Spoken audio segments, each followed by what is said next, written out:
Hi, y'all. It's your girl Anna, and as you can see, we are back in Final Fantasy XIV Dawntrail.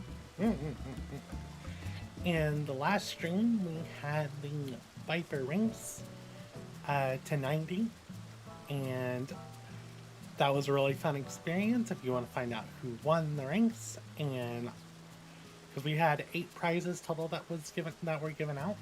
If you want to find out more about that, please consider looking at the last stream. And today we're going to be starting MSQ. I'm really excited to start MSQ. However, I have a bunch of job quests today. So before we start MSQ, we're going to go out and do our job quest. We're going to be doing the Viper job quest, and we're going to be doing the Pictomancer job quest. I managed to get both jobs to 90 yesterday, and yeah, I need to go and do the story for them. But yeah, if y'all are ready to start, I sure am. And as always, if you enjoy the stream, please consider leaving a like, and if you want to be notified about future streams, please consider subscribing. So, let's go on and get started, shall we?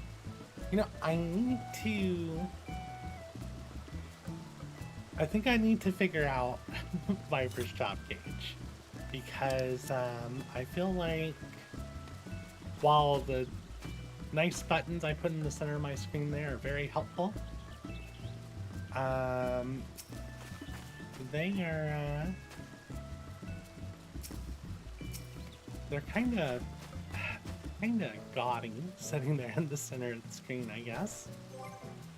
So let's see if we can adjust those hotbars, that job gauge, and see if I can do it without using the hotbar in the center. So let's look at Viper's site. What options do we have here? We have simple mode. See, I don't understand why there's 4 lines there. It should just be left or right, right? That's confusing. But that is a pretty easy gauge turning. So let's see, let's drop that down.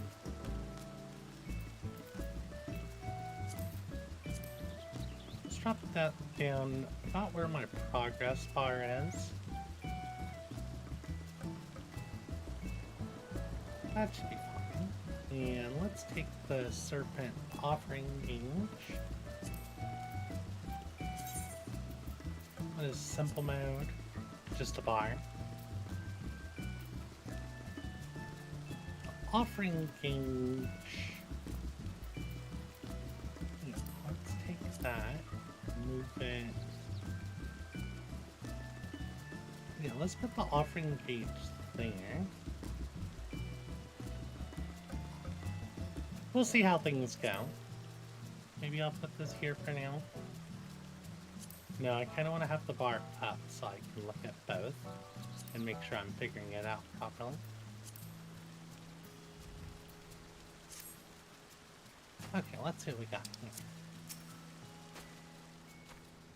So we open up with... Yeah, we're going to open up with this combat. We do that. Both sides are glass. We do laugh. We do breathe. We do laugh. We do fly.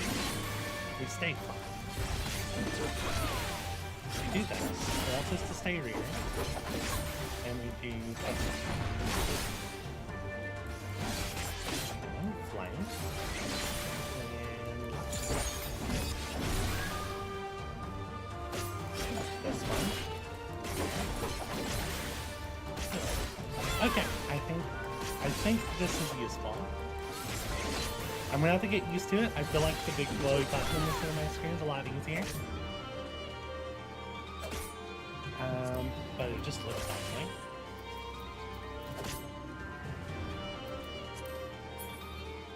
we'll have to see how that goes. I might also change it back to the swords.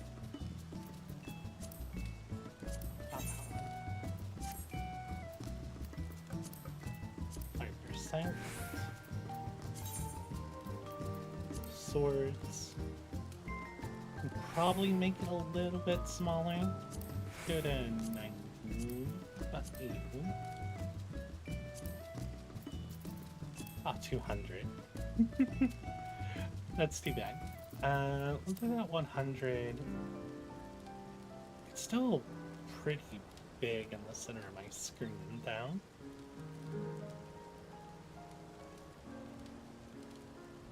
It kind of overlaps my progress bar. I don't really have a progress bar on Viper. Well, I do. It's when I interact with things, right? Let's go to 90.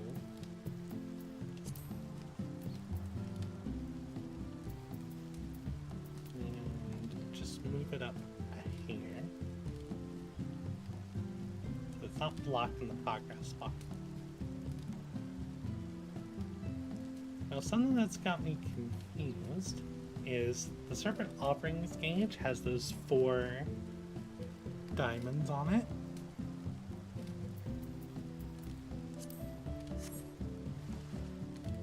And I don't know what those 4 diamonds are.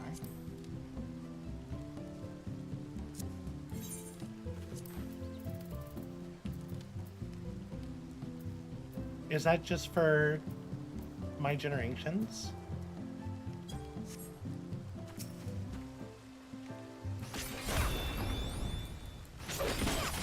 Yeah, it's for my generations.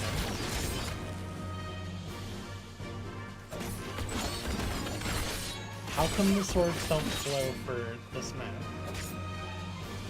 Why don't the swords glow for that mode?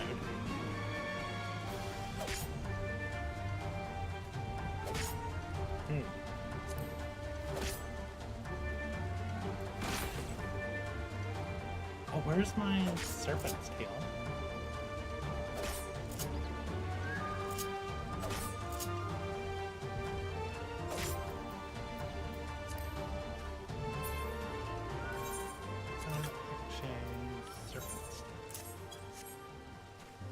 Alright, let's build up some games.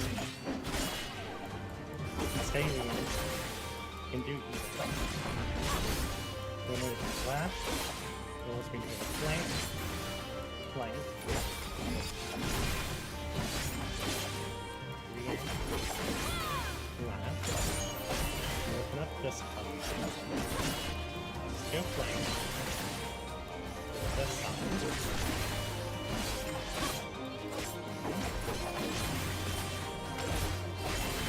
Okay, that's not that last step. Okay, so if we do Ascension, we do this.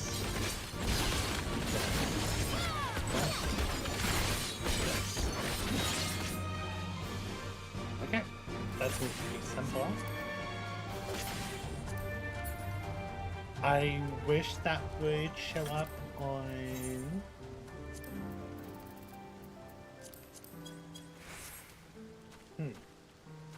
Yeah, I kind of wish that would show up. On the job gauge, I don't know why it doesn't. Because my whole intention here is to avoid having to make my base hotbar bigger.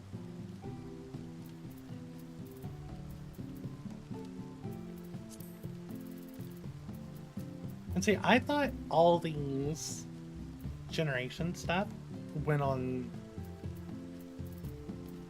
Oh, you know what? Because Serpent's Tail ends up getting the Legacies at level 100. I was thinking, I didn't know Legacies and First Generation were different things. Okay. Interesting. And this is only for single target. You don't deal with this for alien. See, I got to level 90 and I didn't really play it after that.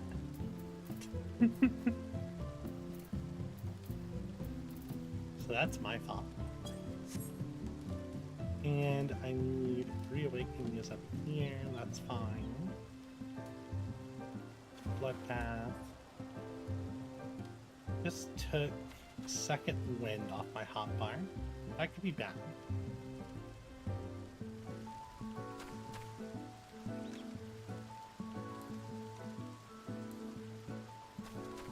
Could put it back. But for now, I think we're good. Now, the one thing I see as an issue is that from now on, my macro I was using isn't good anymore. Yeah, it's not good anymore because it doesn't cover that combo. But now I know, it's just when you activate it, you activate Reawaken, and then you just go into first generation, and they go in order, right? Deals an attack for the first enemy. Oh, it is AoE. Okay, that's fine.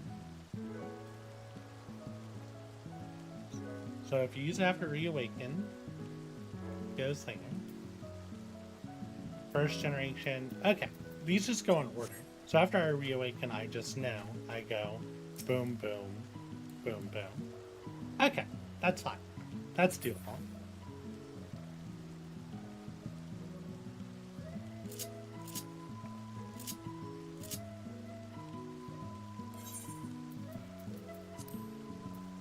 So I set this here, set this here.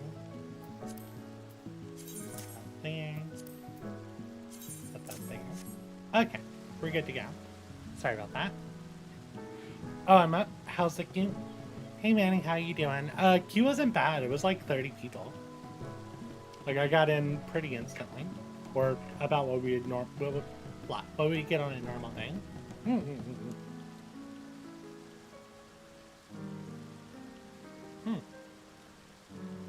Drink water, Neil. Now, on how, what can, oh, hold on. That got cut off. Why is that getting cut off?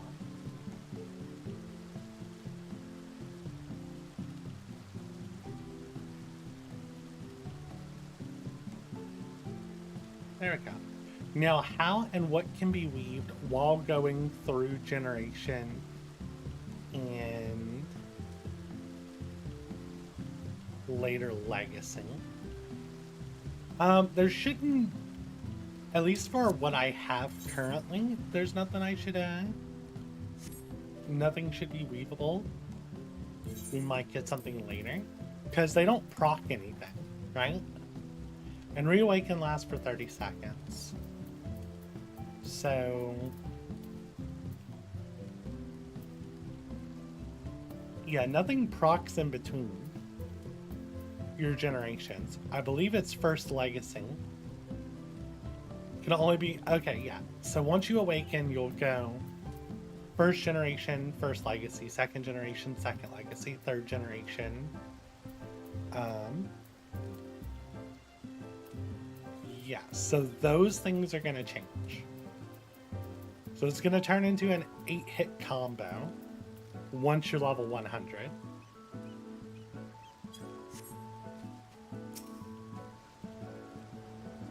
Something can be mixed in.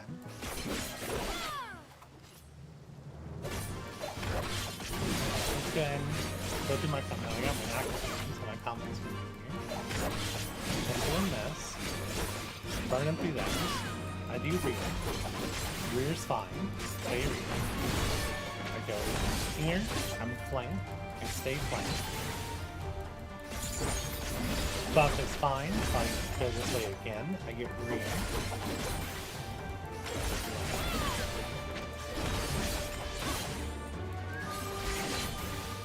Boom. Alright, now we're here.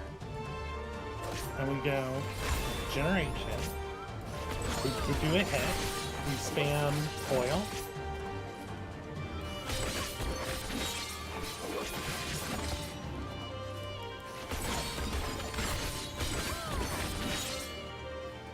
I think Coil was messing that up.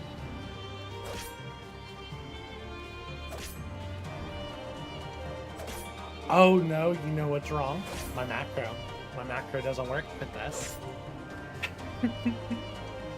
That's exactly what just happened.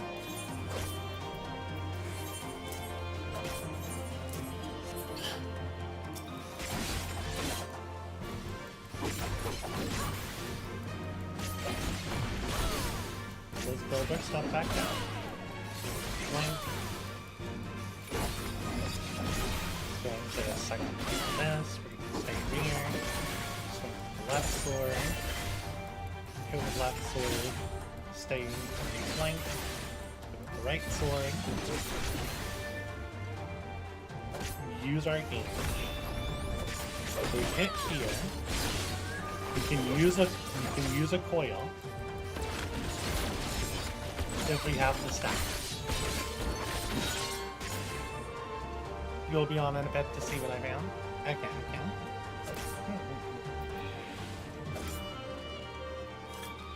Alright, so my macro does not work with Reawaken. Doesn't work at all with Reawaken, which is an issue. Is there anything I could do to fix that? Not really, because this is replacing 2 buttons that are in my macro. And you want to use these in order, or you're going to get lower potency.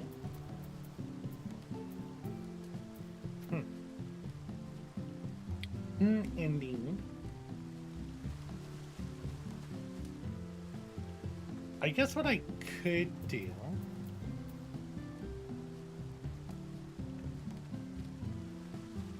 is make my hotbar even grosser. I could just make the hotbar grosser.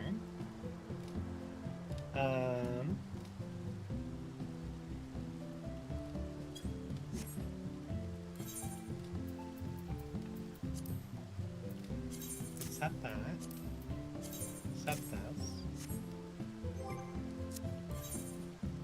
Then we're gonna take Steel Fang. I put that in the wrong spot. Steel Fang. Shred Fang.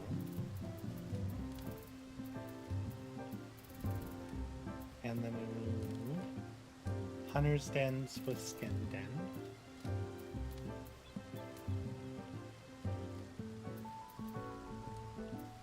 Not the dens. Oh, coil and den change to this. Okay. So that way it doesn't mess up your AoE rotation. Got it. So we're going to put Hunter's Coil. We'll put Hunter's Coil there. Let's go skip it. Okay. Put our macro back.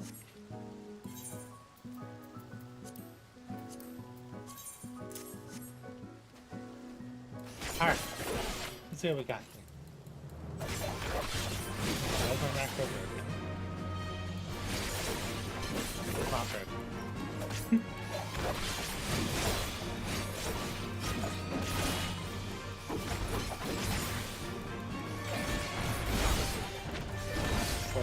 Asia.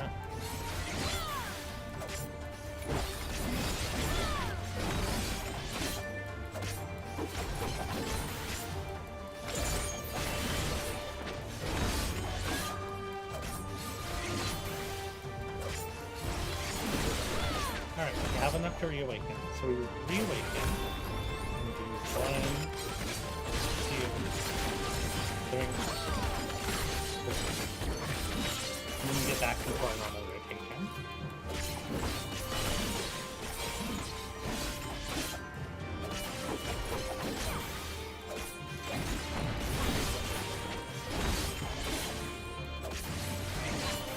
I still like having the buttons, but I like the gauge of damage.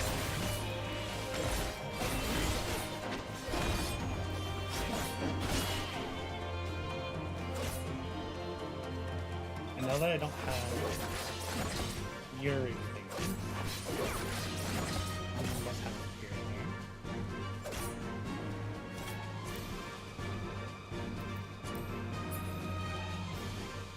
and here? Okay. It's fine. I think we're good. Oh, you're shopping? I see, I see.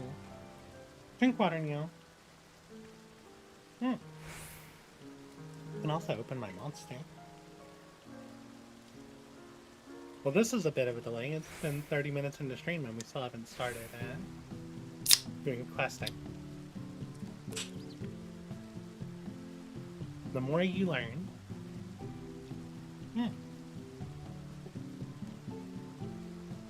But yeah, Viper is got a lot of interesting complications to it. Really fun though. I just drank water, bot. Drink water now.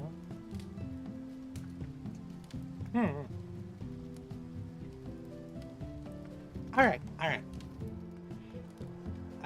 Where's our job quest? Finally in. Is it back at the Weaver's Guild? Also, I have a random side quest in it. Help us.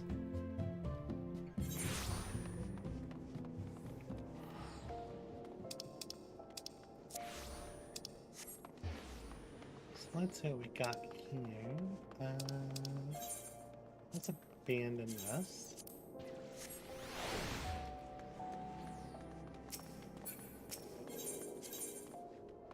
And we want to go to the Weaver's Guild.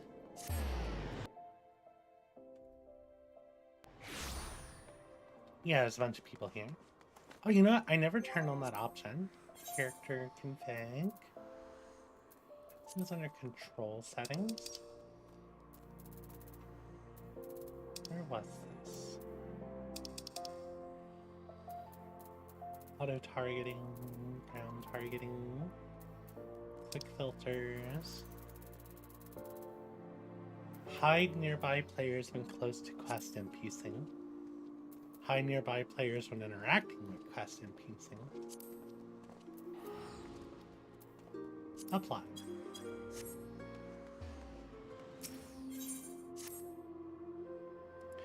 Well, you sure look the part, but do you feel anything from the soul crystal?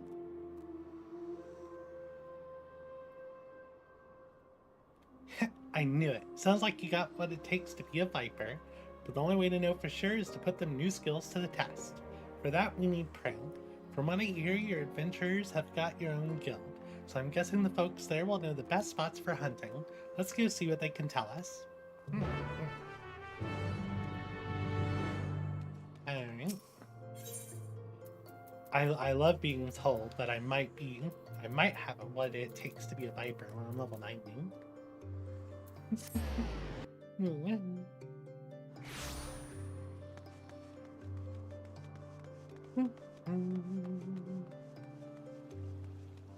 What's going on here?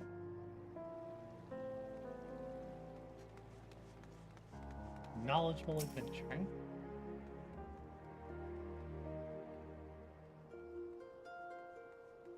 If you're after deadly predators, try Spineless Basin. Lately, there's been sightings of heretofore unknown spacings, those that slaughter anything that moves, including travelers. What's worth, they work in packs. Even the adventurers hired to cull them end up meeting a sickly end. Huh?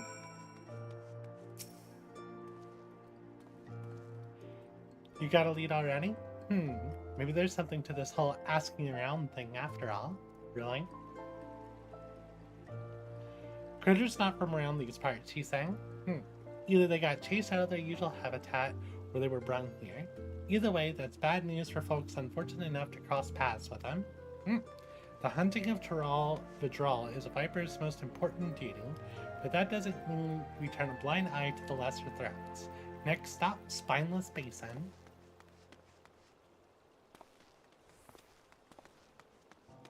Okay.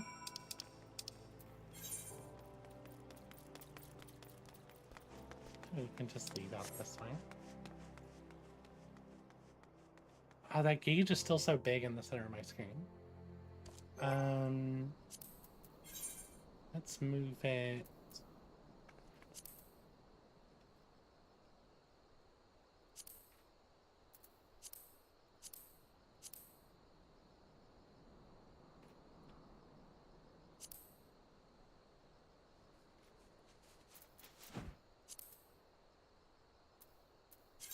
No, I kind of liked the little orb here. It's completely unnecessary.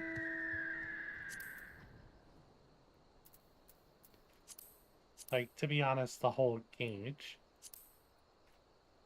being a thing seems unnecessary.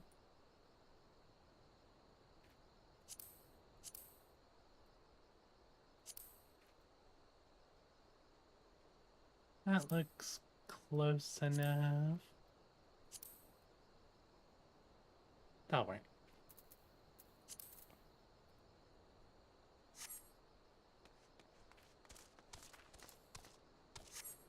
Oh yeah, I got my Mountain Dew mount. Let's see. Mount guide. Pet favorites.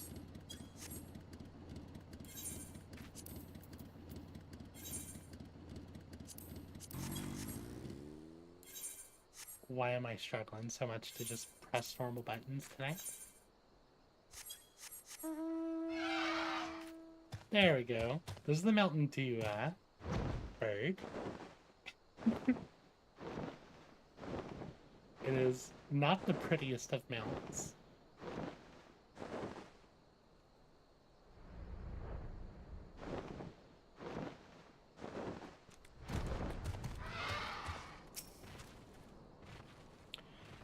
These here adventurers ran into a whole gaggle of our friends we're after. Oh, the fiends we're after. They got pretty roughed up, but I saw to their wounds already. Don't you worry. So I see this guy is like really going out of his way to like mend people that were harmed by monsters. He was also tending to that kid outside the quicksand. Before we go and say hello to the troublemakers, I reckon I ought to teach you about the Viper's dual blades. Our techniques were created for the sole purpose of killing Tyrell Vidral. Most of them are meaner varieties of things you might encounter in the wild, even with special powers to boot. To stand a chance against these powerful creatures, our ancestors looked to Vipers for inspiration, always twisting and turning to find the perfect angle of attack to take down bigger prey. 2 blades, for the twin fangs of a Viper, to wield in tandem and strike with precision. They can also be combined into a single weapon that weaves and sways like the body of a snake. By switching between these stances, the Viper has the capacity to adapt to any situation. Now, the prey we're after tonight ain't nowhere near as fearsome as a Tyrell Vidral. I hope I'm saying that right. But they'll give you a chance to test out your new skills. Let me know when you're ready. Sure. The beasts we're chasing supposedly work in pact. My gut tells me there's a whole bunch of them over by that big old tree.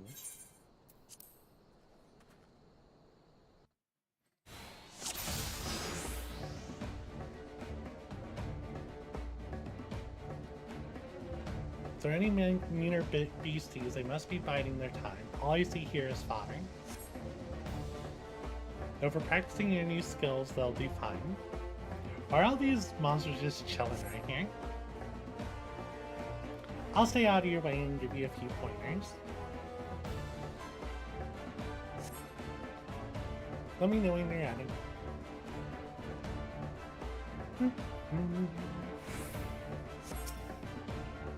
Let's start with the basics. There are 2 stances, Dual Fang and Viper. Dual Fang means wielding your 2 blades separately. Start by using either Steel Fangs or Dread Fangs, then press the attack. To finish the sequence, switch back to Viper and hit him with Death Rattle. For using the Dual Fang weapon skill, Steel Fang and Dread Fang, their icons will automatically change the next action in the combo. By performing a second and third attack in the combo, you will gain access to the Viper stance action, Death Rattle. If you have Serpent's Tail assigned to your hotbar, the icon will automatically change the Death Rattle when it becomes available. Okay. I don't have it assigned to my hotbar, but I'm actually going to do it.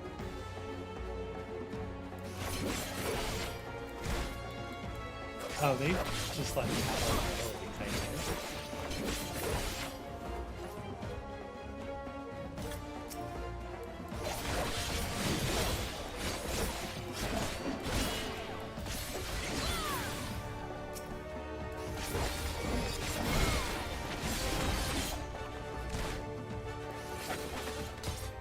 my macro breaking the rules of this quest.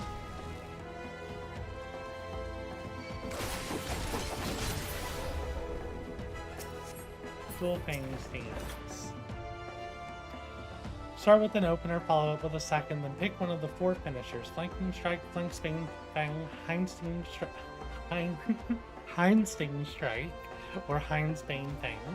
As you can tell by the names, each finisher works best from a certain position, but don't worry about that for now, just give them all a try. The force combo injures are... okay, yeah. I gotta get through all of them. Okay, that's fine. I gotta go through this combo thing. Maybe this macro isn't the best.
I roared just now, almost like he was telling him to clear out. Okay, the big monster's coming. I reckon there's a big old bastard waiting in the wings. It's now sent us tougher opposition.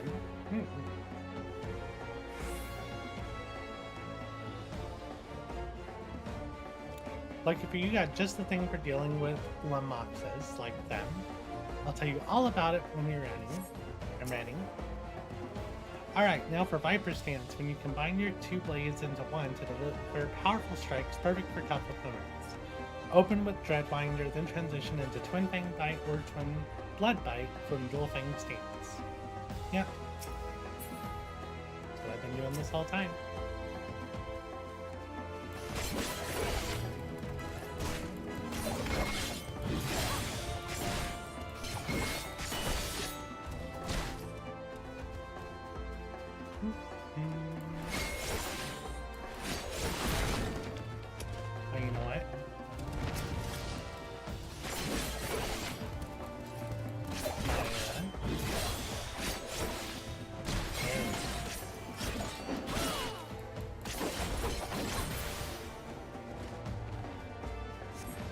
I'm definitely gonna have to rework this shot properly.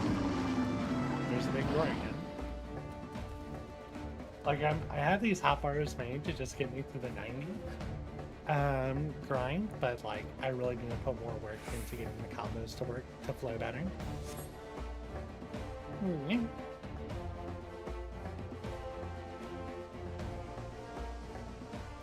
Let's see what our big monster friend is.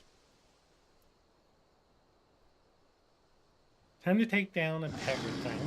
Just remember that what you're dealing with here, it ain't no pushover like the rest. So you got all the tools you need at your disposal.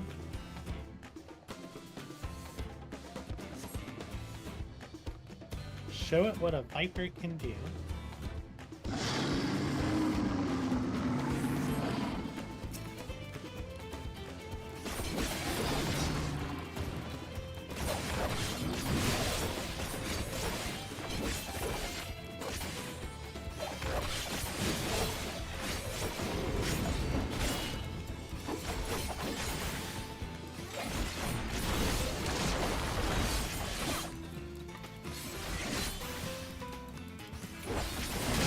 So far, pretty simple.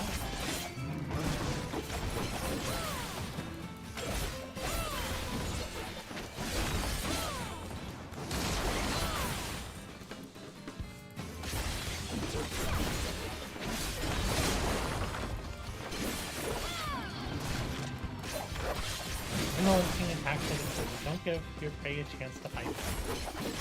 Yeah. I know they work better from certain positions, but use a big bullion. And he has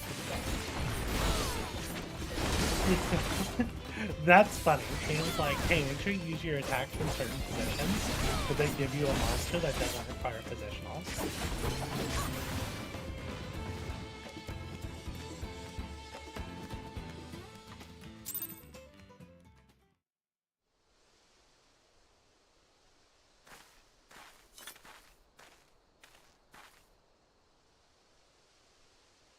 Not bad at all. Those were just the basics, but your execution was mighty impressive. Since you've proven you won't be a liability, let me tell you about the Tyrell withdrawal we're up against.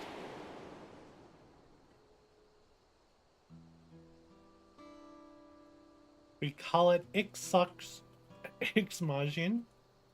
It's an offshoot of the Brax, a deadly jungle predator, and after a series of mutations, this one's grown huge wings. Worse yet, it's as smart as a whip and has a mean streak a mile wide. After learning of the beast, me and my most promising students set off to slay it. Facing it head-on seemed like suicide, so we laid an ambush. Almost worked, too. Almost.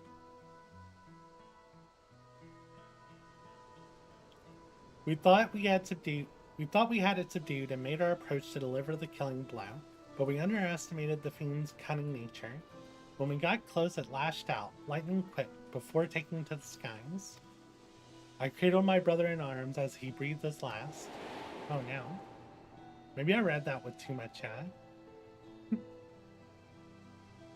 joy. I'm not happy that his friend died, it's just I was reading. Revenge is all I've been able to think about ever since. I traveled the length and breadth of Tyrell looking for that beast, with nothing to show for it but a half-dozen pairs of ruined boots. With each passing day, I grew more and more desperate.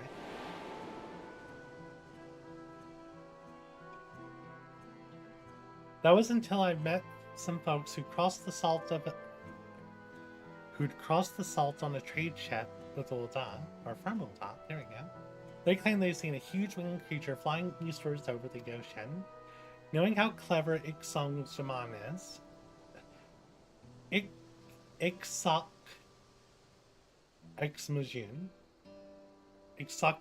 I don't know how to pronounce that. Big bird. I'm just gonna call it Ixok. I reckon it got in search of a new hunting ground, somewhere without an established threat like us Vipers. So I bought a passage on a ship, and here I am. Little did I know Eorzea would be damn near as big as Tyrell. I'm a fish out of water, and I'm not afraid to admit it, or that I'm going to need all the help I can get. That's where you come in. With you on my side, I might just stand a chance of avenging my fallen comrade. What do you say? Yeah, totally, I'll help with that. Thanks, that means a lot. Let's get back to Ul'dah and see if we can find some clues to Ixok's whereabouts.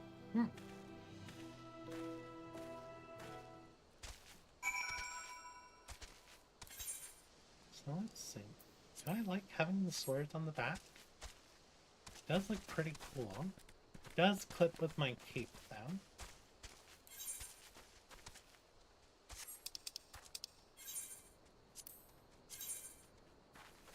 He's right at the entrance.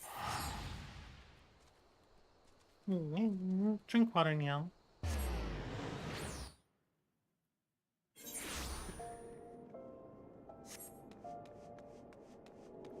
Gonna have to switch glams. The clipping is gonna annoy me.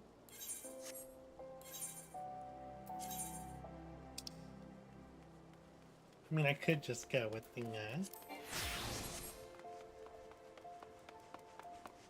could just go with this outfit.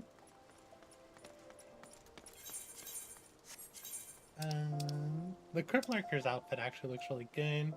It's gonna clip with this, isn't it? Yeah, it's gonna clip with this. Oh, that'd be a good look too.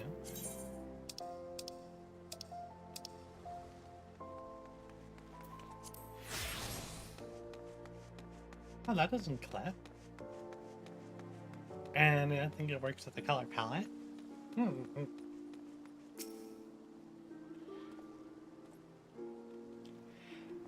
As you saw at the Weaver skill, chatting up folks ain't my strong suit. If you're happy to take the lead, I'm happy to follow, at least for now. Think you can ask the locals if they spotted any strange creatures flying around? As for me, I'll study your technique, see if I can't brush up my social graces or whatnot. This is a very long quest.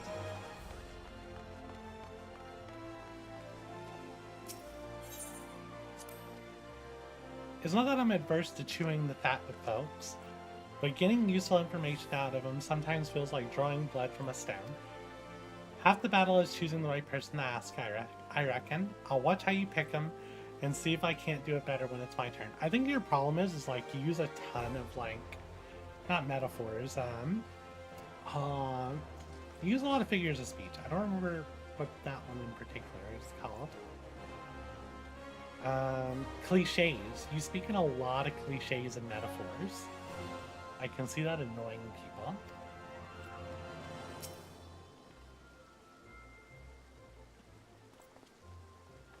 A flying beast? Why yes, of late we've had sightings of such a creature, more and more each day.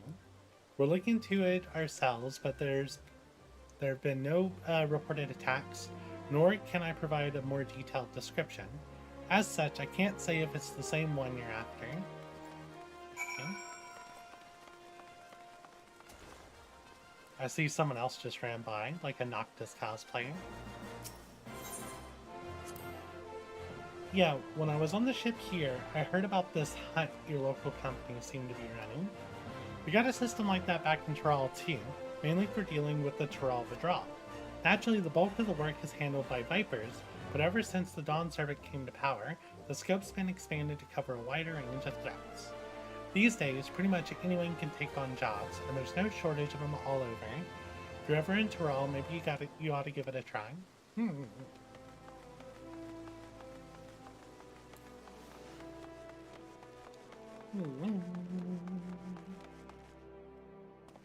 Oh, this one's square. I'm not used to this. Is every Viper just dressing up as Noctis? Whole lot of people here. We got cities of our own back in Tyrol, but this is something else. You know, to become a Viper, traditionally you've got to live in this remote village in the mountains, where you learn all you can about the habits of various beasts. Ain't much else to do out there, so anytime you get to yourself, you're expected to spend honing your skills. Once training's done, you're free to roam where you please. There ain't many Tyrol withdrawal that need hunting, but they can spring up pretty much anywhere in Tyrol, so many say it's good to keep on the move. Me though, I chose to stick around even after I finished my training, gave me a chance to work on my swordsmanship. And instead of going out looking for work, folks came straight to us asking for help. That's how I got complacent and fell into the habit of letting my elders and students do all the talking and negotiating with outsiders. Even my passage here was arranged by an acquaintance. So you just don't know how to talk to people. Like, at all. Yeah, I keep seeing people in Noctis's clothes.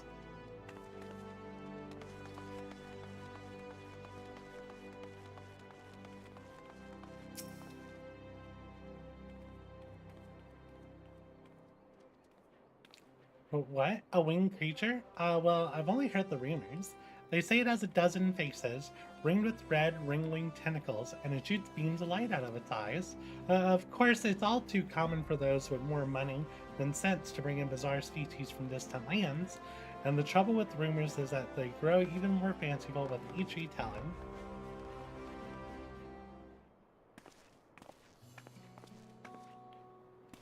Well, damned.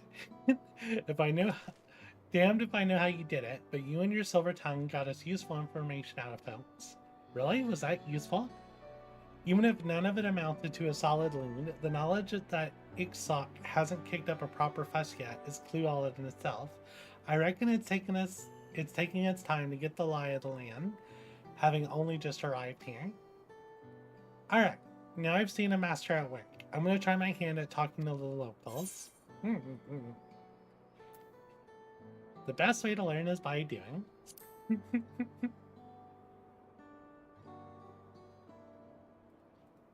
Couldn't agree more. Besides, I faced meaner foes than a few tight-lipped city folk. And if I make a fool of myself, so what? I'll just ask someone else. And it just so happens I brought with me a whole bunch of herbs and knickknacks from back home that I can sell to keep myself fed. It might take a while to find any solid leads, but at least I can get by for the time being.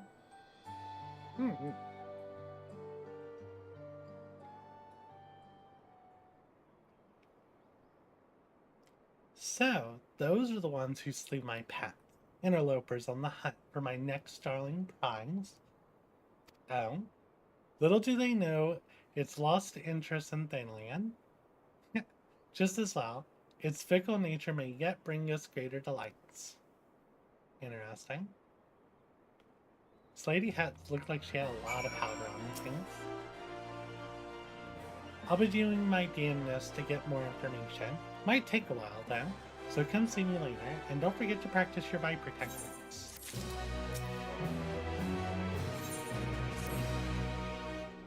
Good to see you, Anna. After a lot of asking around, I dug out some new leads on Ixot, or at least I think I did. Wasn't easy though.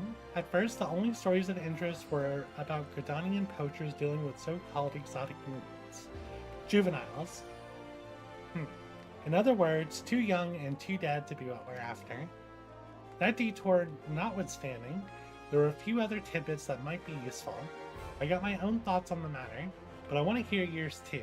That alright?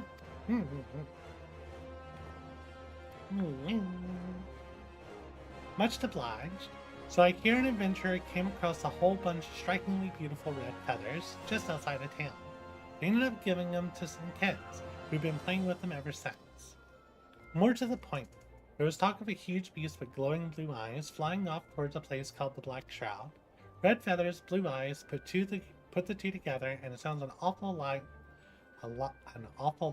like Ixot. Seems it had enough of Thanalan and picked the Shroud as its new stamping ground.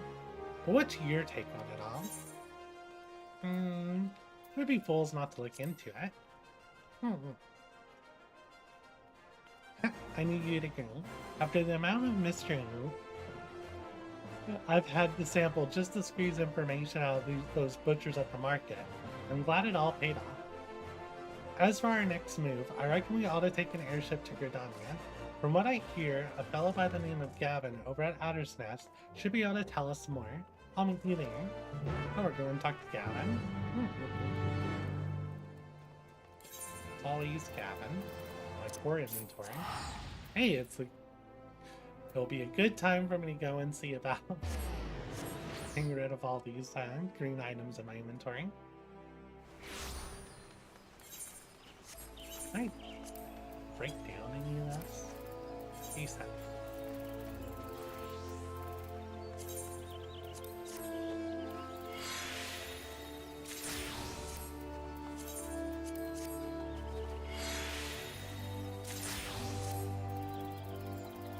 How was that? Let's clean up our inventory a little bit.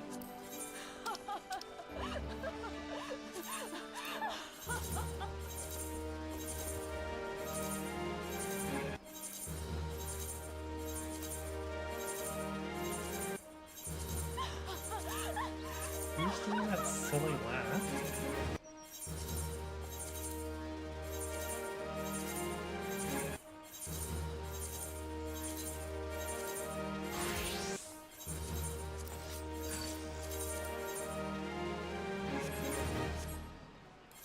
Yeah, that helped a little bit.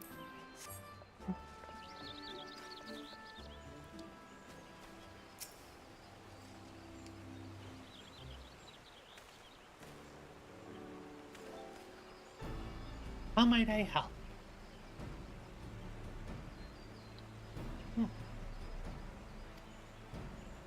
I'm after Taral Vidra. I'm searching for this dangerous creature that's come over from another continent.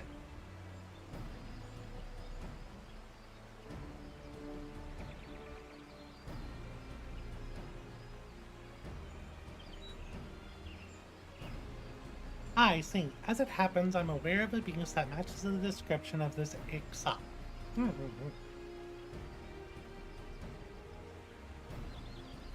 Our scout spoke of its blue eyes and red wings, and of its aggressive nature leading it to attack any who dare approach. So it really is here in the Shroud, and up to no good already. Thankfully, there's been no deaths so far. It's only a matter of time before a merchant or adventurer becomes the first. I believe Ixop came here in search of new territory. Thanalan wasn't to its liking, and now it's testing out the Shroud. It appears so. I'll tell the other adders that you're pursuing the beast, and to lend what assistance they can. I'm assuming that's alright with you. Yes, sir. The more the merrier. Slaying the bastards what matter. Slaying the bastards what matters. And I ain't too proud to accept help when it's offered. So where was it last seen? In the South Shroud. Once you get there, head for Quarry Mill and look for Lieutenant Goliath. He's leading the search.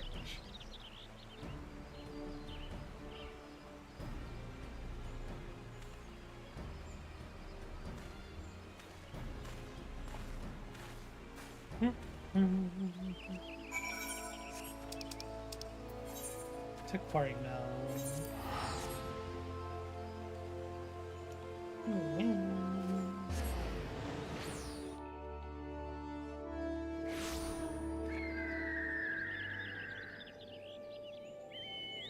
Is there a bunch of people here doing... No, they're not doing Palace, are they? They could be. Level 79 now? Why would you be doing Palace?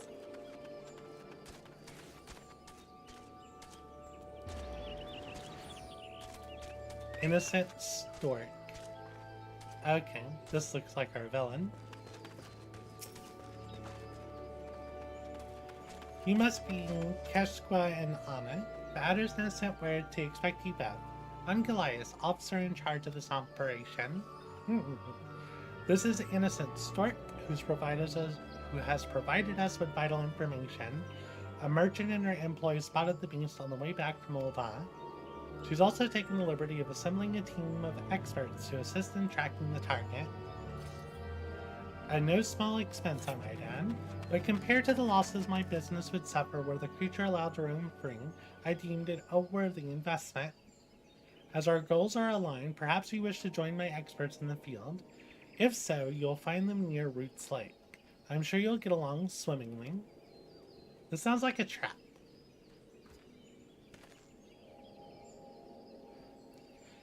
Looks like we're already late to the party. Let's go and hear what they have to say.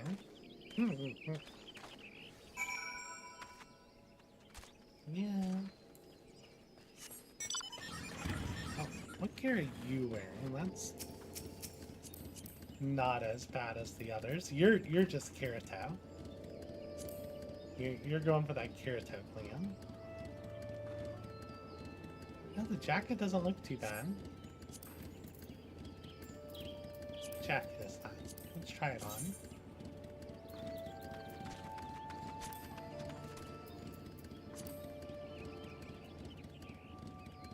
Yeah, it's not a bad looking jacket. What is that?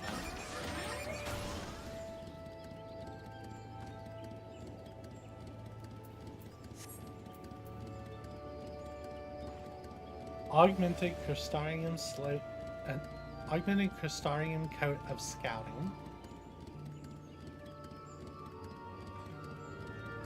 I mean, it's not a bad looking jacket. Oh, this is why people are doing Palace, to get these swords. I see. Can you dye the swords? I don't think you can. Yeah, you can't dye these, sadly.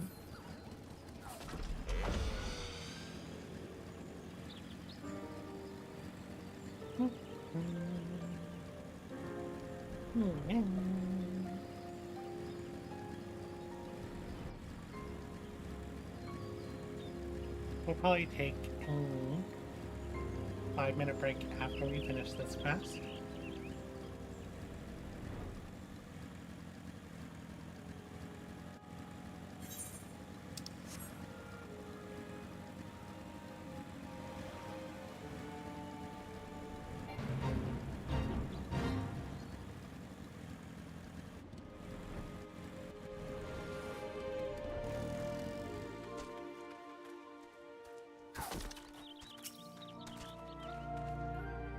Fresh meat for the hunting. Order came down to let you tag along, but don't get on your foot. We're looking for signs of the creature so our naturalist can predict its movements. We'll then lay traps where it's expected to appear. Got themselves a proper plan, don't they? Seeing as they're being so accommodating, we may as well join the search.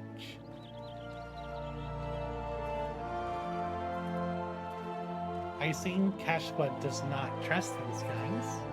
Or he doesn't like the fact that he's being told what to do.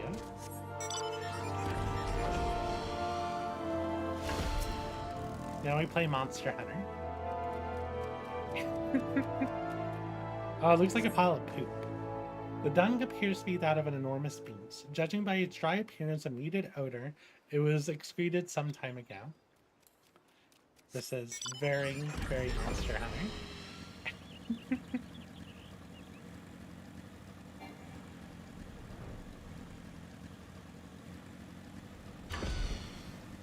More poop.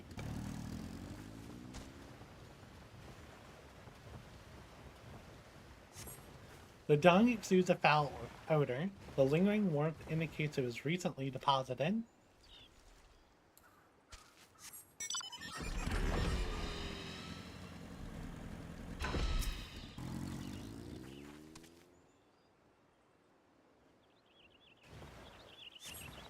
These creatures bear the marks of enormous claws on their hindquarters, suggesting they were struck down as they attempted to flee.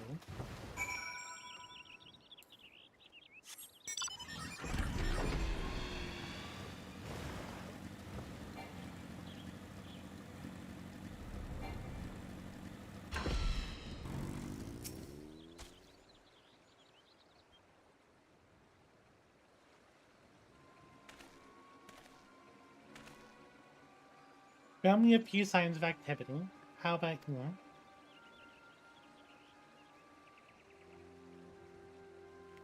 Corpses of grazing animals gorged by enormous monstrous claws. Same here. The size and depth of the wounds are consistent with how Ixok hunts.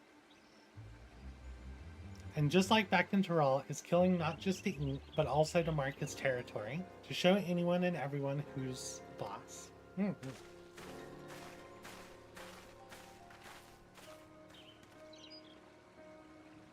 There you are. Managed to sniff anything out? Yes, sir. Why does he say yes, sir? Like that? Aside from a couple of dung hills, we got some deadly wildlife. Most likely the work of some dead wildlife. Most likely the work of Ilsak. I reckon it's close, somewhere north of the swamp. We came to the same conclusion. This predator makes no attempt to cover its tracks. Clearly, it has survived so long by virtue of its immense proportions and in spite of its diminished intelligence. You got it all wrong. It left those tracks on purpose to see how we'd react. Are you saying the beast is testing us? That's absurd. The level of foresight and cunning required to even attempt to do so is far beyond these lesser beings. As for the corpses it left behind, those animals must not have been to its taste. I suggest using fresh cuts of prime livestock as bait. The bloodier the better. Once the creature has been enticed, surrounding and subduing it is but a formality. Oh, I see, Mr. Hired Naturalist. Hate to break it to you, but Ixok's way too clever to fall for that. You're gonna need every trick in the book, and then some. Rest assured, I've considered every eventuality, and even if there was merit to your advice, I will not let it be said that our success was the product of anyone's genius but mine and mine alone. What difference does it make who came up with that? A monetary difference. Innocent Stork offers better rewards based on performance. Don't even think about trying to steal our thunder. We're the ones who'll bring her Ixok, whatever its name is. Ixok? I mean, that is how I'm saying its name. Whatever its name is. Not you. Listen, we're trained to fight large predators like things. If you got any sense, you'll let us take the lead. And put our lives in the hands of complete strangers? I think not. There's no place in our strategy for you two, so stand aside and await further instructions. Fine, have it your way. If you're half the hunters you think you are, Ixok's as good as dead, right?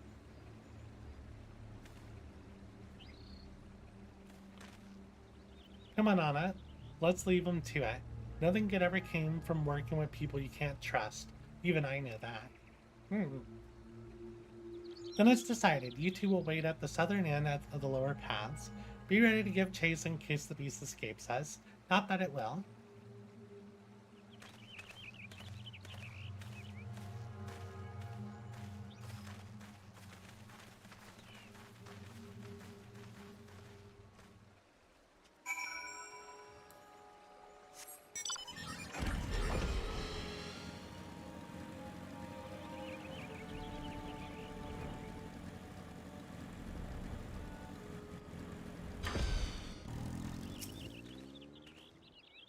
The Viper should be the one to finish off Ixok, to properly avenge our brothers in arms. But really, it doesn't matter who does the deed, so long as the beast dies.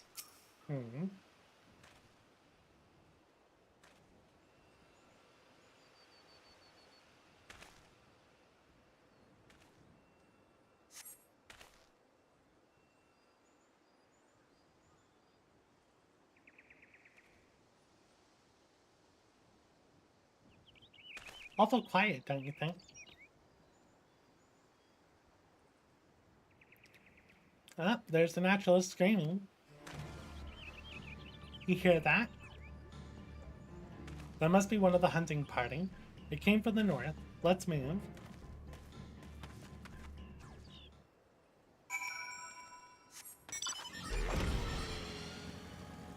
What level is this class? 83.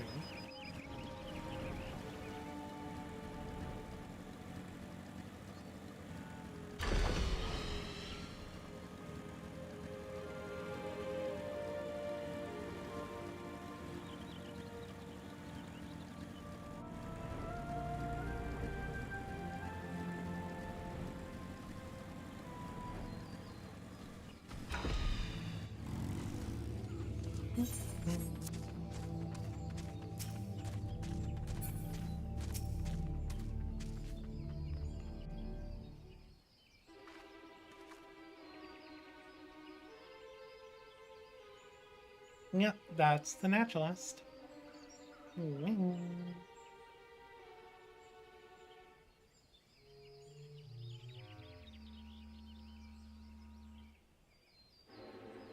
I know it hurts, but please, tell us what happened.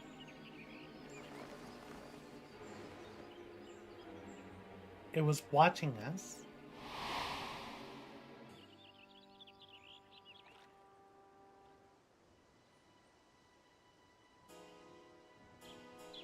A fresh lamb should draw the target out of hiding, though if I lace it with the toxin I brought, success is practically guaranteed. Toxin? We were explicitly told not to kill the beast, in case you've forgotten.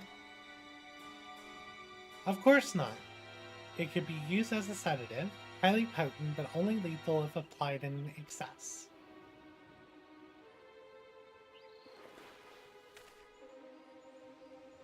If you lack the stomach for it, I'll do it myself. Naturally, my personal contributions will be detailed in the final report, to ensure credit is given where due. What the hell are you playing at? If it catches wind, the plan's ruined. Shouldn't we go after them? No, it'll only make things worse. If that bookworm wants to stick his neck out for a few more gil, I say let him.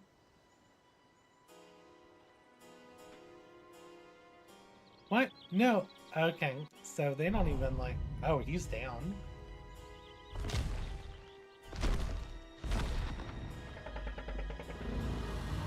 Oh, this is not at all what I expected this.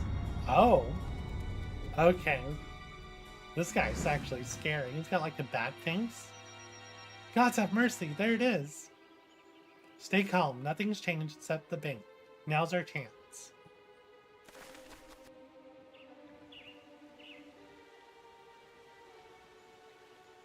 Y'all are gonna fight that thing? Y'all are in for a bad day.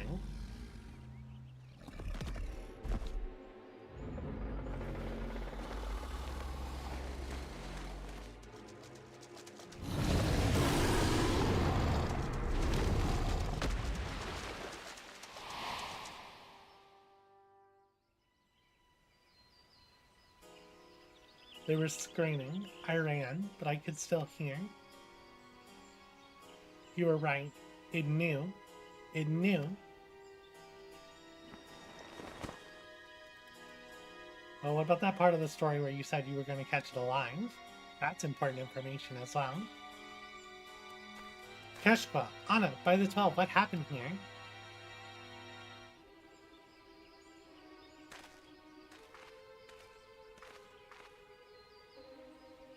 The hunters became the hunted.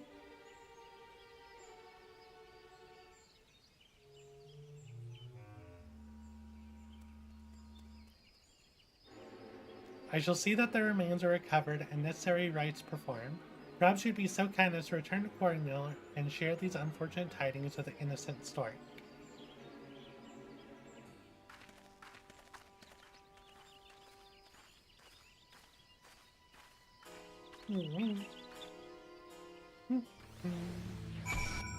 Viper quests are long.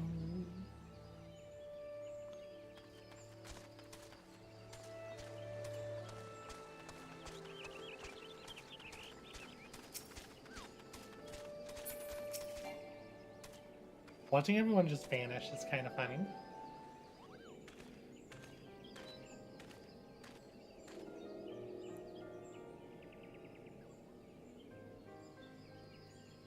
I anticipated casualties, but it was a massacre. Ixox's grown bolder. Before it only hunted animals, lone travelers, prey it knew it could handle with ease. Its past brushes with death taught it to be cautious. That's probably why it led to Rawl in the first place, too. But it just outwitted a group of armed hunters. Instead of running away from the trouble, the beast went looking for it. This was sport, a game. It was having fun. And now that it has had a taste, it's only going to want more. My poor judgment invited this tragedy. I must make amends. Please allow me to assist you in pursuing this creature. Even without a team of experts at my disposal, I believe my network of contacts will prove useful in gathering vital information. Keep the freelancers out of it. Leave the hunting to us.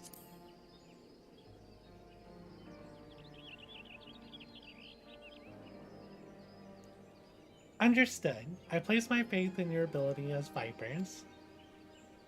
Appreciate it, ma'am. If you turn up any leads, be sure to let us know.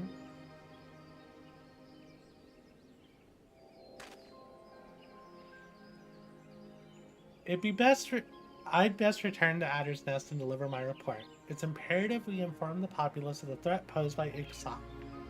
Might I ask that you use Cornwall as your temporary base of operations? Knowing where to find you will make it easier to coordinate our efforts. Suits me fine. Besides, I got plenty to do here, like learn about this neck of the woods and critters and whatnot. But while I have you, there's one thing I want to ask. How'd the twin adders get their name? I beg your pardon? What does that have to do with Ixox? Nothing really. It's just that us Vipers based our fighting arts on snakes. So they're near and dear to our hearts. Might even say we've got reverence for them. Is that so? I suppose we also feel a kinship towards snakes. The name Twin Adders come from the pair of white snakes on the Gridanian standard, though that imagery predates the city-state's founding. There's more I could tell you, though I fear other matters must take precedence. Huh. With a history as long as that, we'd be here talking till the Pakas come home. I'd love to hear more about it, but I understand I'll have to wait. I'd best get to learning what I can about XIV. While I see to that, maybe you ought to squeeze in some more training.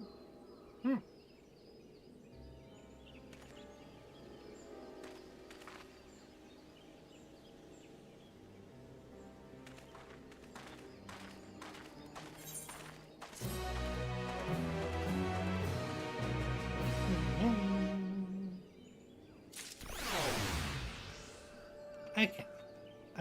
Let's go ahead and take a 5-minute break. I will be back shortly.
Alright, and we're back.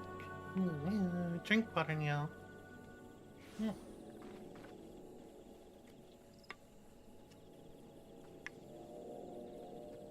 don't know why I screwed that close. Alright. I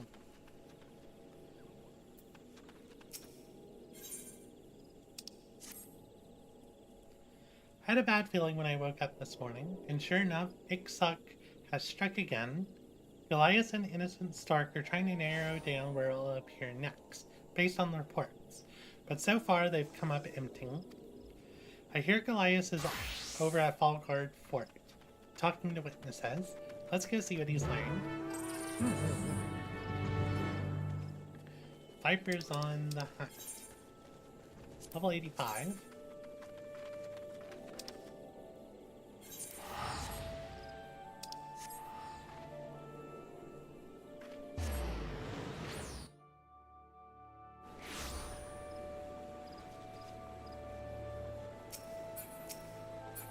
I'm happy to see there's so many people leveling Viper. Thank you for coming. I expect Keshwa has shared some of the details, but it's even worse than we thought. Ixok grows increasingly bold, with deadly consequences. For a blessing, the people here remain calm, though we must act quickly to the information to We must act quickly to avoid widespread Why am I struggling? We must act quickly to avoid widespread panic. The Adders have called upon anyone with information to share, and asked that they gather here. As we requested that any detail be reported, no matter how small, we find ourselves somewhat inundated. I'm certain, however, that among the accounts are clues vital to locating our quarry. We can help with that. All we gotta do is ask folks around here what they've seen, right? Ah yes, that would be most helpful. Perhaps you could start near the 8th rank, while Anna asks those over by the bobbing cork. Alright.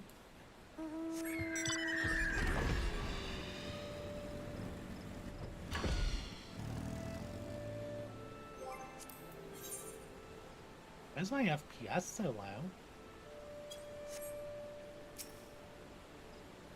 I was passing through the North Shroud when I saw a frightful creature with immense red wings. It was a little too far away to see it clearly, but it seemed to be battling a group of smaller beasts, which it promptly slaughtered before flying away. Alright.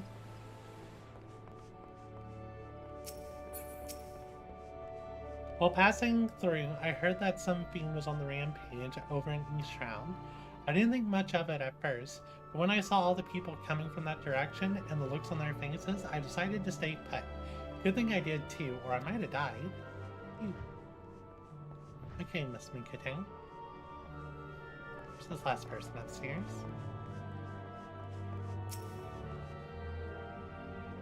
I saw it, flying over the central shroud. With each flap of its massive wings came a powerful wind, bearing the scent of blood, so noxious and suffocating, it was all I could do not to vomit where I stood.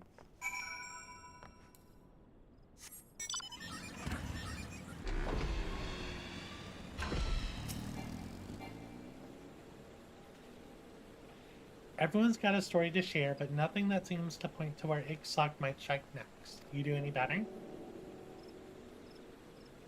North, East, and Central Shroud, huh? The folks I asked said it was in the south. I tell you, it must be trying to make the whole damn forest its territory. Hold on now. One of the guys I talked to was in the East Shroud. Your witness heard that the beast was on the rampage, but mine said he never saw Ixok, even though they should have been there at the same time. That's worth looking into, don't you think? Yeah, you might be onto something. I'm not saying that this is the answer, but you never know where a trail will take you till you follow it. We ought to chat at that fella again. I'll take you to him. To the gazebo.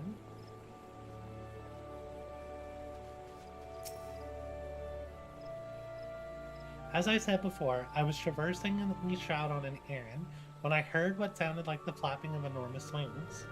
A moment later, I saw a wounded animal charging through the brush. It was then I recalled the rumors of a monstrosity on the lease, realized I was in danger, and ran. So the critter was hurt, but still able to make an escape? But the only way it could have gotten away from Ixok is if the bastard chose to let it go. Meanwhile, our friend here was close enough to hear the wings flapping, yet lived to tell the tale. An adventurer traveling alone would have been easy pickings, so why did Ixok spare him?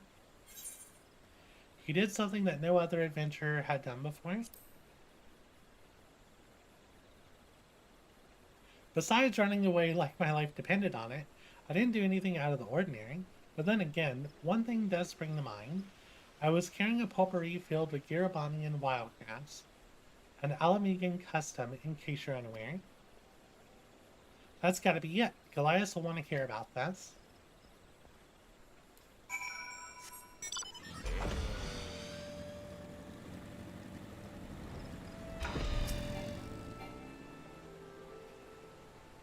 Could you wait here a moment? Keshpa has asked me to verify a theory of his. I shan't be long.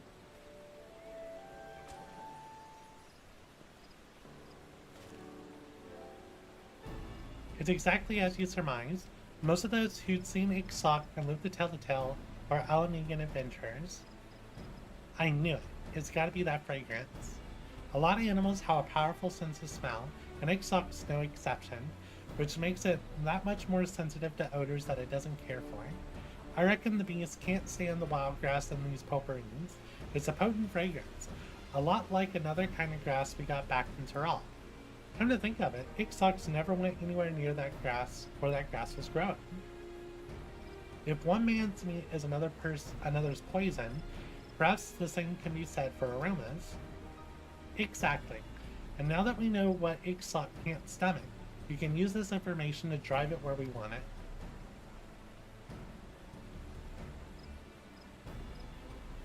Then it would be behoove of me to share our discovery with innocent Stork. Given the information and contacts at her disposal, I dare say she'll help us find a way to utilize the fragrance to its maximum potential. I dare say you're right. In the meantime, we'll head over to Garabani and pick us some wildgrass. Yes, by all means, we must do everything in our power to avert further tragedy. I don't trust Goliath. Why are you like this, Goliath?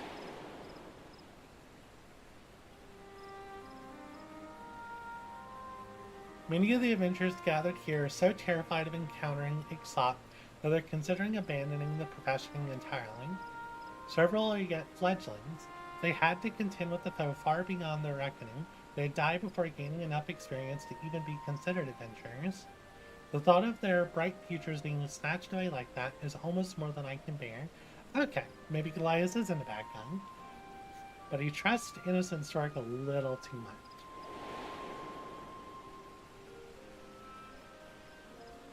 This is the very reason I joined the Twin Adders, to prevent such senseless death. Therefore, I humbly request your cooperation in slaying the dread Idsoc. No need. I have every intention of putting the bastard in the dirt.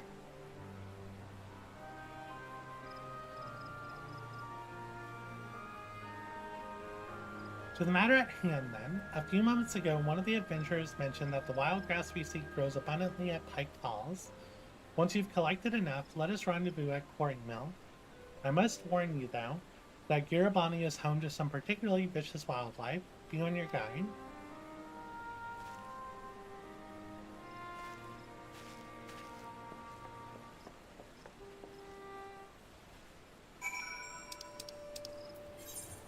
Pike Falls.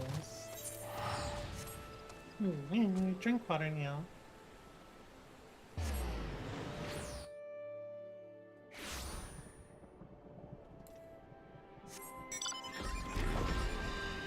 Let me guess. I need to interact with 3 things, and 2 of the 3 are going to spawn monsters. That's my guess, anyway. Or to mix it up, maybe it's purple circles with monsters and plants in them.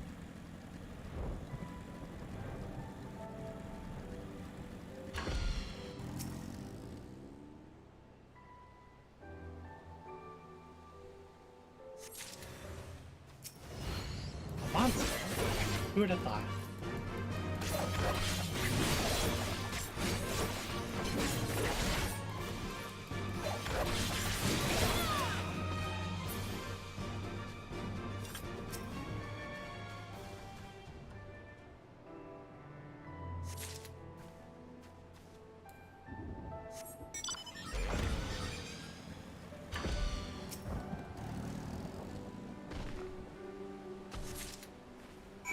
Only one monster? I'm surprised.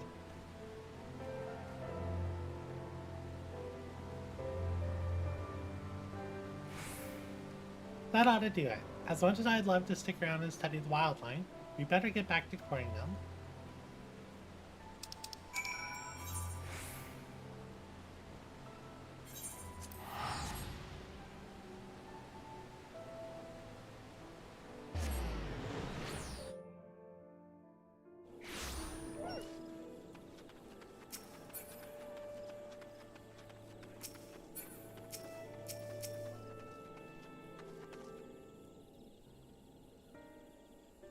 You've done well to gather so much wildgrass. As promised, I've called upon Innocent Stark to advise us on our next steps.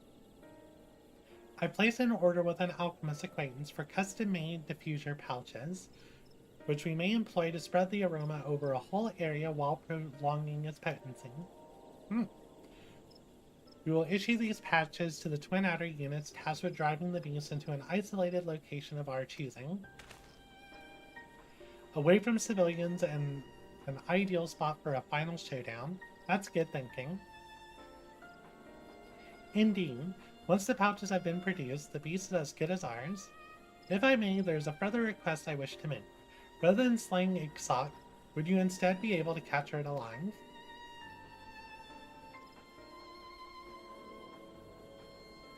To better understand its behavior, such knowledge will prove invaluable should predators of similar nature trouble us in the future. That's a risk we can't afford to take, ma'am. Those hunters of yours tried baiting it with a carcass laced with sedatives, but Ixot saw right through their plan.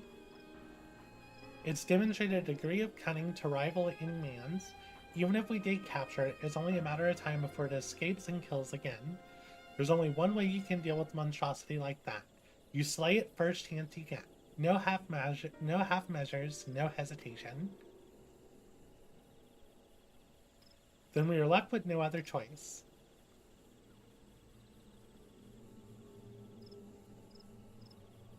Pray forgive me for making such an ill-considered suggestion. I shall abandon all thoughts of capturing the beast, and instead turn my attention to the procurement of the diffuser pouches. You will hear from me soon. Like, why do we trust her smirk? Like, she's obviously lying. So you also know by now what we're up against. Why even ask? Yeah, Innocent Stark can't be trusted.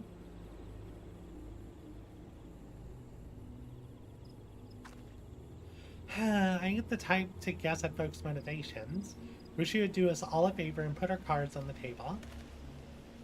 The rich and powerful are rarely so obliging. You got that right. But since the salt of the earth are speaking our minds, there's a fear in you, but of what I can't tell. Feel for your thoughts? Never know, I might be able to help. So was he being paid off? Well, after talking with those adventurers, I can't help but feel a little scared of Ixot, that's all. Anyway, I shall return to Gridania to make my report.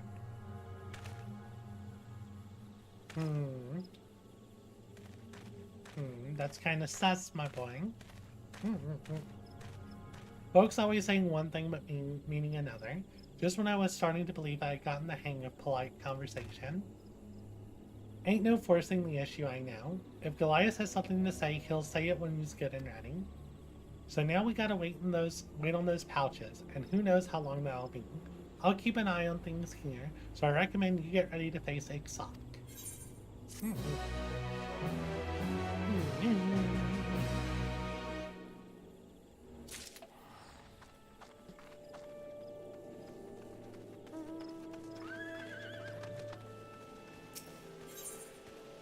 into the Viper pet. Goliath sent word that the diffuser pouches are ready. He's heading on over now. Once he arrives, we'll finally put this plan into action.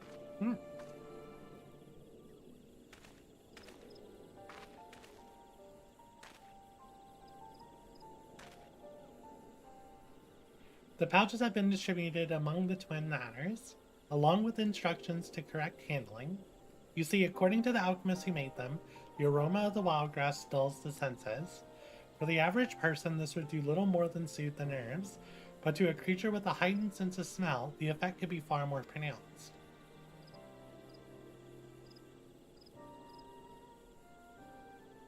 As for where we'll entrap Ixok, Innocent Stork has proposed a location in the Dravanian hinterlands that she believes is ideal.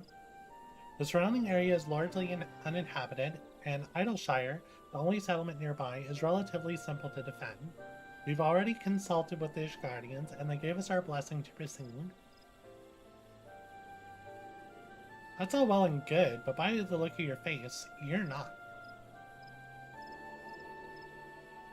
I ain't gonna press, but I will suggest that once we get to Dravania, you best hang back and leave the fighting to us.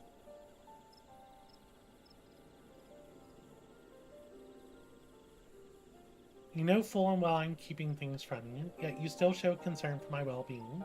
Why? Just my way, I suppose, or the way I was trained as a Viper. It's our job to keep folks safe from creatures that go against the natural order. Doesn't matter who you are or whose side you're on. Politics, feuds, all that drama, ain't none of it our concern. I'll admit I got my doubts about you, but you're still someone I need to protect from Ixok. Simple as that.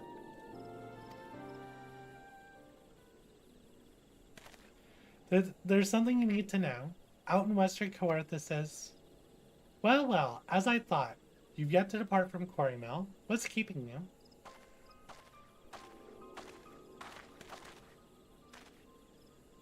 Lieutenant Goliath, what's the matter? You look like someone who just walked over Ukraine.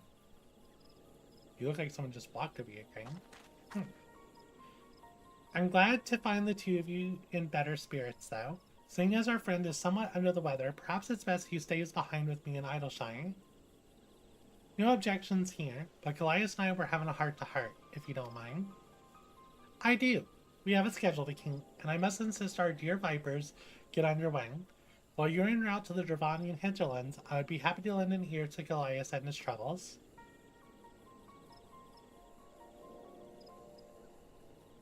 You needn't worry yourselves, it's of no import. I wish you both good hunting.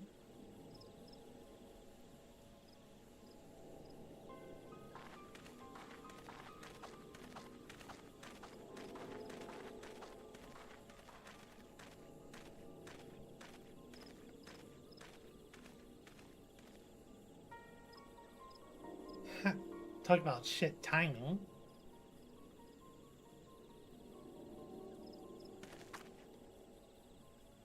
For better or worse, we'll find out what he was holding back soon enough.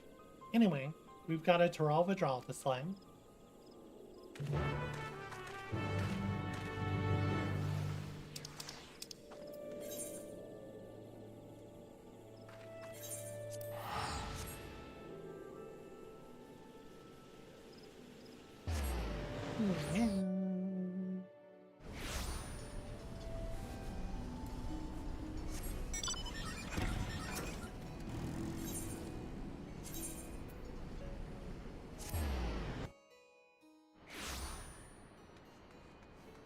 You goodly adventurer.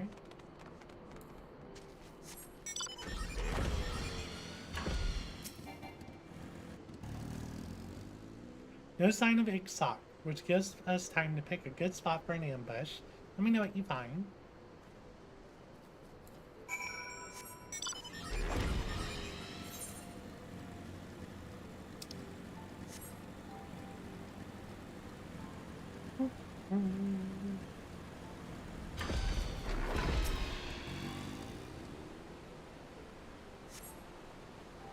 While this location offers a commanding view of the area, it does not offer enough space to fight to your full potential.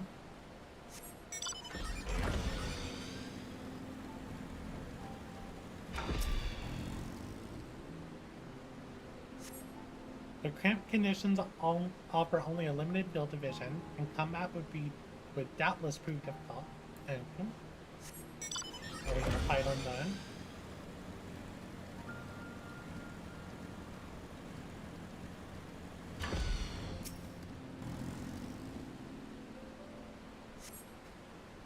Although the view is obstructed by the wall, you should be able to remain concealed easily. You have surveyed a number of locations, each varying in suitability. Keshka will be eager to hear your report. There's another one here. Over by the striking dummies. This is where I was thinking would be a good spot. I found something you ain't gonna believe. You smell that? It's gotta be one of Innocent Stork's diffuser pouches. Somebody must have hidden it nearby. With a bag of wild grass stinking up the place, there's no way Ixoc was ever gonna show. Goliath and Innocent Stork sent us on a wild alpaca chase. So where's our Tiralvadal if it ain't here? The core of this Western Highlands.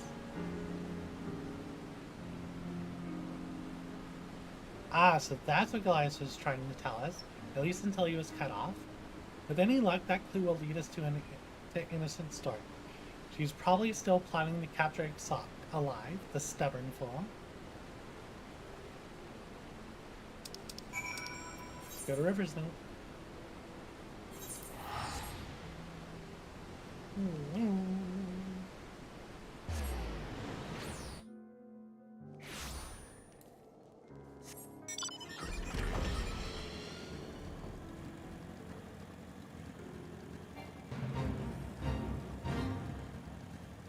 Seems like a lot of people focus on getting Viper to 90 first before doing the quest.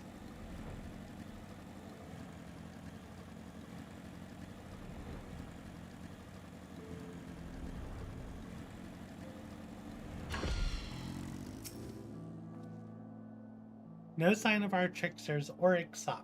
Best we keep searching.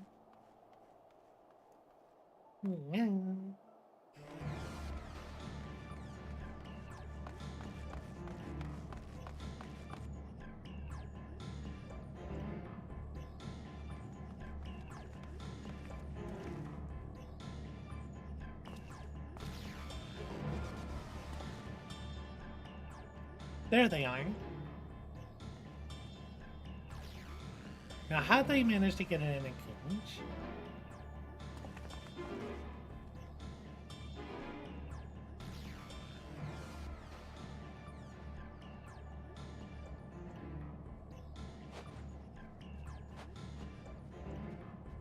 Well, if it isn't the esteemed Vipers, who with all their supposed skill and intellect asserted that capturing the great Ixoc was nigh impossible, or perhaps you were simply afraid. As you can see, I have proved equal to the task. All it took was a little ingenuity.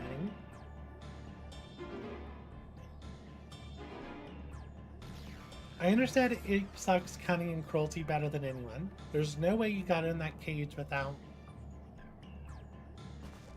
Wait, where's your bodyguard?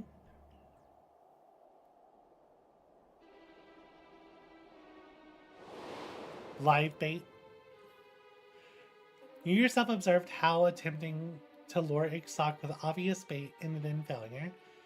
But a beast is still a beast, a predator that is compelled to hunt. Casualties are inevitable, and a prudent strategy must account for them. An exceptional one, however, would leverage this element to its advantage, as mine did. You ordered him to put sedatives in his pocket and face Ixoc alone. It was over before it began. His screams still ring in my ears.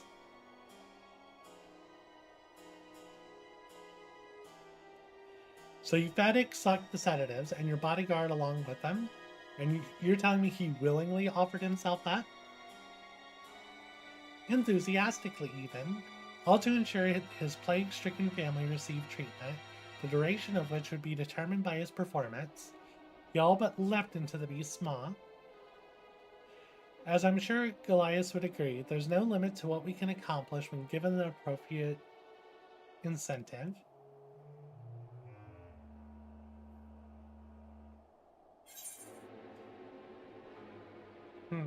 Why go to such despicable lengths to capture Ixok?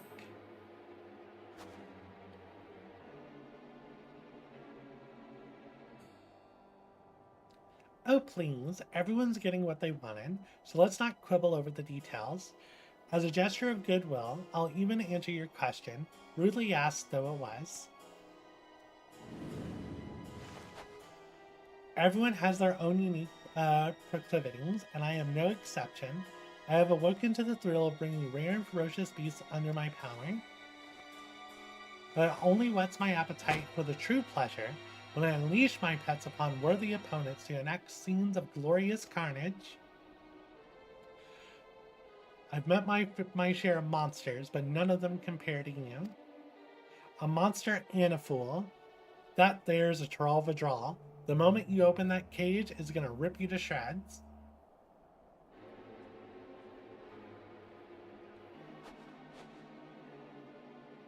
Indeed it would, if it were so inclined. But if Ixok is as intelligent and bloodthirsty as you say, it will soon learn that I can provide a constant supply of worthy prey. In return, it will accept me as its master.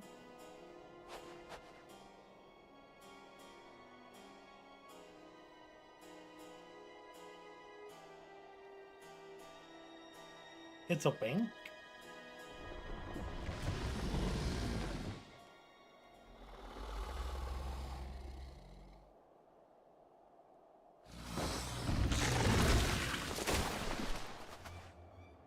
Huh? What's that doing here?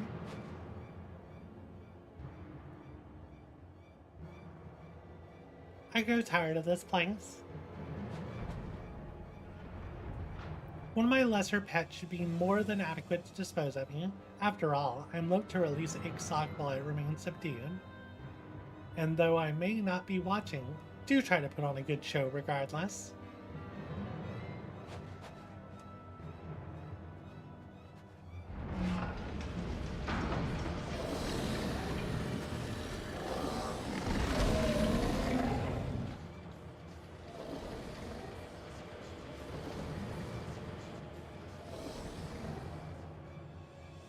Well, we gotta beat us up a beasting.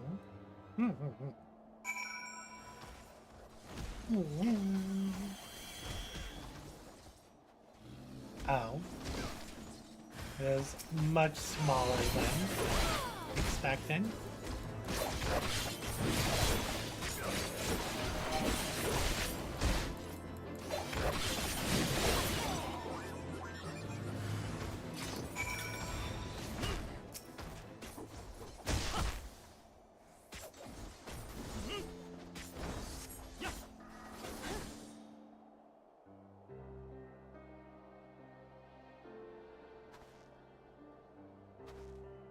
Thanks, I owe you.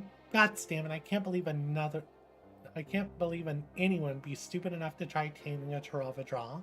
Never mind Ixok itself.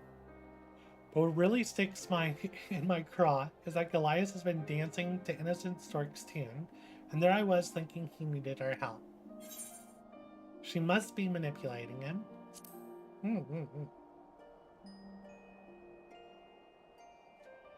You're right.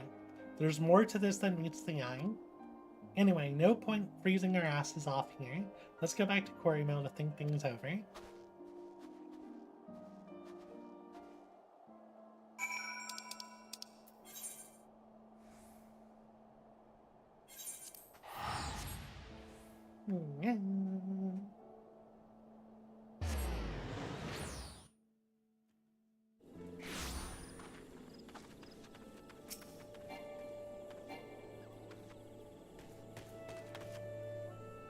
That's a guy. Actually, that hairstyle goes cute with that outfit. One thing I know for certain is that Ixok ain't gonna play the obedient pet for long. Innocent Stork's gonna find that out the hard way. But I reckon that'll be after she gets the urge to indulge in her twisted appetites. I'll do what I can to suss out where she's got to before then. Then there's Goliath. The Twin Adders need to know what he's been up to, and that he's still alive. For now, at least. You best get back to your training for now. Cage or not, Ixok's out there, and our job ain't done until it's done. Drink water, y'all.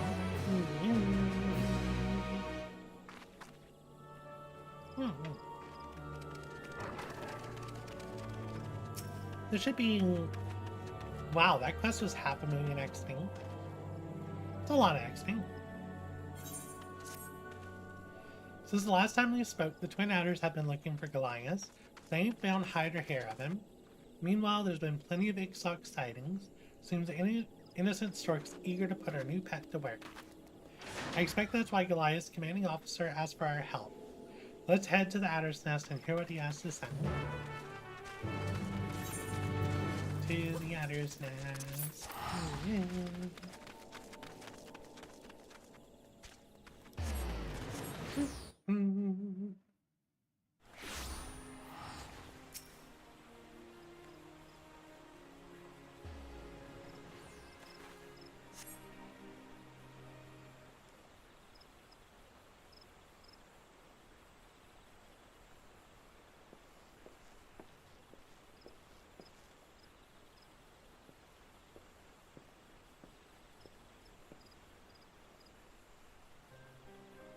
It's good to finally meet you both.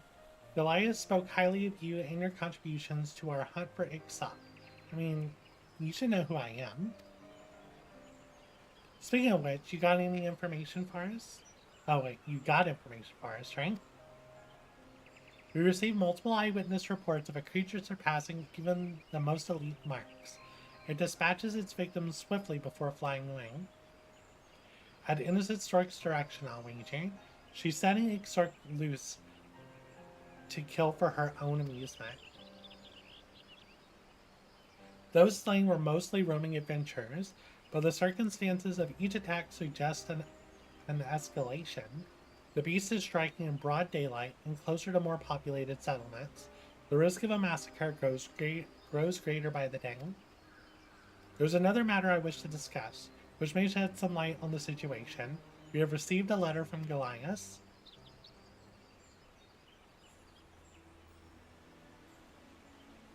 Though details are sparse, he wishes to resign from the Twin Adders. The letter also includes a message for the two of you. Do you recall our discussion in Southern Thanalan? Though my aspirations were beyond me, I pray that you succeed in fulfilling your own. I remember, Goliath. You wanted to prevent those with bright futures from dying before their time. That's why you joined the Twin Adders. Wait, we had that talk in the Shroud, not Thanalan. And he mentions our aspirations, which is to protect people from rampaging beasts. Don't you think he's telling us that Ixoc's gonna appear in Southern Thanalan? A hidden message, albeit not a particularly well-hidden one. If Innocent Stork read this, she would surely have divined his intent. I can only surmise that she knew and allowed the letter to be sent regardless. What a better way to lure you into a confrontation with Ixoc than by taking advantage of Goliath's sincere plea for help.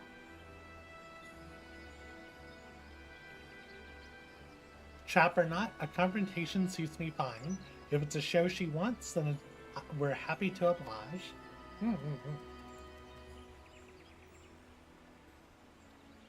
As for the where, she doubtless wishes to avoid attracting the attention of the immortal flames on the Amalja. The Solgali Desert, like it as not.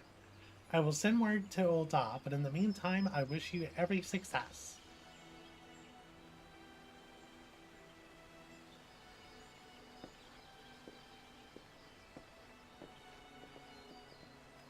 He just, like, bolted off.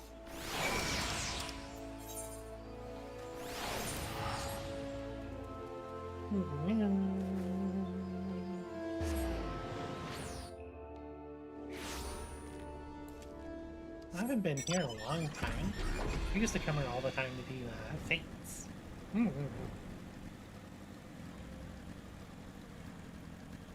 I always enjoyed leveling here. Alright, my guy. Trying to bait with a giant worm. Another carcass. This was Ixoc's work. Don't expect the trail to be this easy to pick up. Perhaps I should have. All that's left now is to walk straight into the trap. No Viper worth their salt should ever shield away from danger. Am I right? Let's do it. Oh, it's level 90, so I'm going to have access to Reawaken.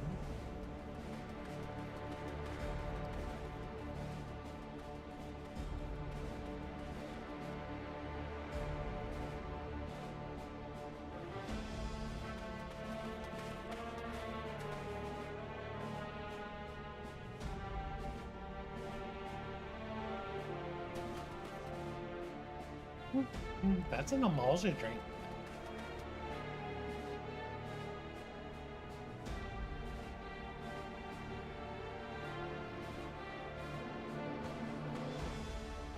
Such grace, such power, magnificence itself given form, worthy of awe. Alas, these mediocre distractions are a poor canvas for your art.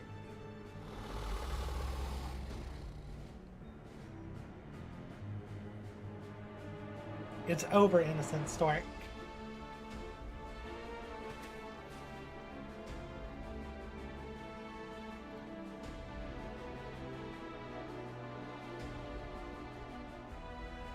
On the contrary, the main attraction is just beginning.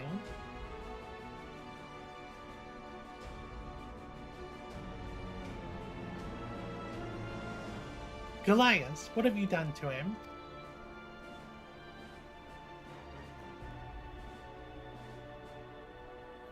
After his childish trick with the coded letter, I decided to let Idsock punish him. An appetizer, if you will.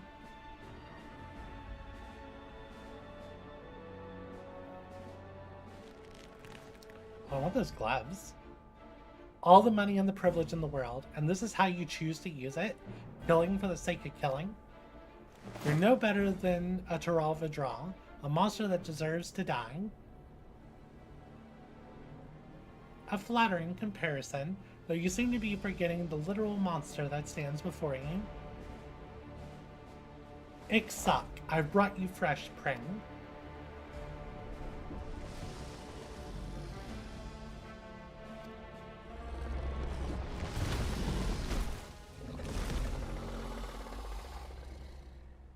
Oh, I haven't forgotten about you. A coward through and through, I knew. But one I thought had some pride. Guess I was wrong.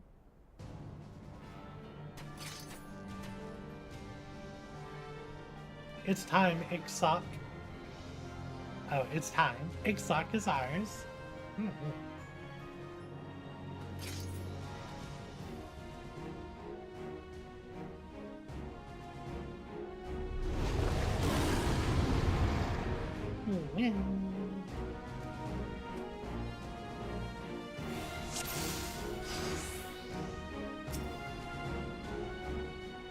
It's time.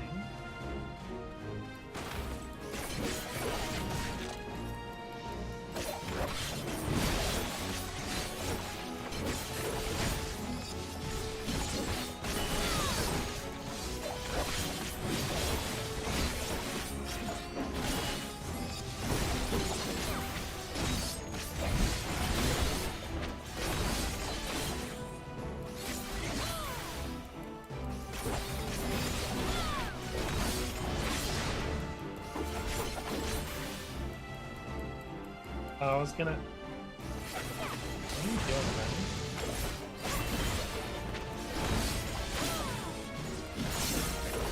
I was like, oh yeah, I need to make sure I use the proper combos. The game's like, no, don't worry about it.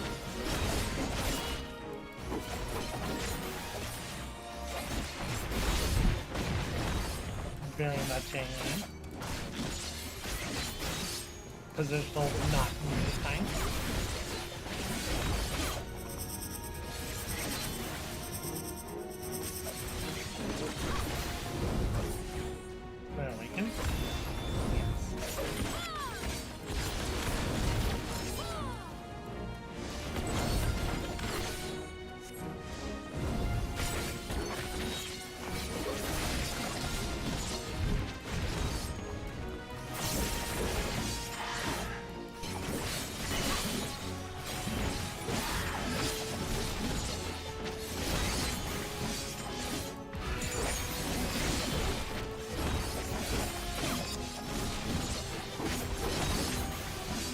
I was expecting a harder fight. Kinda let down.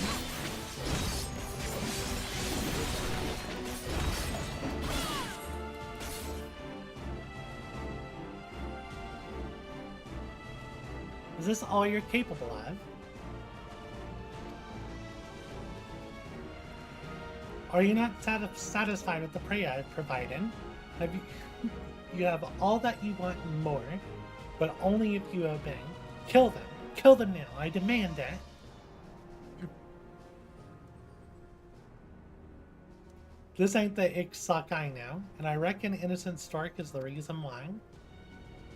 I can smell the wild grass on her, a less potent mixture than the one we doled out before, just enough to keep ffxiv at arm's length. But even that's too much for Vidral's senses. It's why it's addled and can't think straight.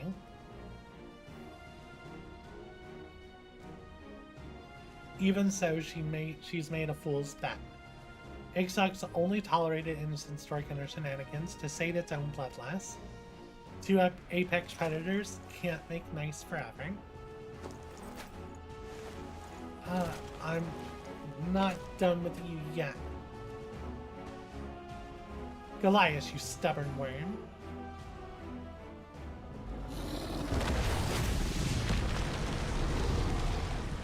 Very nice. Good job, ffxiv.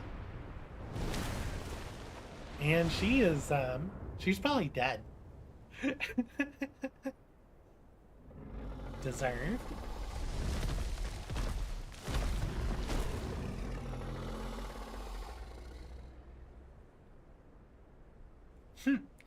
Maybe now I can concentrate on the fight. Alright, Anna. Give it everything you got. Wish I wouldn't have wasted reawakening on the last fight. Hopefully this fight's enjoyable, because the last one was like, okay, sure, whatever. I want this fight to be good.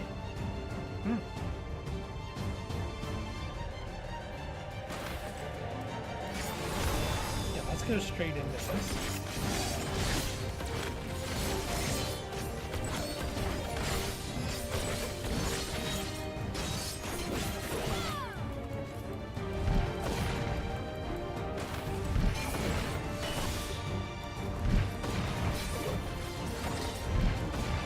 Okay, so it looked like using my ability there broke the combo chain.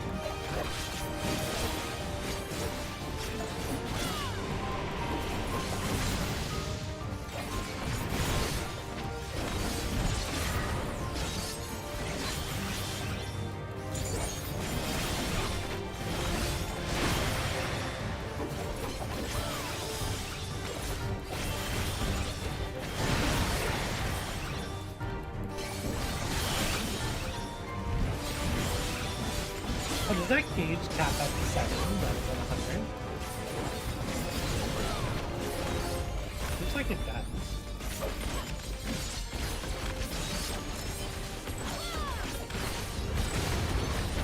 Oh, that hurt. That packed a punch.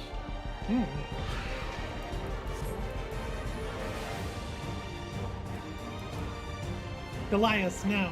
Don't you dare jump in front of us.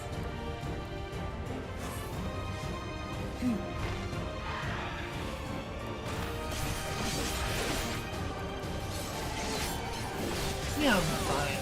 It's all good. They accumulate either right before I strike. Glasses are going to spread its wings, get ready for a huge attack.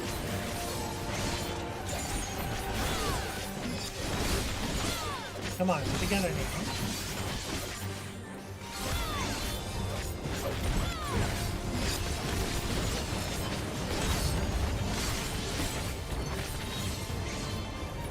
Gonna hurt. Gathers power in its wings. Oh, wait, no.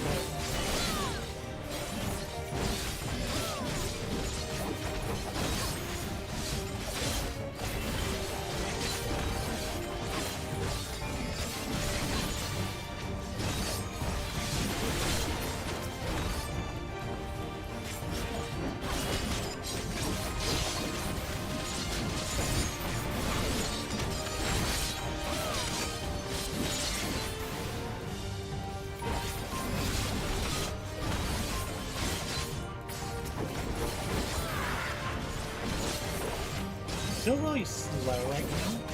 I'm not Sure.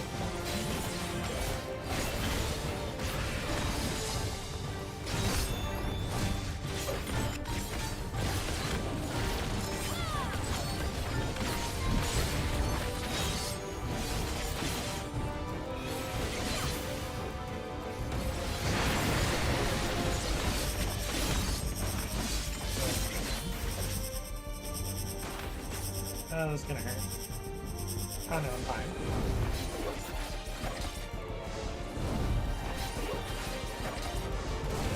Oh, that should hurt.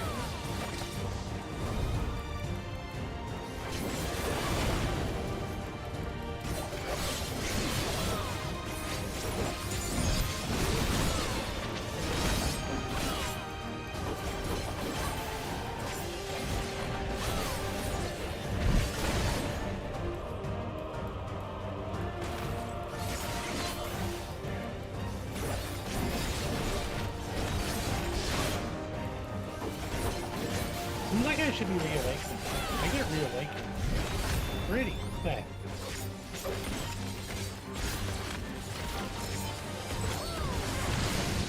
That's okay. That's gonna hurt.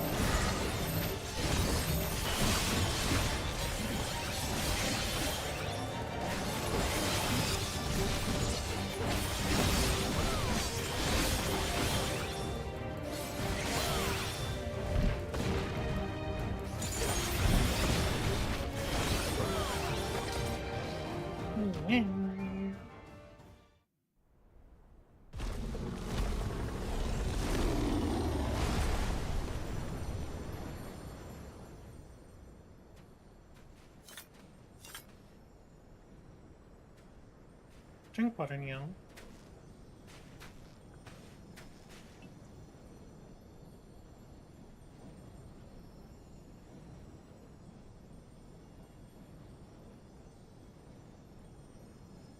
O restless beings, may you find peace in death. As the serpent sheds its skin, relinquish its husk, that you may rise again to greet a new dawn.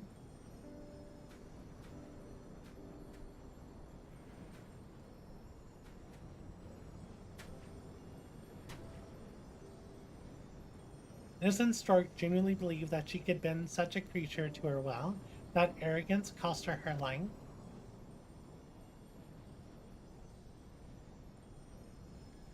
She never understood what she was dealing with, or afforded it proper respect. She took her superiority for granted, but the power she wielded to flaunt the laws of men was powerless against the natural order.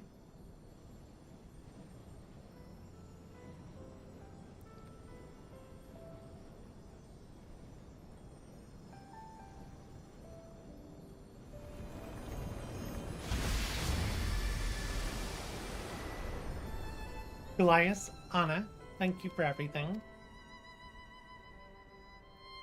That was a damn sight harder than I reckoned it would be, but I finally avenged my brother in arms and fulfilled my duty.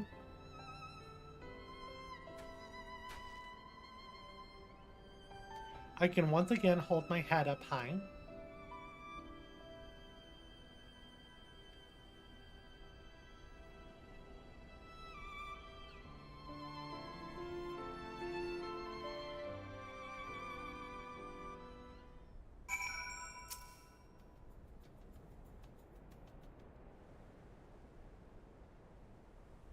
Ixoc might be dead, but we still got a loose end or two to tie up.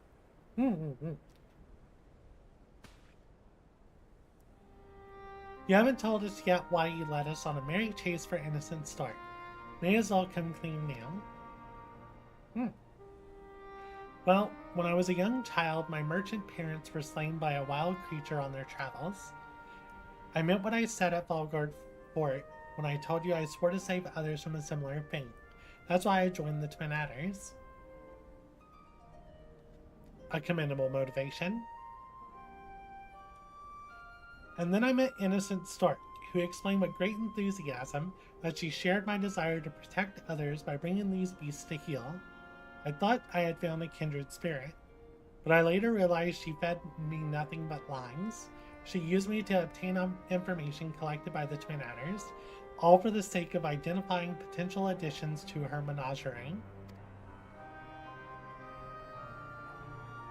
I disclosed all manner of sensitive intelligence to her, believing it was in the furtherance of her efforts to save lives. By the time I learned of her true intentions, it was too late. I confronted her and told her that I was going to inform my superiors. She smiled and laughed and said that she would unleash her fiends upon Gridania if I spoke a word, with some of her finest reserves specifically for my family. I'm guessing it was Innocent Stork's idea to have you join the investigation in Exop.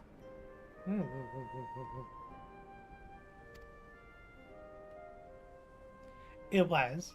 There's no excuse for what I did. Allowing myself to become her pawn has led to so much needless suffering. Nothing I could say or do will ever be enough to earn your forgiveness. Whatever punishment awaits me, I shall accept it gladly.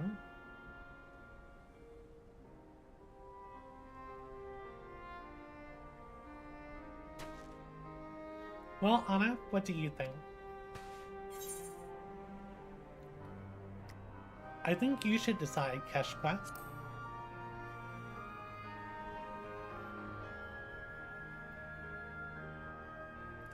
If you'd only done me wrong, I'd be willing to look the other way. But as deception caused all kinds of trouble for the Twin Adders, they're the ones who need to stand in judgment. Quite right. I will request that my superior meets us at Quarry Mill, where I shall give a full account. It's settled then. Meet us there when you're ready.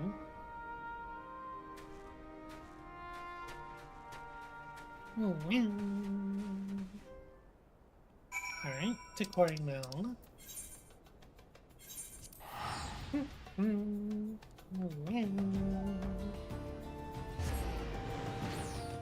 It's almost time for daily reset.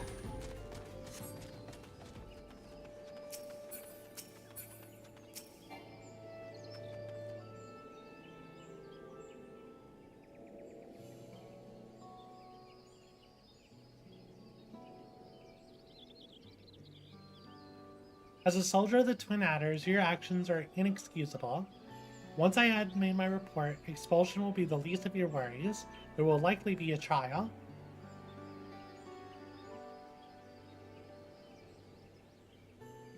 Where I come from, we don't take kindly to liars neither. Our word is our bond, and the violation of that trust demands punishment. But I will say this. The lies he told were to protect the people of Gridania. Not only that, the actions he took contributed directly to the defeat and death of Exop. I won't say the end justifies the means, but it's not nothing. Duly noted, though I trust you understand that this consideration may not change the outcome. Yes, sir. Ain't my place to tell you folks how to handle your business.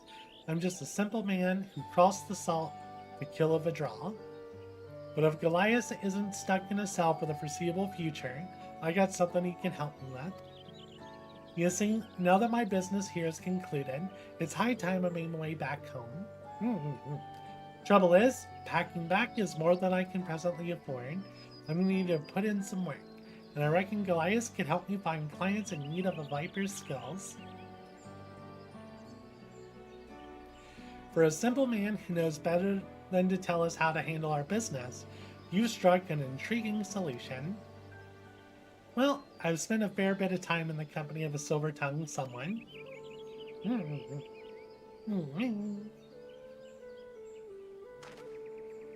Goliath, your conduct cannot easily be forgiven. Even so, it must be acknowledged that you played a vital role in the slaying of Exop. I swear to never again stray from the path of righteousness, and no charges will be brought against you. Moreover, I will accept your voluntary resignation, as you did previously request. With this arrangement, you may yet pursue your dream of defending the innocent from nature's most deadly threats, in your capacity as Keshka's assistant. What say you?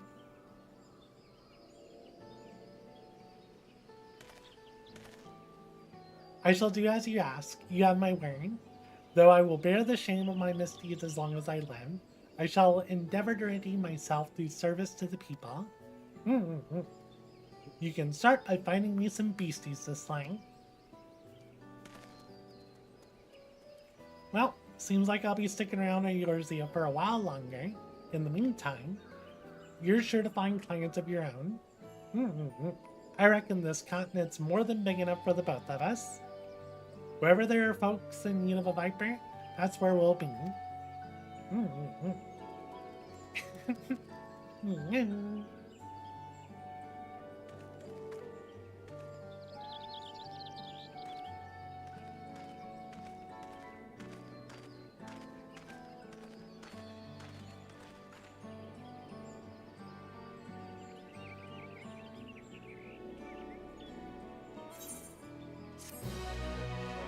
Let's continue.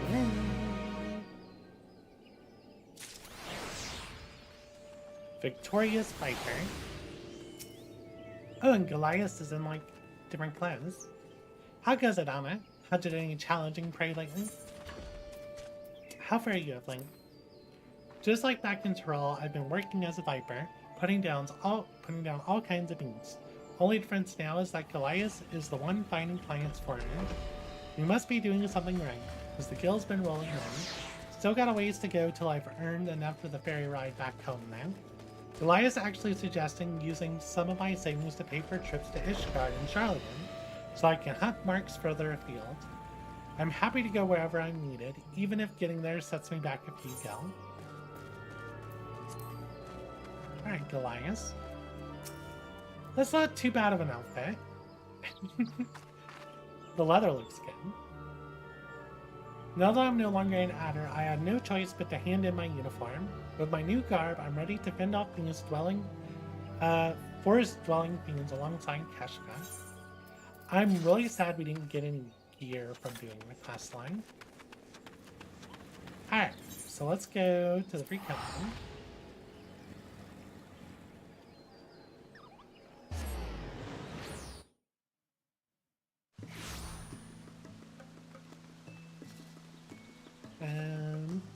Do I have better glamour?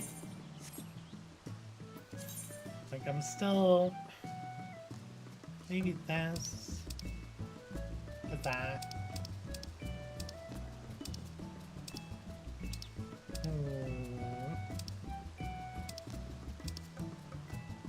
Like, I want to use this, but the cape, clips on my sword.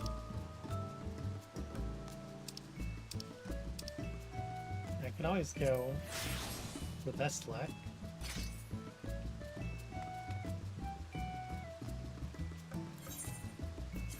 I think it's a little too much. What about this? That could be good. I haven't used this outfit in a while.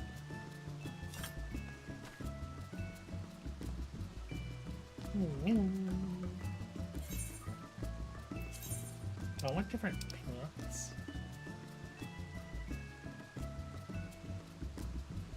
Because there's this. I always like that outfit. That's my usual outfit for Sage. I don't think the cowboy looks the way. I think we'll go with this. This will work for that. We already got red, so we got a bit of matching going on.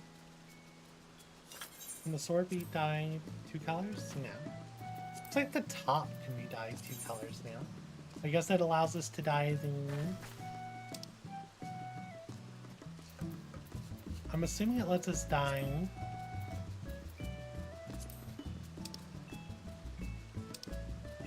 Oh, why did I do that? I want the time.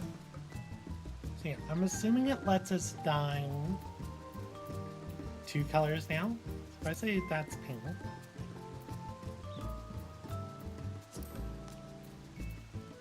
So that's that.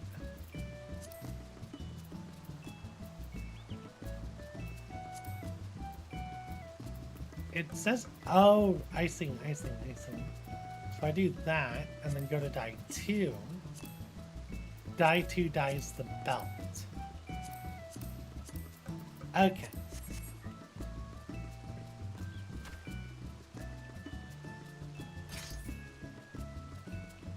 so we'll chill here. I'm gonna go ahead and take 5, and I think we'll do our, we got about 25 minutes until, whatchamacallit,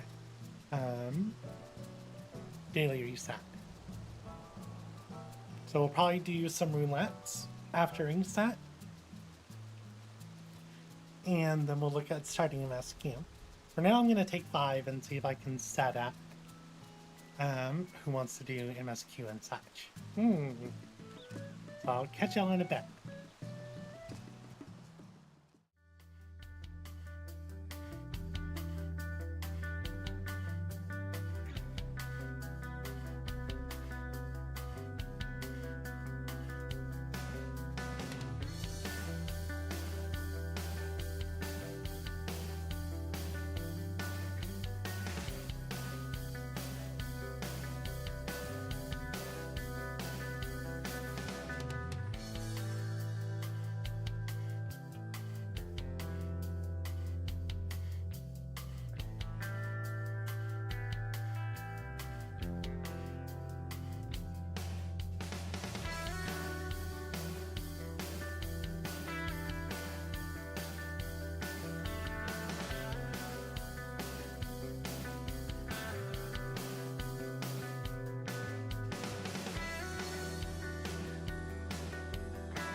Hello,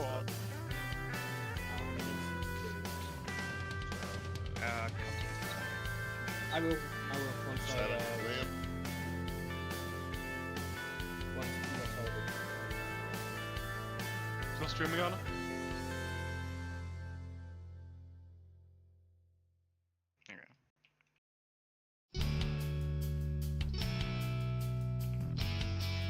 Yeah? Yep. You will... down to the live stream channel again, just because in case someone else comes in.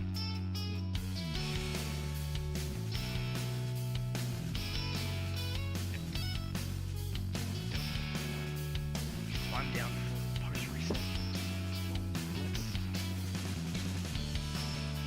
Oh, I'm probably gonna compete in the main system.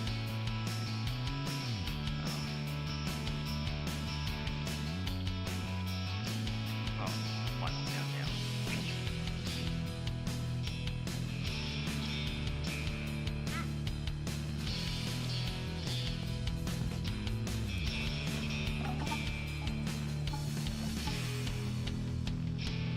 I'm probably gonna do the part of it if you're gonna do this. I'm gonna. Alright. Yeah, I think I'll still move it.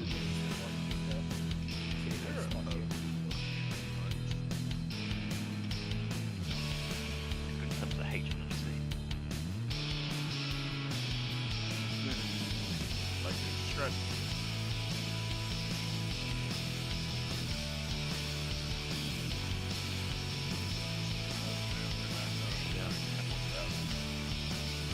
Oh no. Oh, 145 north? Yeah, we will. There you go. Oh, because if you're in party, you don't vanish from. I didn't enable that today. I think, yeah, I stopped party members from vanishing before clicking, but they vanish after clicking. Let's get this over. Alright, back to main story. Oh, I enabled that. Where did we find a setting again? Character When training. interacting, okay.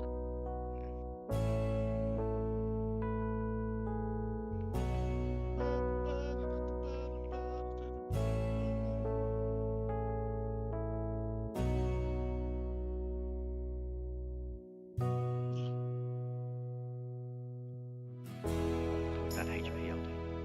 It's getting close to 6 digits. Once again.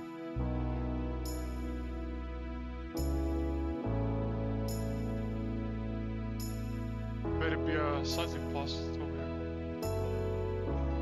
Well, let me help you out. Oh, well, the thing melted.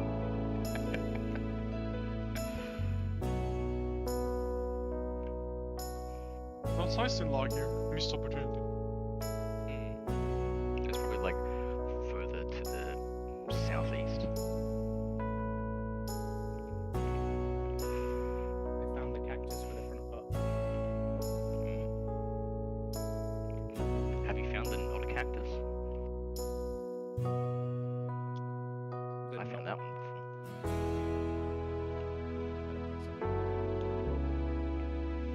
It's definitely not a cactus, totally.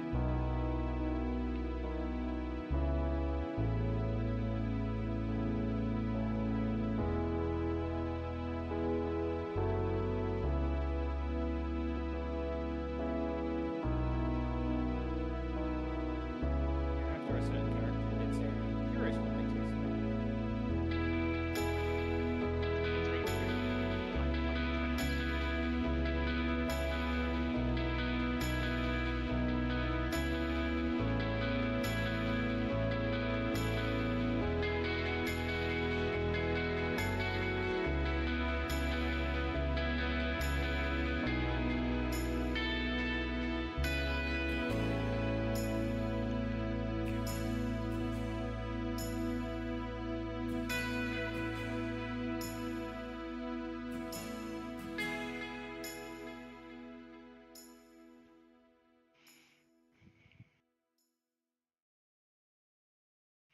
Yeah, so I presume what's going to happen is we'll get the MSQ and then first pop once very quickly out of the flying.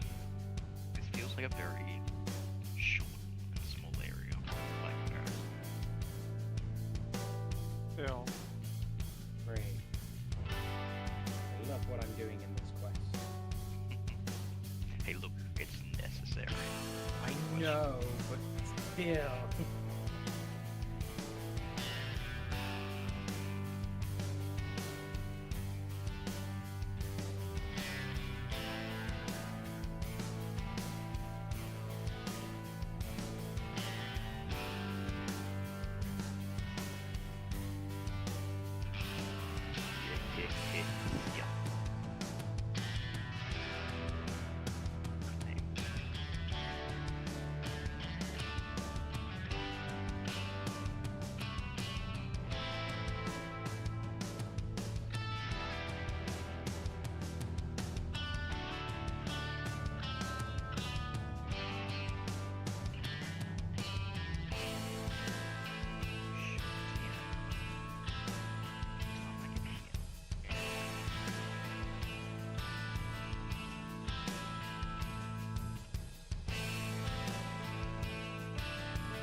Alright, and I'm back. Hey, man. There you're back. So, Viper's becoming more and more less smackable. Now that you're finally getting access to higher level skills. Yeah. What was your finding about the weaving? If you use Uncoil Fury during Reawaken, it cancels the Reawaken combo. So yeah, the combo is just meant to go straight through the generation with the legacy. Yeah, but you don't get the legacies until, I think, level 100. Yes.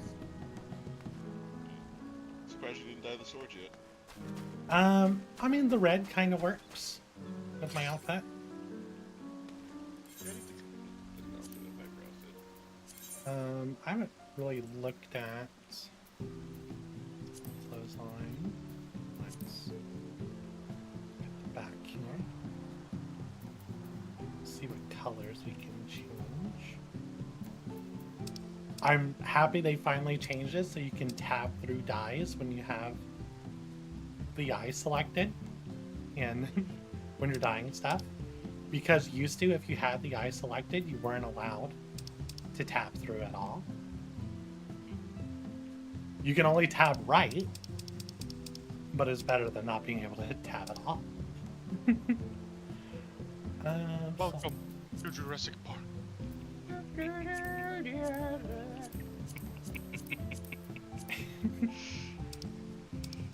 Yeah, I don't know if I want to dye these swords. If anything, I want to glamour over them. Because I like my scimitars.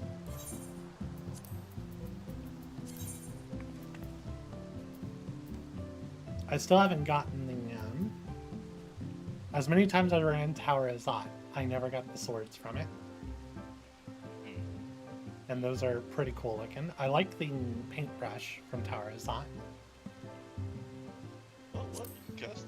Oh, cast the Yeah. So yeah, I like this. A lot of sword drops. Yeah, I like the scimitars. Yeah, I never got this. Yeah, Got to see how they die. They don't die. only thing I don't like about them is like, you know, it's like we're going into South America, and that's very Arab. They do look cool. They do look cool. I like the way they look on the back too. And I also like how they look in twin sword mode. I think it's funny that whatever your final combo you used, and you draw your weapon, that's how you're gonna hold the swords when you're idling. Curious if you won't pose though. Never mind it. No, Tyan's here. Oh yeah, Tyan is here. Or wait, where is Tyan? Story? Yeah, it's a story. Okay. I just finished the job quest for Viper. Yeah, looks like the story. It wasn't bad. I liked the Viper trainer. It was a little too... There was no hiding what the plot was, though. Like, Yeah. as soon as you met the villain, you knew it was the villain. Tyan's lovely. I figured you would stick to Viper. I was actually kind of hoping you would go to Picto. You seem to be enjoying Yeah. it.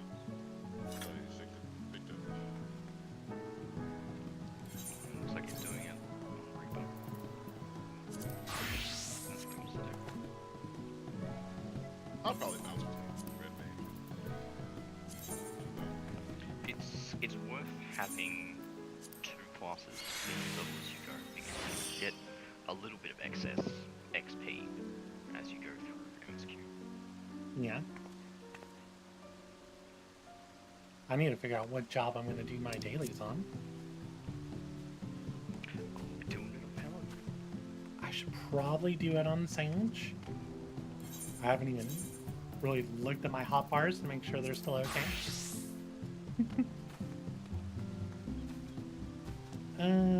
They look fine. I do need to move a macro though. I have to switch my macro because my other macro is currently broken. So let's see. Yep, that one. Put Soteria on cooldown. And this one. Which one is it? Flagman? There we go. Alright. Macro is fixed. Yeah, I might do it on Sage, just because I need to be leveling Sage.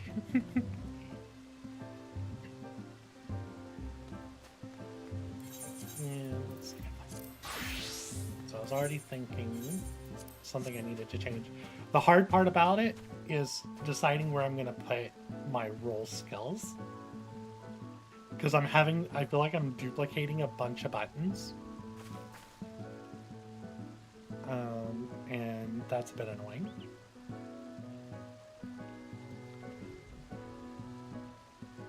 Because unfortunately, it's like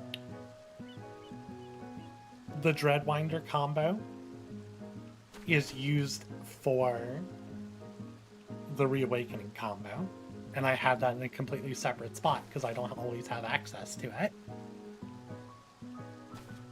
So now I have to double it. I mean, no, I shouldn't have to double it. You said Red Worm combo? Dread Winder. Actually, what I can do is, I don't need those skills up there. I can move that. Oh, Cali. Oh, Polly. Let's put Wait, has Anna done any story yet? Nope. No. It's fine. Yeah. It's like everyone's saying lolly how or what was the other one? Lahi. Lahi. Lahi. I still remember everybody going into that zone. The music hits you the first time you go in there. Yeah. So let's see. I need Yeah, the music and the different songs are really good.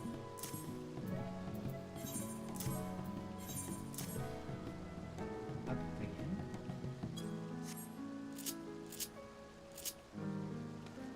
So now I can change things.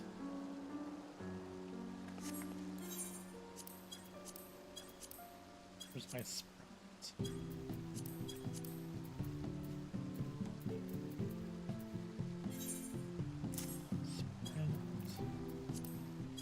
Roll actions, faint, arm's length,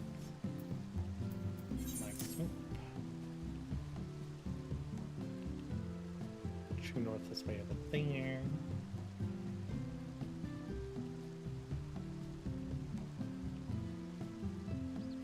I'm still having. I wish the job gauge was a little better. Because I feel like having that floating hotbar with my buttons is better than the job gauge. But I don't like that hotbar just being there when I'm not in combat. And as far as I know, there's no way in-game to make hotbars disappear when you're not in combat. You can, when you're not in combat. Yeah, You yeah. have to set up a macro for that, like I have with how I hide my UI. Yeah, but I'd have to use that macro every time I stepped into combat. And that seems annoying. I wish you could tie it to whether or not your weapons are sheen.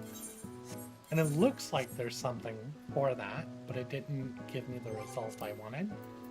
What you can do is that you make one button on a separate hotbar be the button that you use to unsheath your weapon. That also triggers the macro that's enable or disables your UI element. Just say, I already have a button to draw my weapons. I can maybe turn that draw weapon into a macro. Because you should be able to put the text command to draw weapon into that thing as well. Yeah. And then it would have to go... Because right now L3 for me is draw weapon. But I can replace that with a macro if I put it in a specific slot.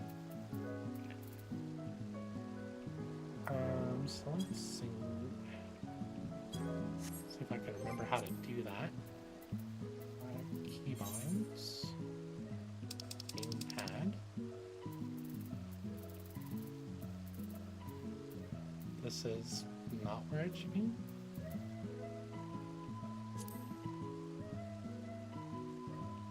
Assign a key. No, that's not what I want. Maybe under gamepad. Because I know there's a spot where you can do it. Draw sheath weapon. Execute macro 90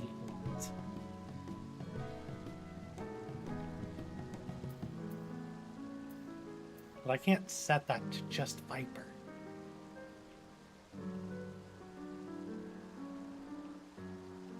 We can try that. Macro 90 apply. Macro 90 is gonna be draw. It's gonna be like a hassle thing to set up, but you can do. Set it. Skip. It's not draw weapon, so expands.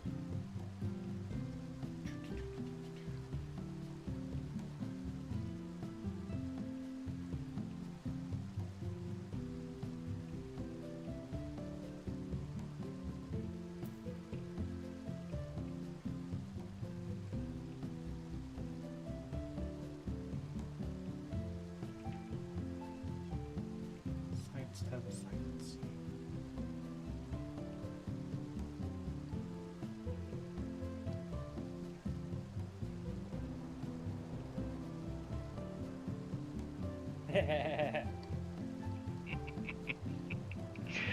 I was expecting someone to do it.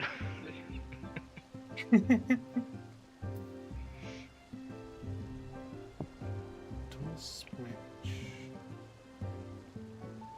So let's see. Final Fantasy XIV, draw weapon.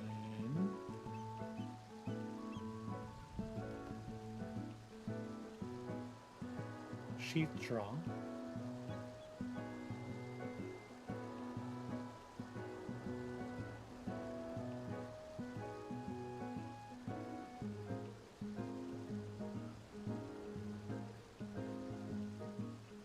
I found the B rank out here. Hello.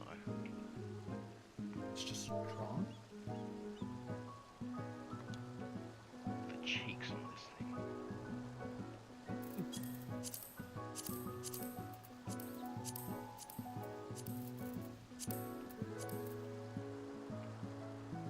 Oh yeah, I see it. It's not draw. Draw motion. Dummy thick.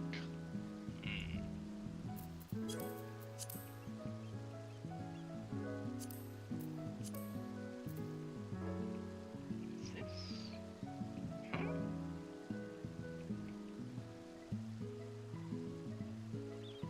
Is this the lead up to a fate? When they say, Lama, are you guys here the WSW or the WSB? W. Oklahoma. W. Yeah, But I've got Japanese voices, so. yeah, same. Expect W.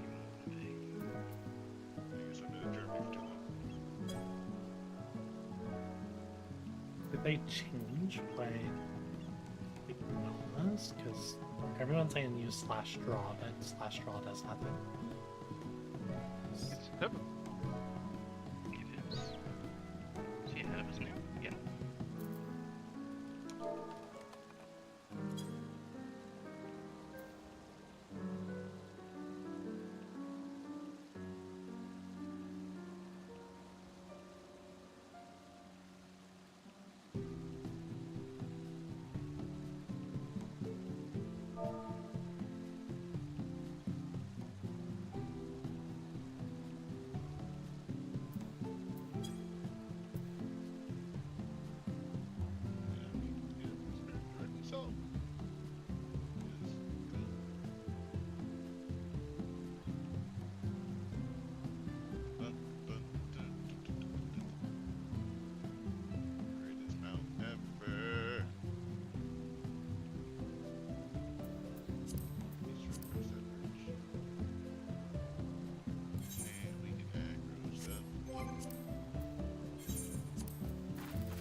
side. Nice.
Oh yeah, I wanted to do that.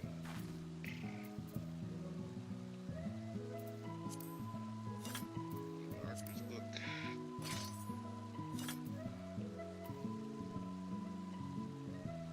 It's smaller. Go.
Got these coconuts.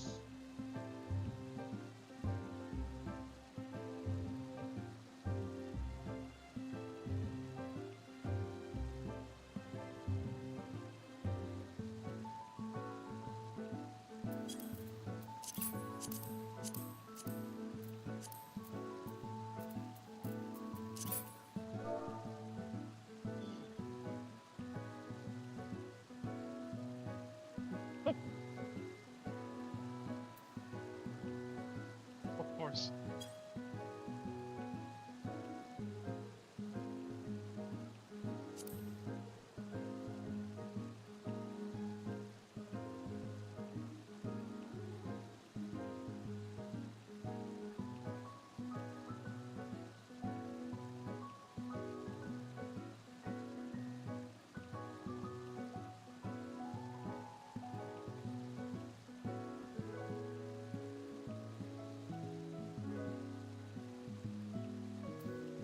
Maybe it, maybe my macro would work if I didn't typo it.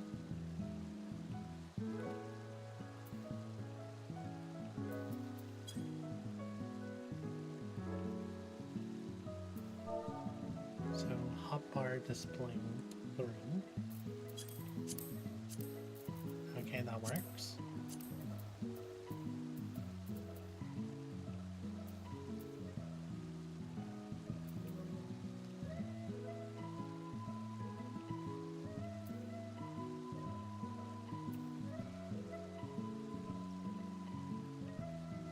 I'm typing this way on purpose.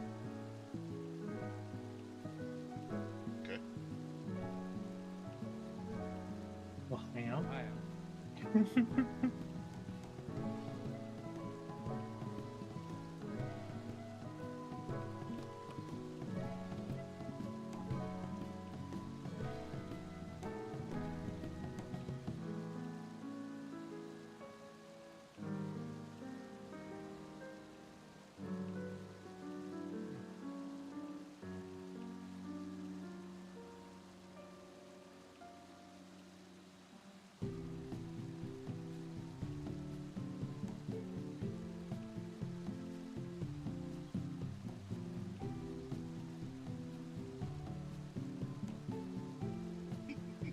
Nice twigs.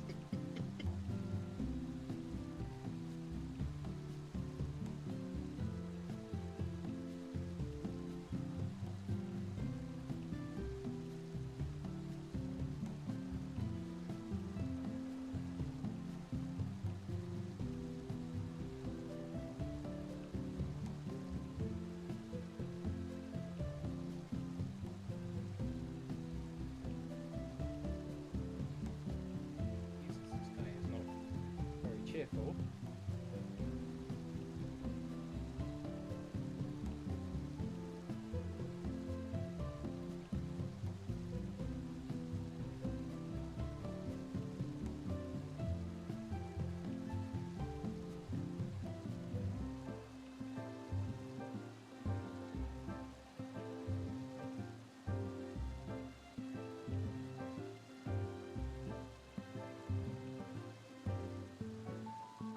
Well, there's one blue quest.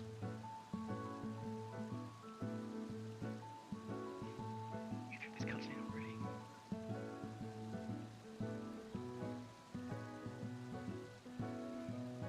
I have a bad habit of reading faster than what they talk in Japanese and then click next. Mm. Since I don't quite like understand Japanese, but like you know, like Yeah. is what I prefer listening to.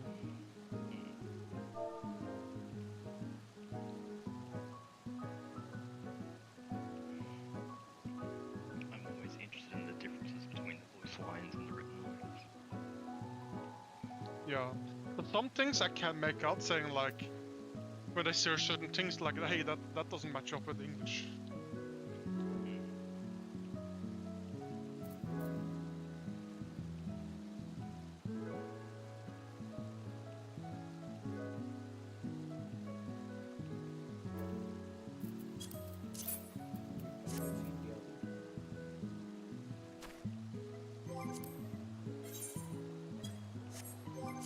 What are you up to, Anna?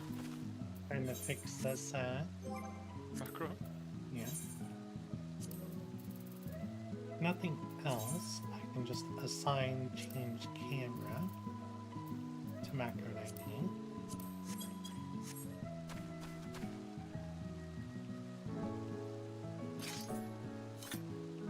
Why didn't that work?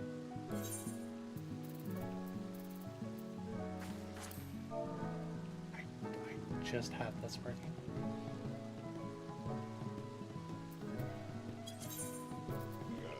Coding one.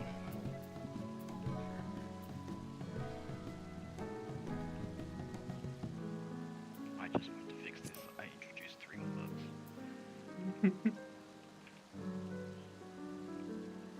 It should be as simple as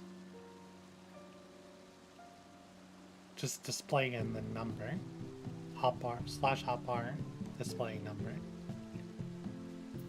Well, the reset's been a few guys over. I'm just waiting until Anna's done saying stuff. Okay, so it works when I execute it from the macro menu. That is macro number 98. System config, buttons, L3, execute macro number 98.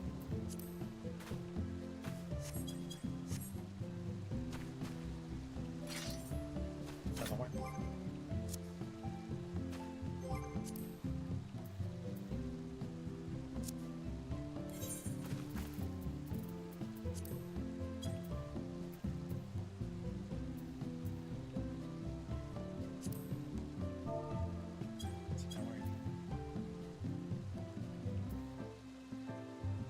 Yeah, you know what? I'm not gonna worry about it. I'll just deal. Fix my button back.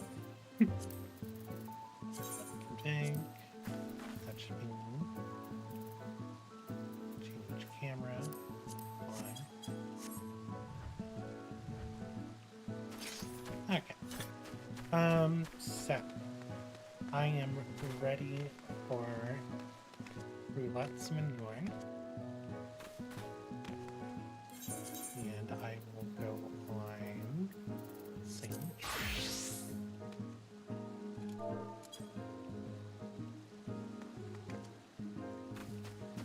And then immediately that hotbar is there. And we'll just take it off. Okay.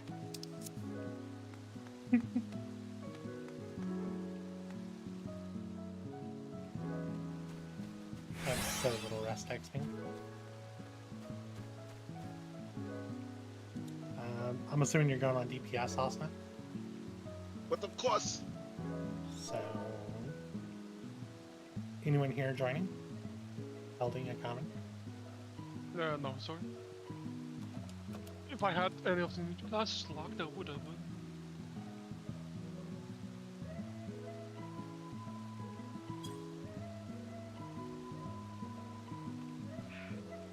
I just realized I was muted.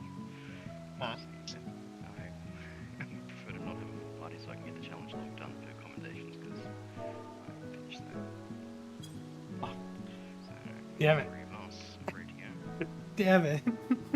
Tyon put a dot as soon as I said Never full. mind. Oh, Bam.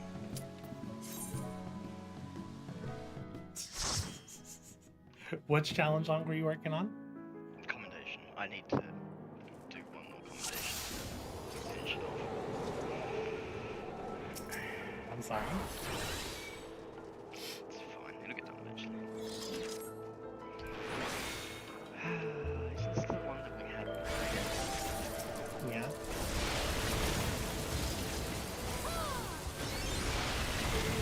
I'm doing it. Okay.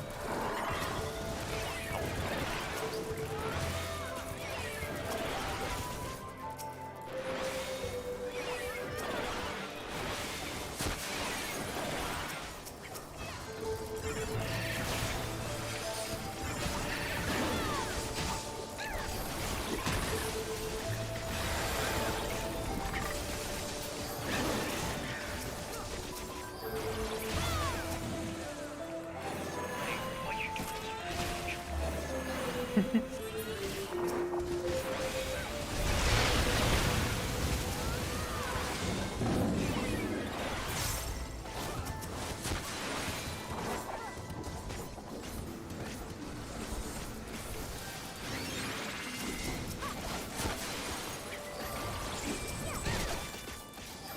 I missed my buttons already. Haven't played in Sage in so long. It's like, oh yeah, Sage. I know what this spell does. Sorry, I didn't realize that. Oh yeah.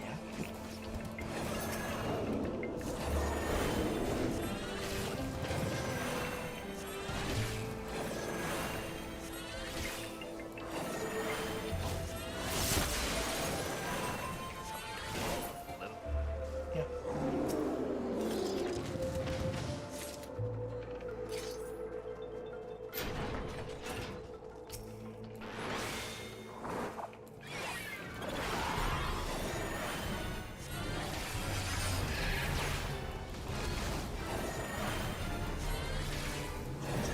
Sure, wait for buff window. It's like what buff window? We have Oh, 2 Vipers. What buff window? level 52. You're just gonna get stunned. It's fine. Don't worry about running away from it.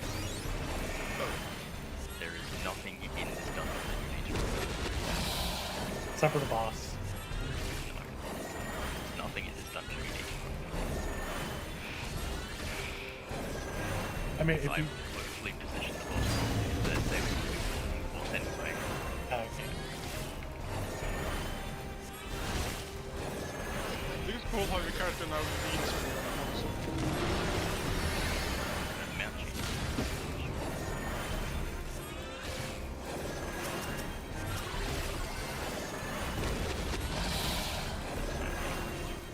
Yeah. Oh, I heard. Now, I'm not going to have to touch this. That's fine.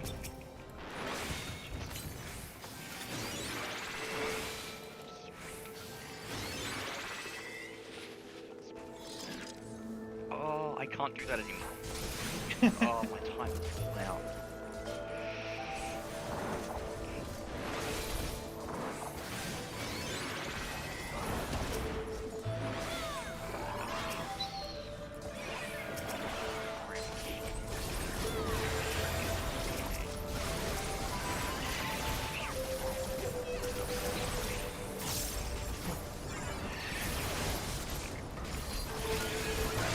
I was hoping to high menu, but I don't know high enough.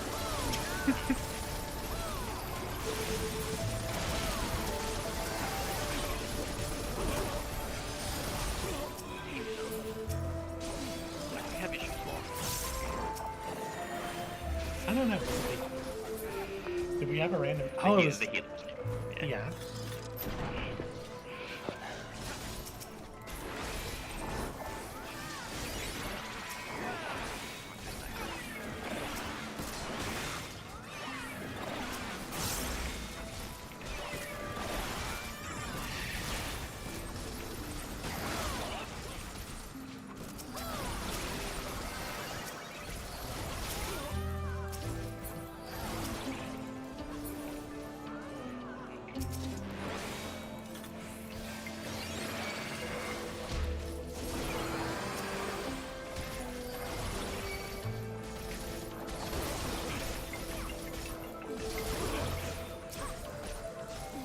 They never broke through your shield.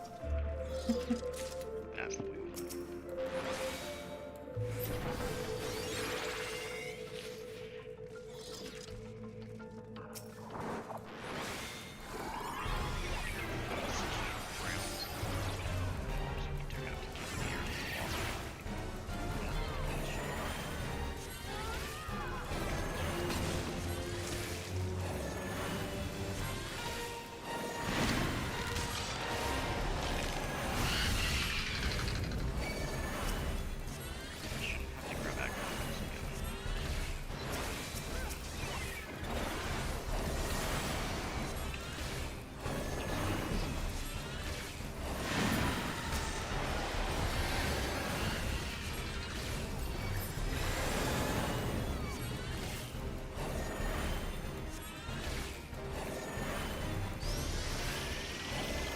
That's an easy job here.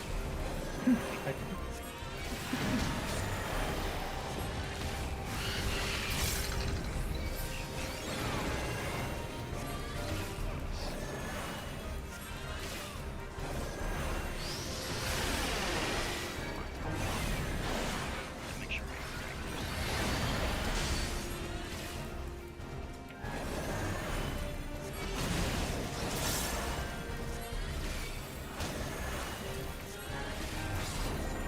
I had my jump.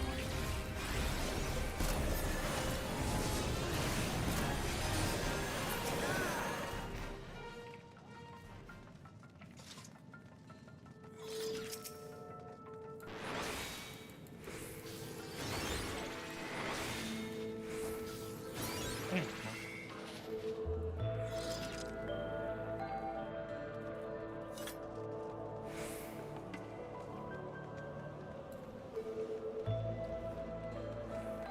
Little chunky shield.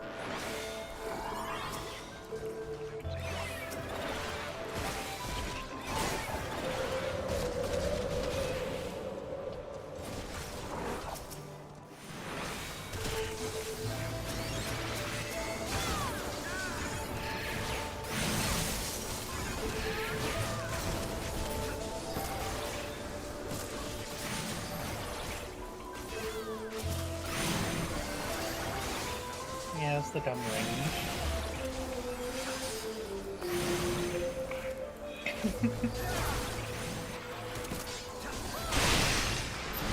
I remember last time we did this, you were lagging out so bad you couldn't get through that ice. Oh, was that unsynced? Yeah, I think it was when we did unsynced. You got a full room ahead of me Yeah. by the time I think that's the start of me getting extra. Yeah. That was...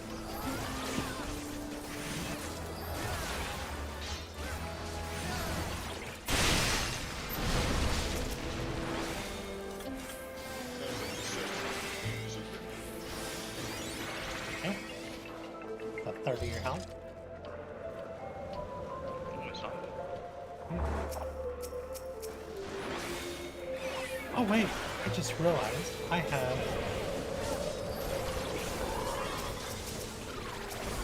No, maybe I don't have it. Like, do I have version describing?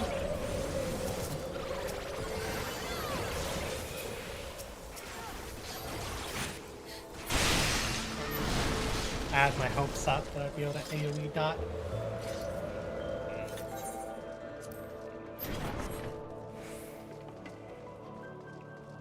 Why'd they make that late level?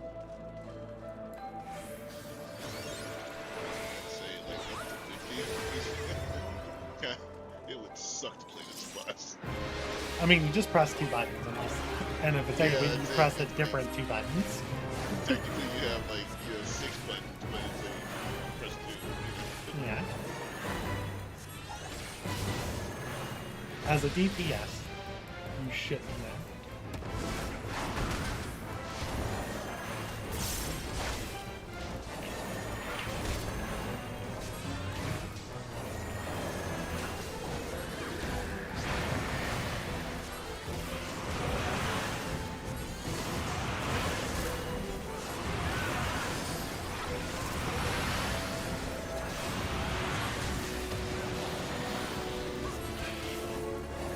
Fine.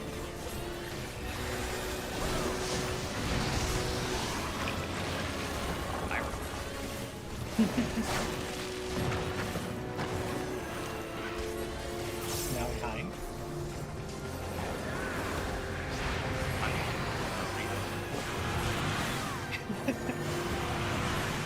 Yes, I'm not worried about it.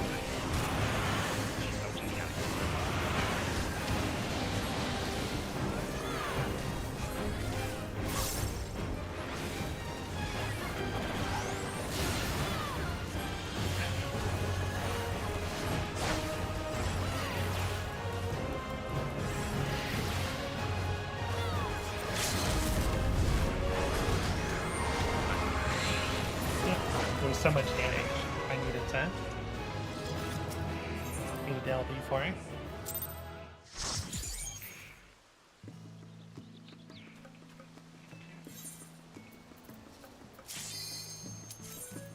We also don't get adventure in need of the full, which is unfortunate, but Hmm. so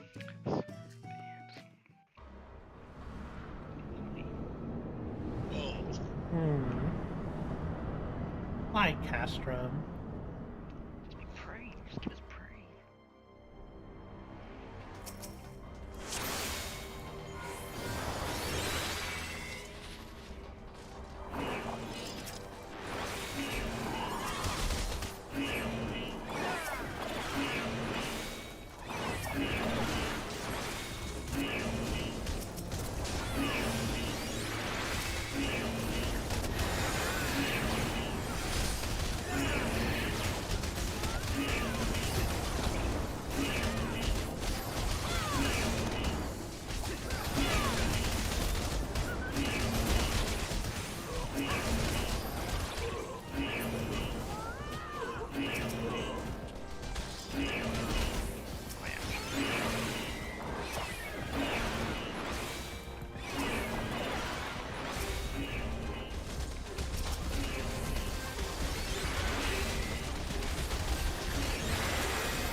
mean, I'm not really doing anything. I'm throwing shields because I want to, not because I need to. Like, I could probably just Caracol and, like, Cardia do the rest of the work.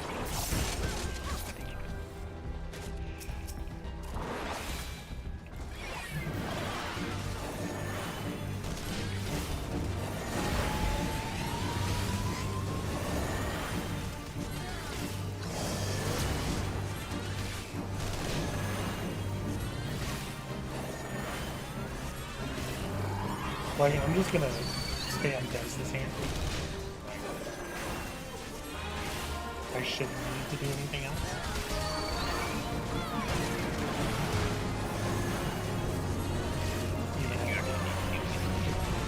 Yeah. Because, I mean, even if they weren't using it, like, maybe a Caracol would be enough. Because Cardia is doing plenty of healing.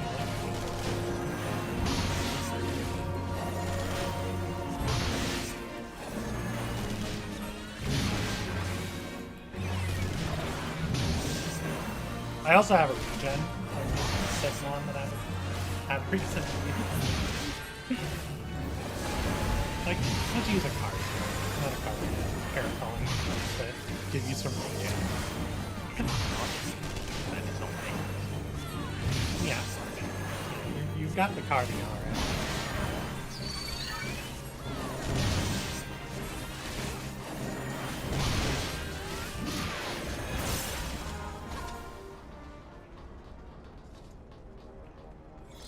So I was like, I didn't press my link shell email.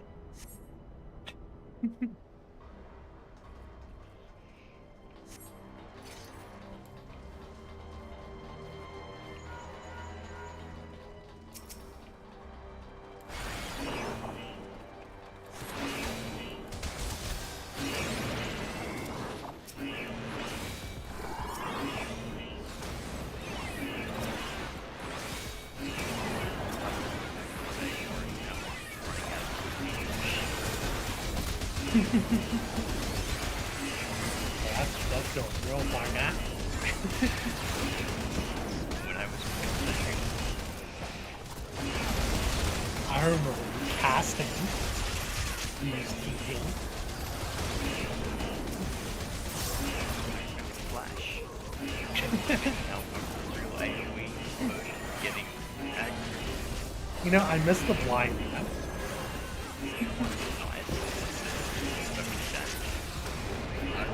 Bitch mess from 1980s.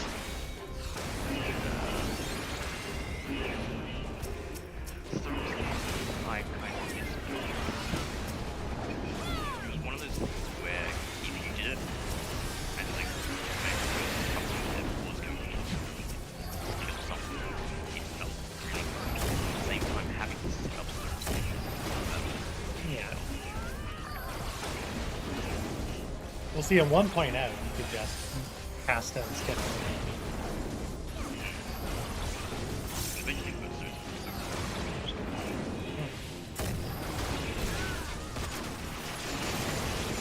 Which, actually, in A Realm Reborn, did casters use PP?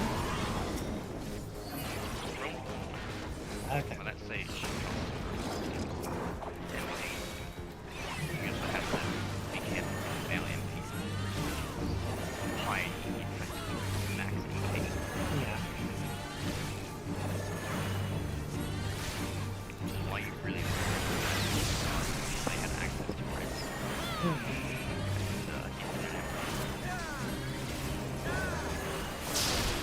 Y'all could have just stayed in position. Yeah, I haven't even been in.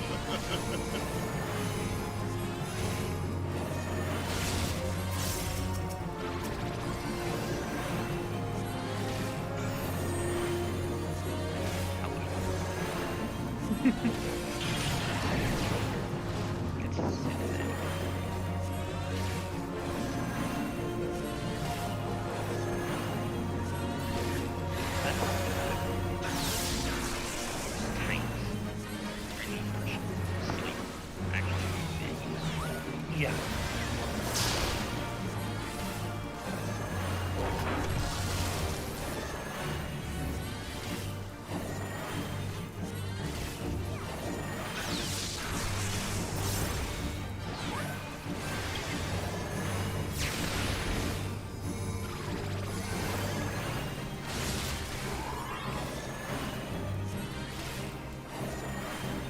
If I had a single target shield instead of AoEs, I probably could have survived standing and all that.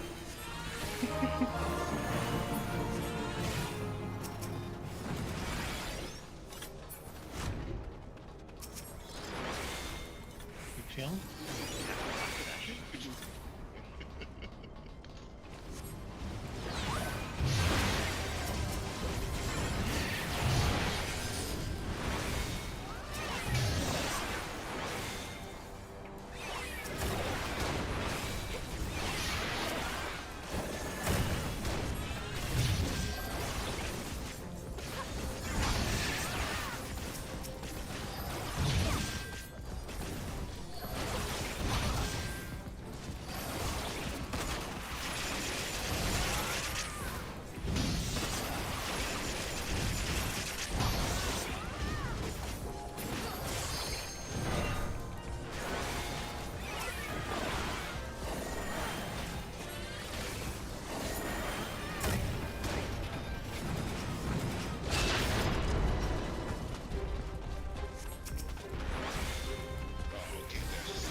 The sound effect of all these swords slapping these guys is hilarious.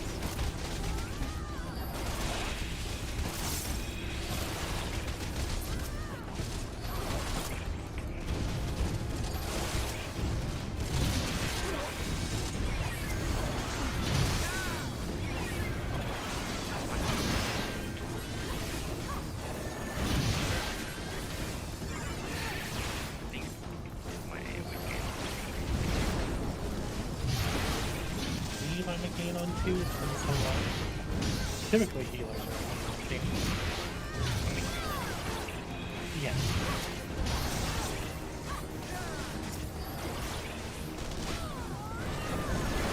They have not looked into potency enough to tell you that they're not fighting for gain on 2.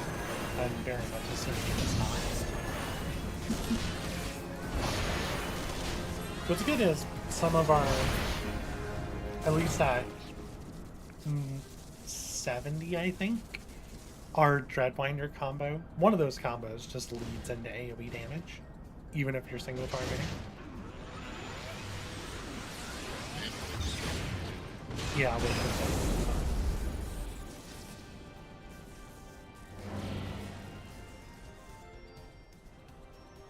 I feel like they could have done more with the job gauge, because it'll be like, oh yeah, you need to use left or right sword, but it only tells you that some of the time.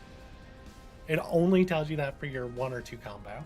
It doesn't tell you that for any of your other things that are specifically left or right sword, which I think is annoying, and why I'd rather have the buttons on my screen rather than the sword display.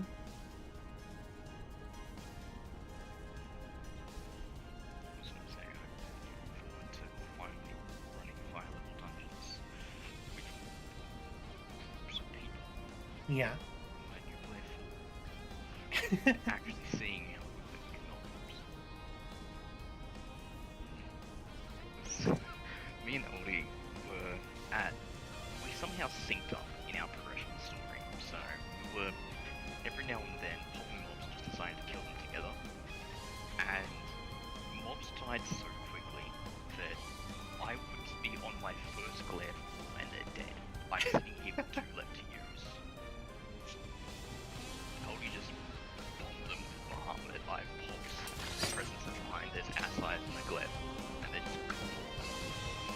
Oh, so you just get 3 there first when you use Presence of Mind? Oh, that's so good. Presence of Mind is left, just keep, like, if I'm in raid, I can keep casting Glare, left. Yeah.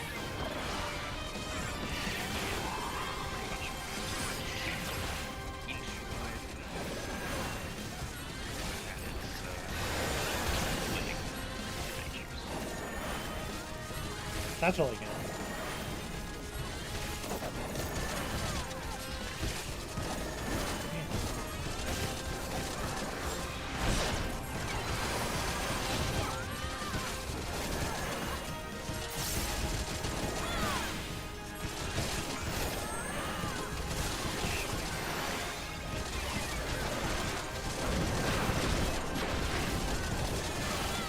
don't have my turret on yet, so Trust roll.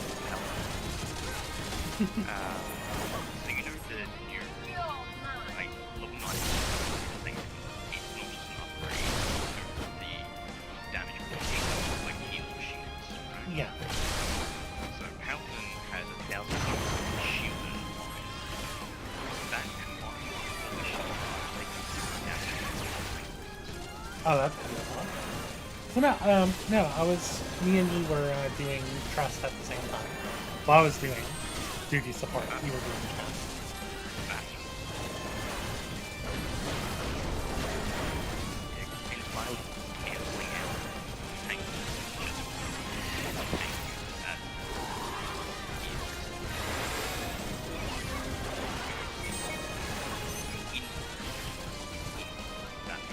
Yeah, one step.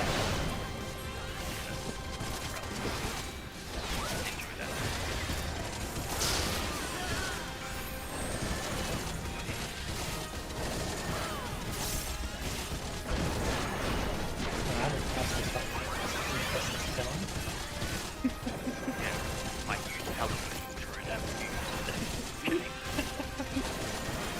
It's perfect timing.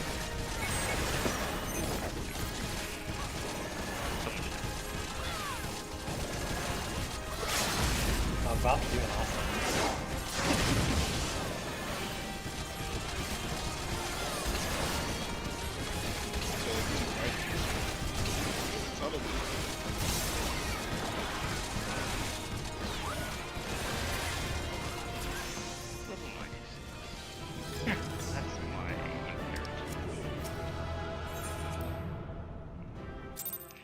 Requisite becomes AoE and that's it.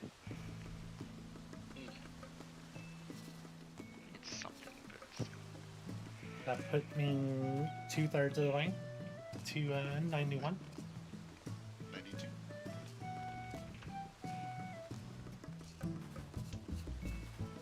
Well, unless there's something else y'all want to do, I will switch over to MSQ. yeah, I'm gonna keep pushing main story. Did no, I was like, did we do leveling? And I was like, yes, it was the first thing we did. It was just done that quick.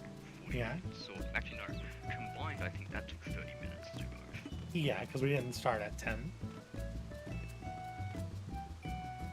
Let's see. Yeah. I will. Is there any Viper stuff you wanted to talk before I switch back over to solo stream? Also. No, do you think? Okay. Talk more later. Okay. Because I have a We got a feeling. lot to figure out. Yeah. And we don't have everything yet. So. Yeah. Like, I have no clue. So Uncoiled Twin Fang and Twin Blood is 92. So you just got that. That's good. So now you actually, I think, the potency isn't high on Twin Fang. Actually, maybe for AOE pulls they're good, or they're off global cooldown now. So you're probably actually going to be at the point where it's worth using Uncoiled Curing, just not during Reawakening. Yeah. And if you're you're going to need buffs to make it, to really decide when you should be using it later, because you're definitely not using it during your normal 2 minute. But you don't even have a 2 minute. Actually, do we not have a 2 minute ability at all?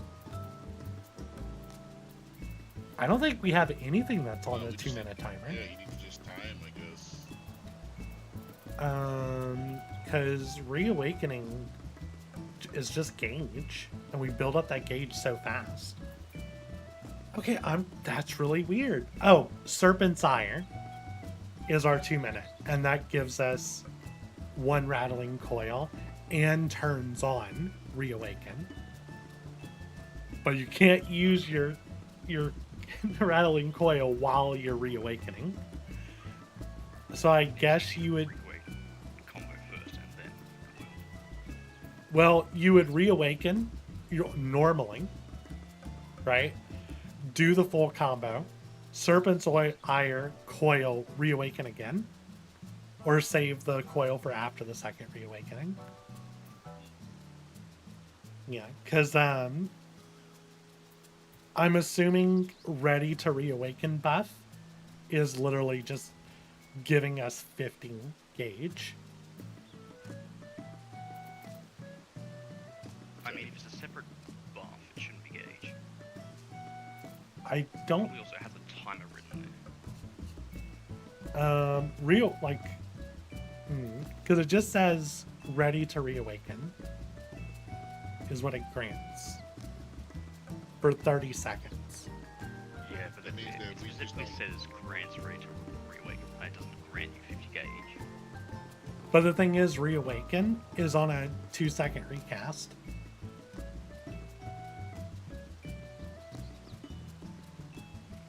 Yeah, reawaken it's just an off global cooldown.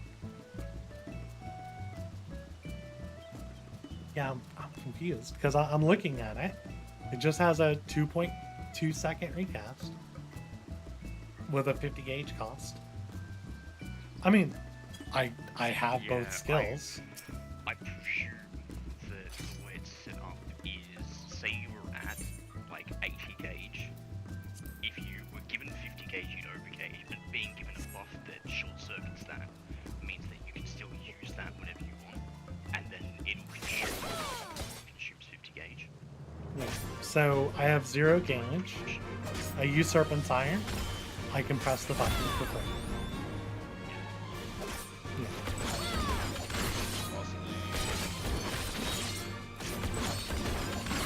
I can pop it all kinds of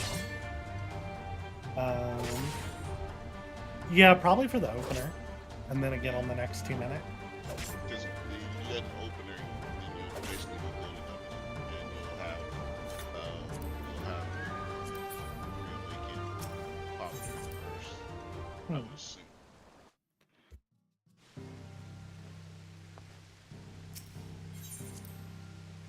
I wish entering and leaving the house would reset your buffs. But yeah, so let me rephrase that. Like, the reason I said it gives you 50 gauge is the old way of thinking.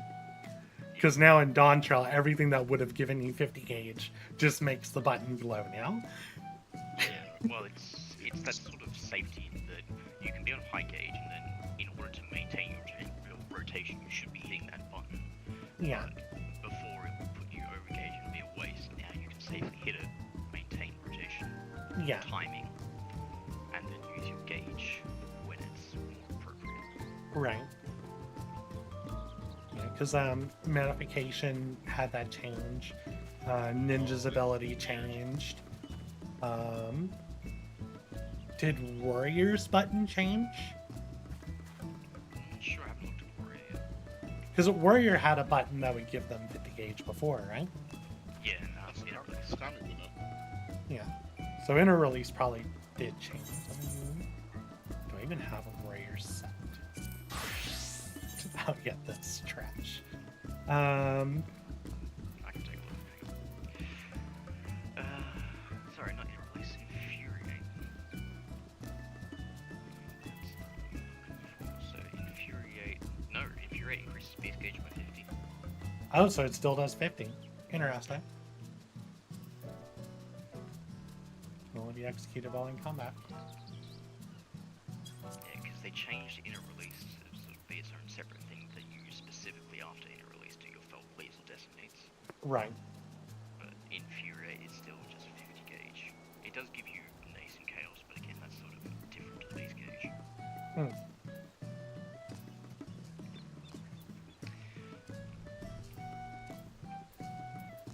I was just looking at the traits to see if there was anything hidden in there that would change it, because I'm too low level to actually see. If they were going to change it, they should change it at low level, not high level. True. Alright, well, I'm gonna take another short break, and then start doing MSQ. So I will catch y'all later.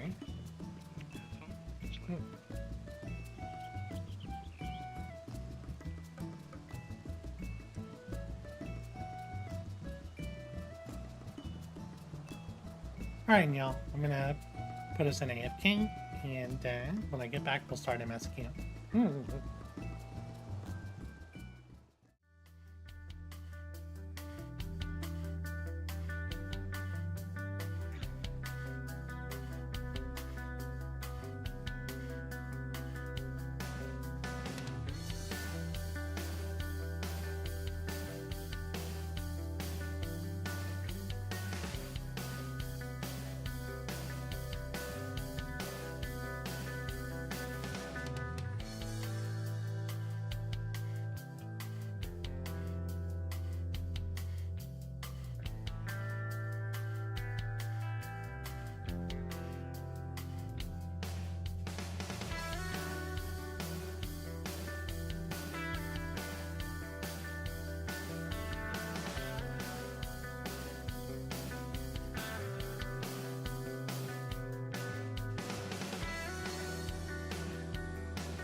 And we're drink water now.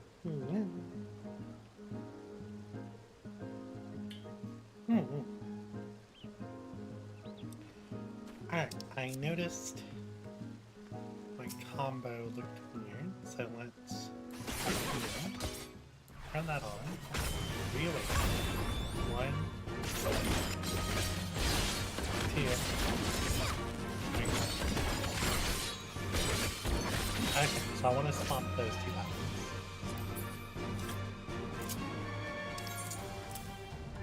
There we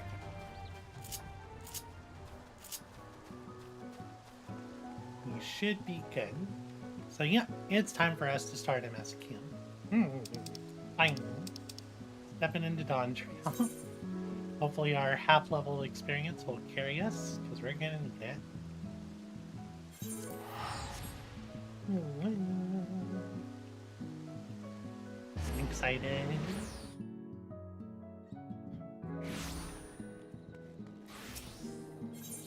I've done so much other than an MSQ. So finally getting to step into MSQ. Now, what, like 13, 14 hours into Dawntrail? Not including the time I spent off-stream leveling Picto.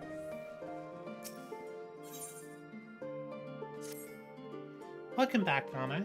I just had word from Erenville. He seems to have managed to secure passage to Tyrol aboard a guild ship vessel. Why don't you wait at the main hall while I go and inform your travel companions? It should only take a moment.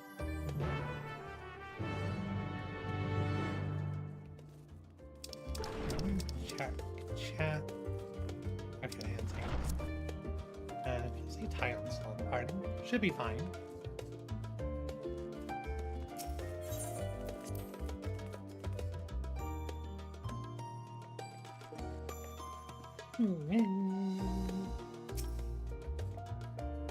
Let's wait around. I love all the posters in here. They're so cool.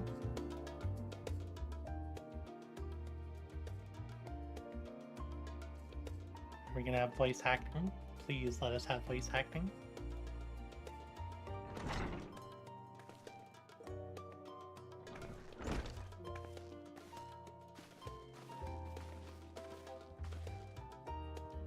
Ojika gave us the good news. We've made ready to set sail at a moment's notice.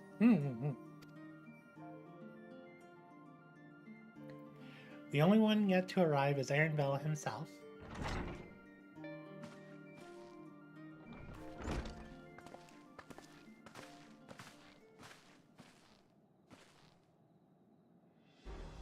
Ah, you're all here.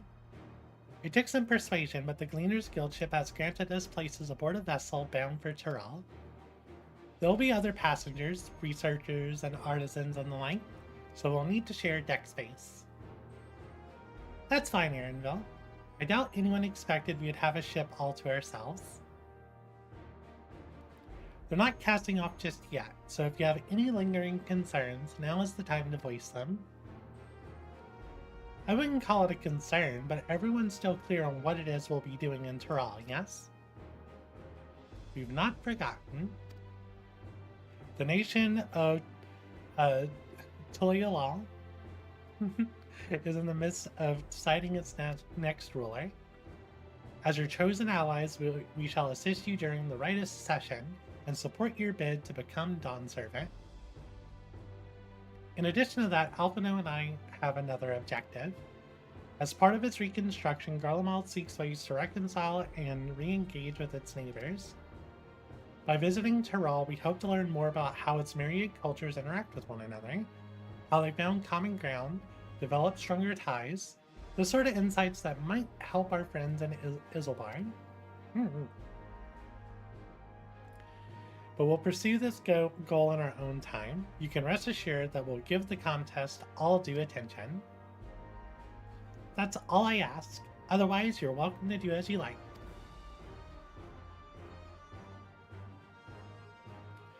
You wanted to find out about your grandfather, right, Cryon? Yes, as far as we could determine from the old missive I found, he had been tasked with investigating the Golden City by your father, the Dawn Servant. Yet oddly enough, we have no record of that investigation in our archives, and nothing to explain the earring which accompanied the letter. Thus, for reasons both official and personal, I shall very much like to get to the bottom of this mystery. I'm sure there'll be a chance to speak with Papa. You can get your answers right from the source. I look forward to meeting him. In any case, you're not the only one with an interest in the City of Gold. The Golden City is a children's bedtime story. I am part of this expedition only because the Third Promise has commanded that I serve as guide.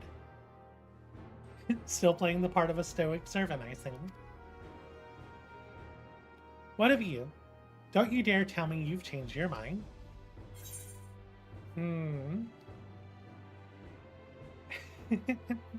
Hoist the sail and let the wind take us to as she pleases.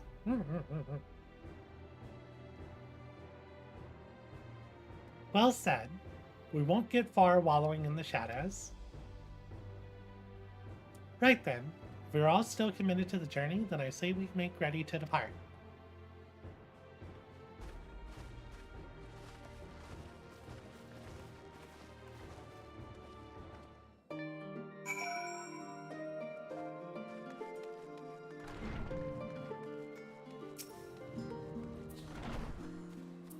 Eager as they are, the others have already left for the harbor. We're not in danger of missing the boarding call, but perhaps we should be on our way as well.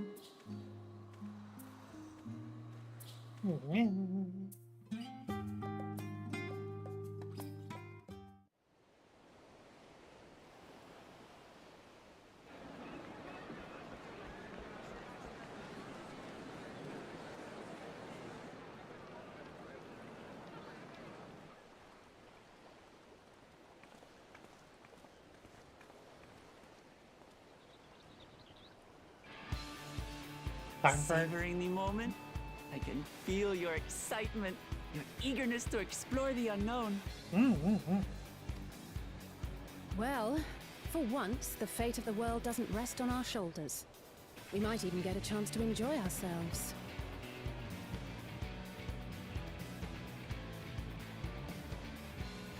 Do not be so quick to relax. Oh, Tural may seem but a short sail away on a map. The vast seas between brim with peril. The treacherous waters of Shade's Triangle alone have claimed countless vessels. Countless vessels. Realize chat wasn't open anyway. Fix that.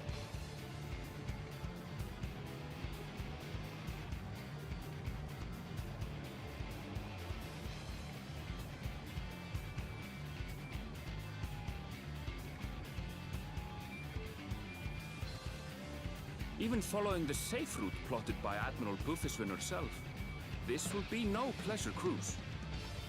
Perhaps, but my voyage here was uneventful enough, disappointing me so. Last time we went on a boat, we ended up in a dungeon. Either way, the two of you have first-hand experience,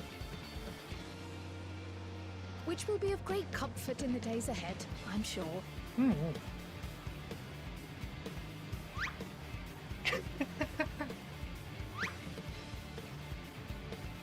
Aye, it's nothing new to us. All aboard! We're casting off! It's time. I trust you have everything you need? Of course.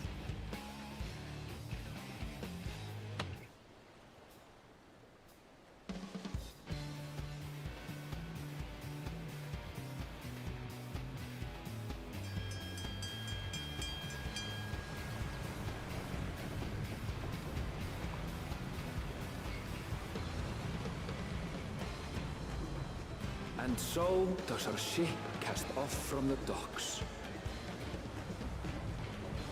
We sail west, as Kattenram did some 80 years past, bound for the New World, known to her children as the continent of Tural.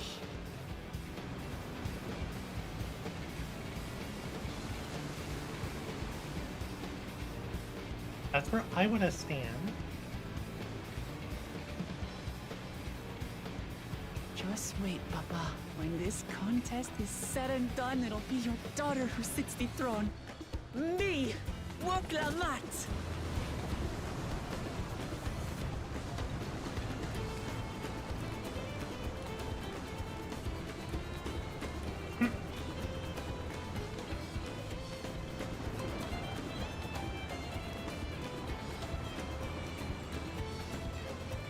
I feel like the sails aren't large for a boat of this size. I could be wrong. I feel like the sails would be a lot bigger.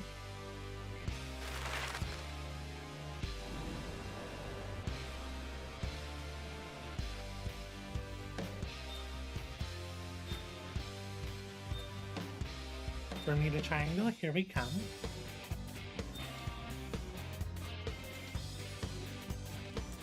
Or I guess the Caribbean first, huh?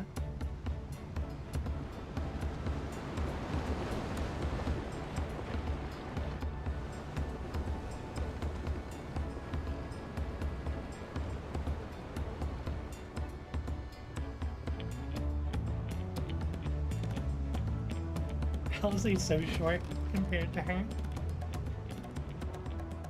Smooth sailing so far? Aye, so far so good. But this sea, she's a fickle one. Calm one moment, blowing a gale the next. I'll take my rest while I can then.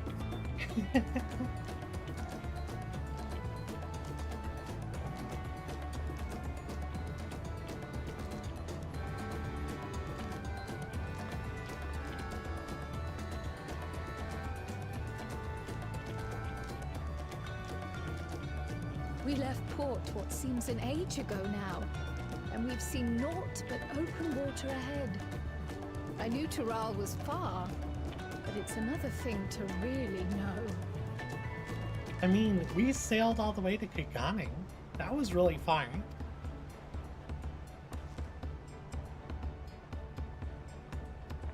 Speaking of which, some of our fellow passengers have made this trip before. Several times, in fact. I was able to learn a few things about Tuliolal and the right of succession. Since we still have a long way to go, why not have a chat with them yourself? I'm sure you have questions of your own.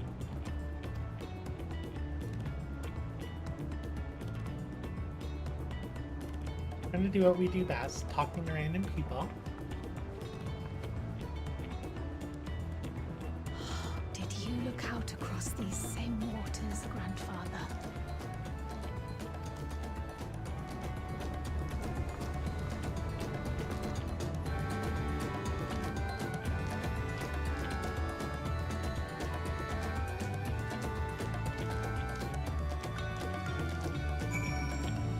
Yeah, I was right. Time to talk to people. Oh, this will be my first visit to Tural.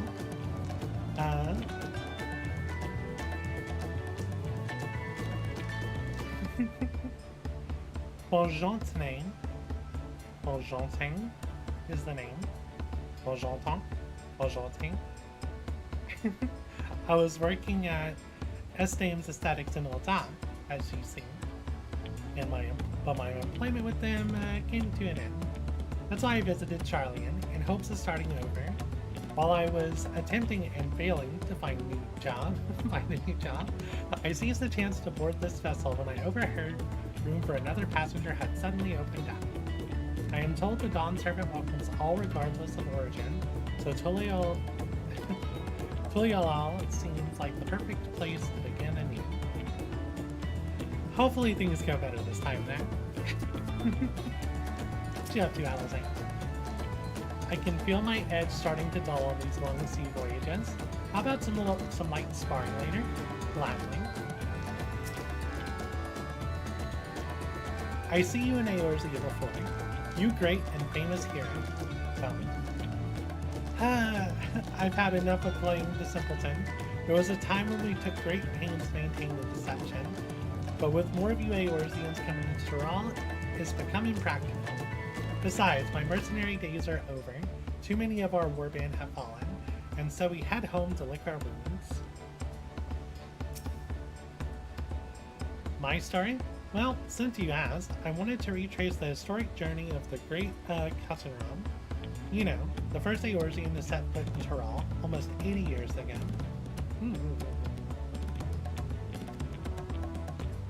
The Mamalja's leader is said to have welcomed Katsunram with open arms and sent him home with a bounty of silverware as a token of their friendship. But the real treasure was the crops he brought back: potatoes, tomatoes, and corn, which spread across Eorzea like wildfire. His grand adventure led to a culinary revolution. The tales say Katsunram returned to Tyrol several times after that, but his ship vanished during his last recorded voyage, and he was never heard from again. That even a seasoned explorer like him can reach such an end is testimony to the ocean's peril.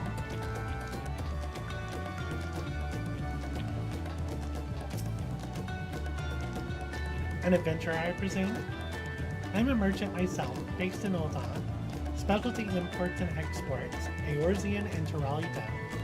If this is your first crossing the salt, as they say, do you remember that the social mores of Eorzea are not necessarily the same as those over yonder? Consider this. It is not uncommon for the various races to be referred to instead by the names of certain clans. Aha! For the Mikate, the Hetsaran, Hetsaran, the Rothgar, and the Expril. Oh, they're the Expril. Not because every member of a given clan is the same race, mind, but because many individuals of said race are associated with that clan. A fair assumption in certain cases, but take care not to give offense. Okay.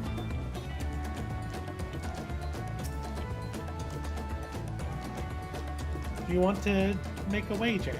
We're taking bets on who will be sat next in the Dawn Servant's shiny chair. There are 4 claimants in the right of succession. The young Book Lamont being one among them, of course. But from what a Mamolja bloke was telling us, the other 3 are all strong contenders. Not too many keen to risk their coin on the 3rd promise.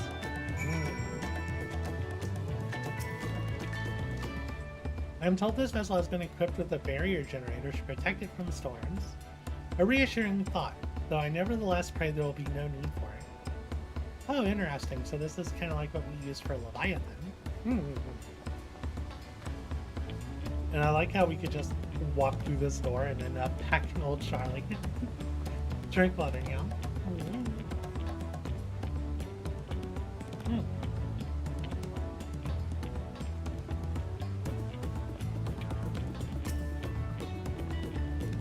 Did you learn anything of interest? Oh, I hadn't heard about the clan names. We should have Book Lamont and Aaronval teach us the ones we should know. Actually, it's getting a little chilly up here on deck. Let's all gather in the cabin.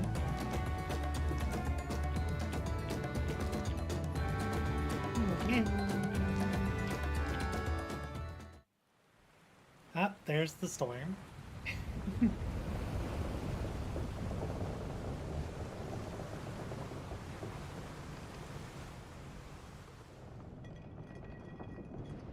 A little wine.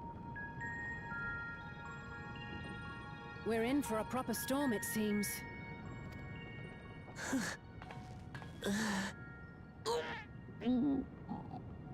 Oh no.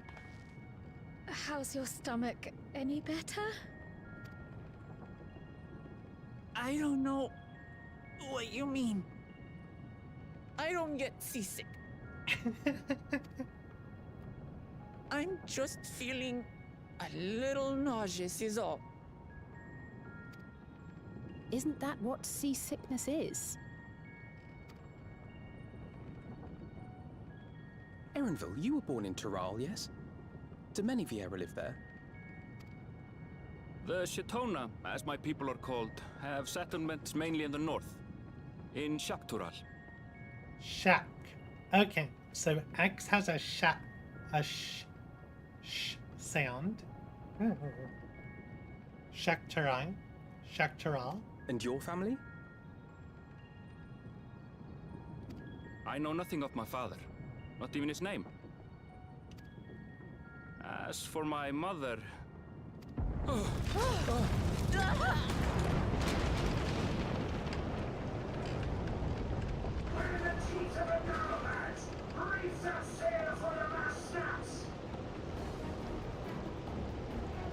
dear.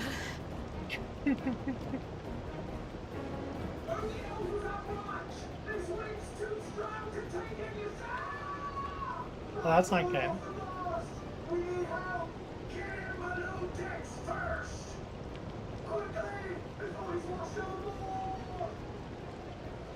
Come, we should lend what aid we can.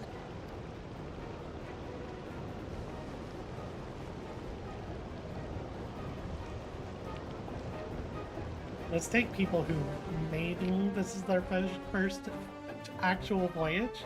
Let's have them go on deck. I have not seen the ocean rage with such fury before or since.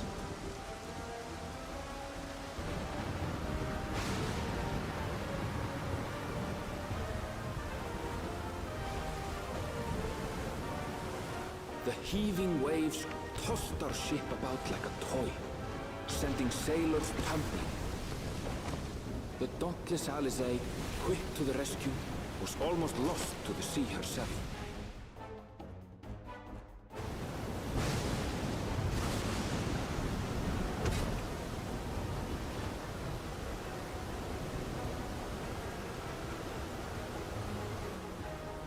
Meanwhile, our champion rushed to deploy the vessel's magical defenses, and thereby shield us from the lightning.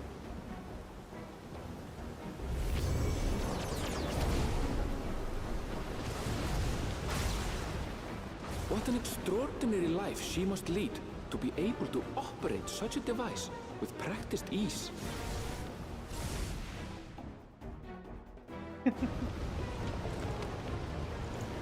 How many times have we had to use an ether generator? Too, threw herself into the rescue efforts, though one might have mistaken her for another soul in distress.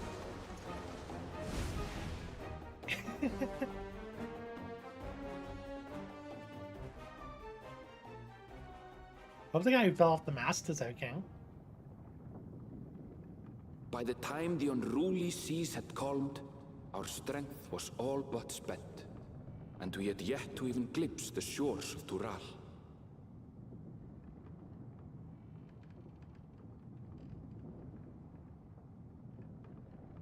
In retrospect, of course, that battle against the storm would prove a fitting prelude to the coming contest for the throne.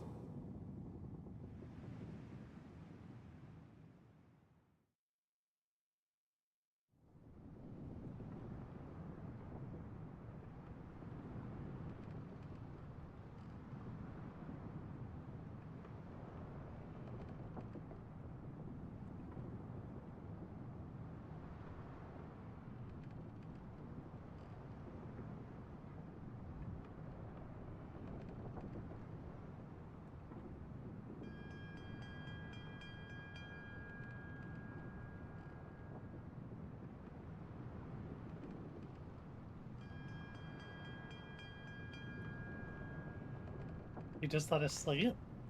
Left us alone in here? Or are we dreaming?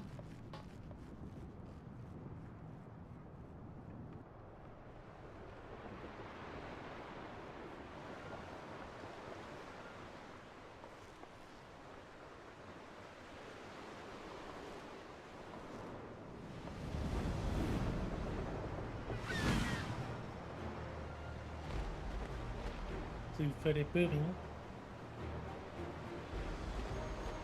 Means we must be close to land.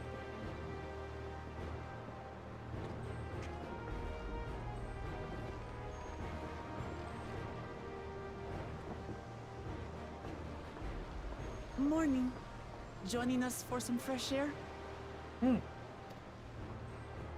Seems my belly has settled along with the weather, but I'll feel much better once we're on solid ground.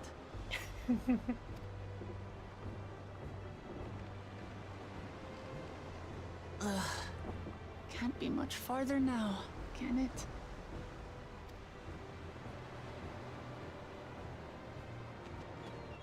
The birds are here. We must be close. Seabirds.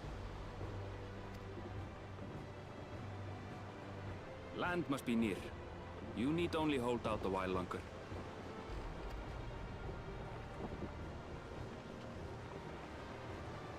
For a dark moment, I thought the ocean might swallow us. Glad to have my pessimism proven wrong. In other good news, I examined the sailor who took a fall, and he's faring well. I'm sure he'll make a full recovery. Good news indeed. If all's well, then we needn't delay in launching the landing boat. Ships have to lower anchors some way from shore. Too close, and they risk having their underbellies ripped open by the reefs that crowd Tuliola's coasts. Come.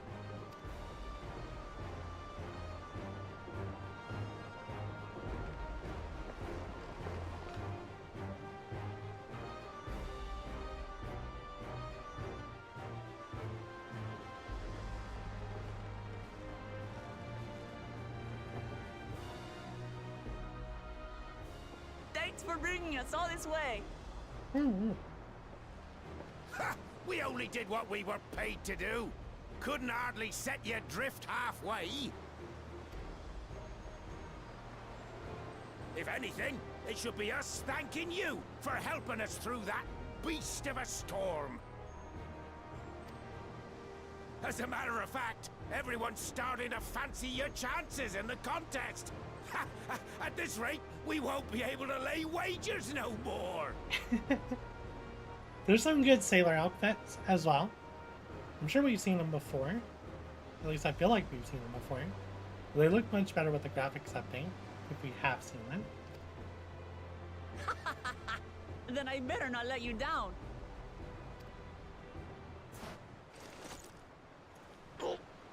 Easy, stomach. Easy.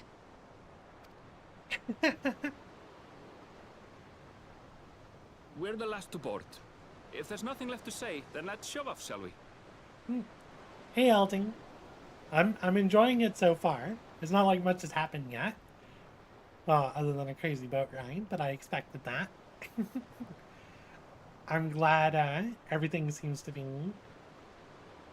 looking really good. Voice acting, animation-wise, everything looks great.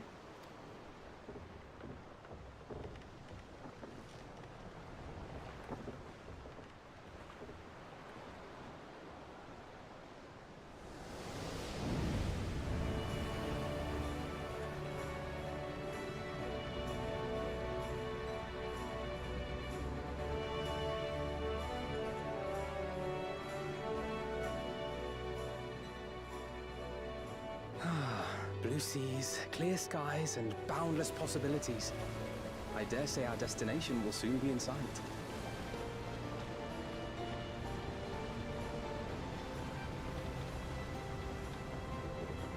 Enjoying yourself for a change? Very much so.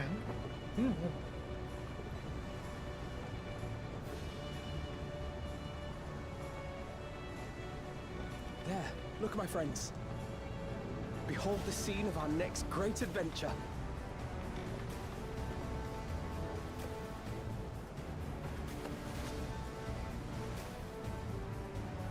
At last, we are come to the land you call the New World. To my home, Tural.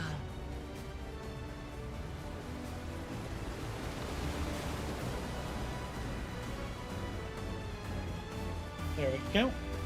Those reefs on the right. Dawntrail. Title screen is the name of the game. Those rocks out on the right reminded me of that. Valheim.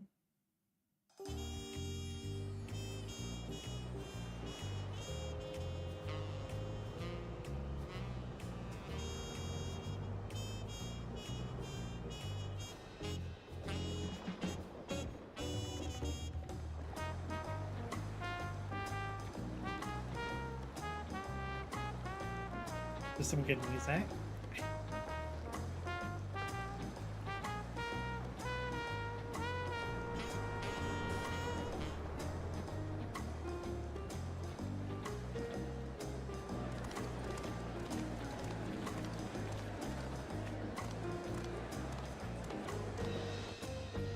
seems so bright.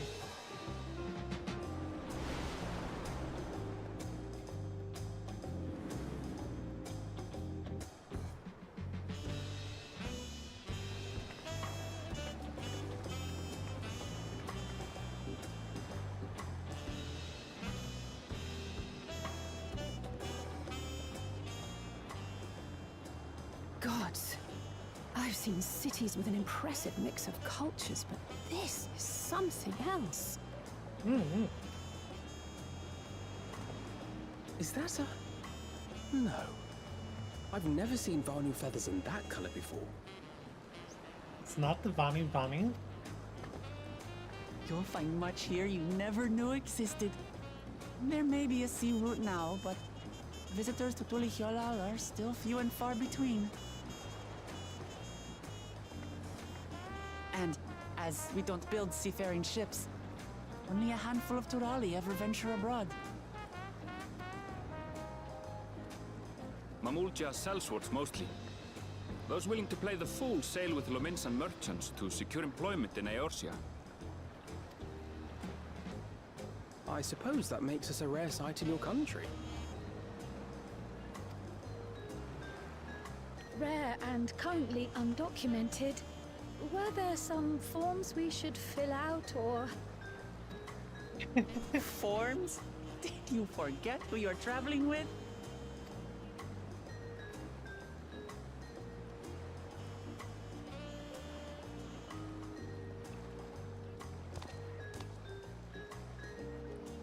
You are outsiders? Visitors to Tural? I really like that armor. That's really cool looking. I like the use of the feathers too. We may have just murdered that monster in the Viper story.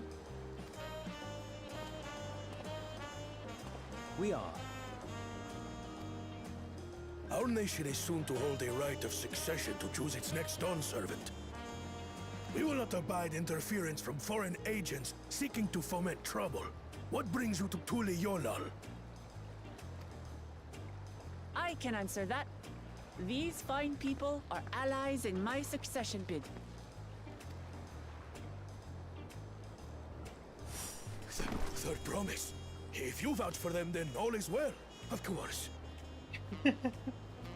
Please, accept our apologies. No need to bow and scrape. That our soldiers are so diligent in their duties fills me with pride.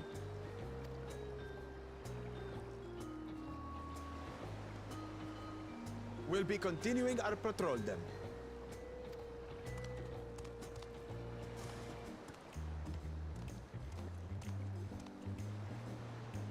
Well, well. You really are a figure of authority here. Are you suggesting I don't look the part?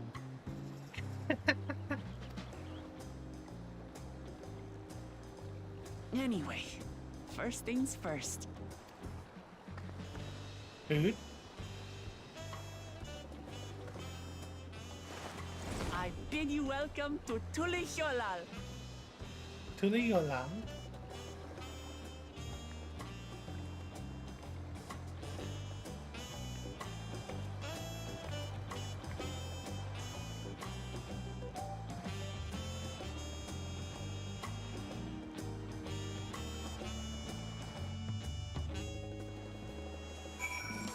There's so many people here.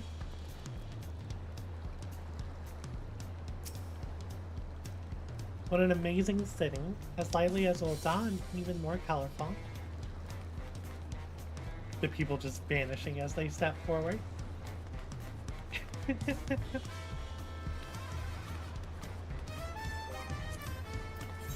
How's the FPS here? 76. There must be a lot of people here.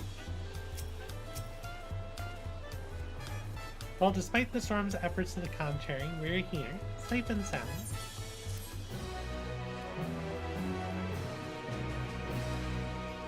You have arrived in Talal. You can return to the city at any time by speaking with the swarthy sailor at Scholar's Harbor in Ul'dah. That was almost 1,000,000 XP, so 13 quests will level us up.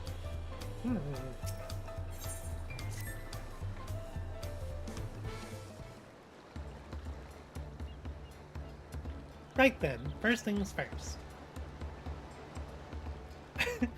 Throw up. Still a bit queasy. No more boats for a while.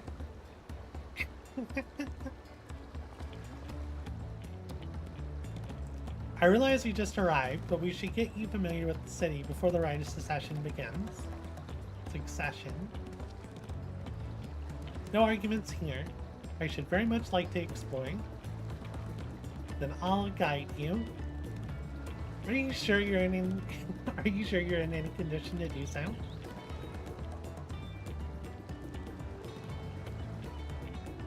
Aha! We were wondering who these strange folk were. So the third promise has found herself some new followers then. Followers? Wooklamon, are you unwell?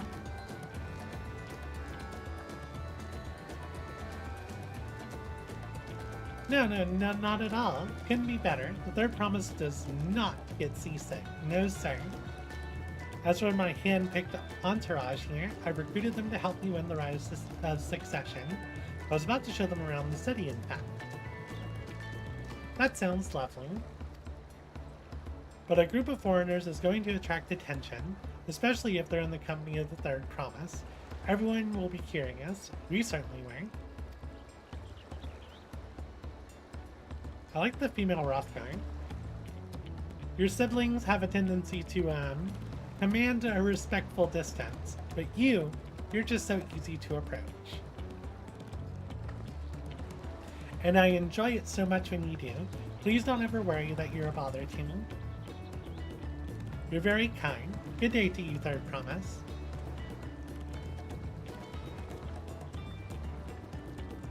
They did have a point. Wooklamon is technically royalty here. Like it or not, a person of her station surrounded by this many outsiders is bound to draw a crown. Wait, what do you mean technically? I suggest we move in two groups so as to attract less attention. Just technically ignoring you then.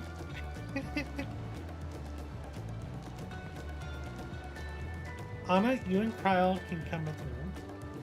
And I'll take the twins then. We'll get in touch once we've had a good look around. That voyage was hard on all of us, so take it slow and recuperating. We have time enough for that. Enjoy your wanderings.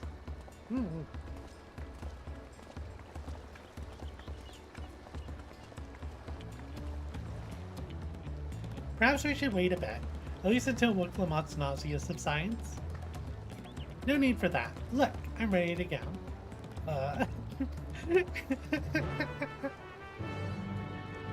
She needs tacos, that's what she needs.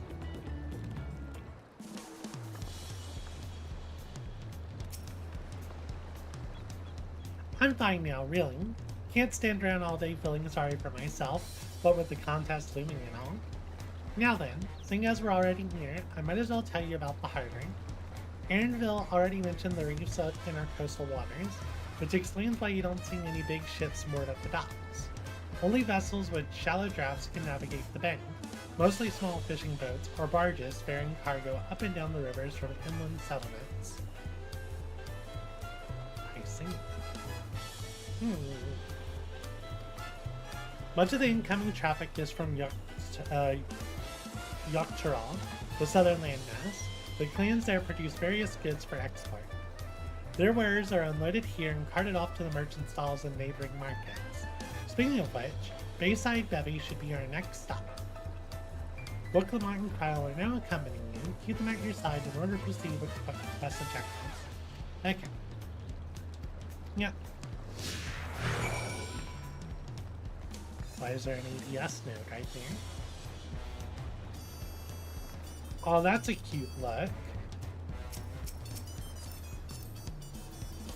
That's very cute. Augmented lunar envoys. Amazon for scouting. Oh, that's cute. I might need to get this. And she's just wearing shorts underneath.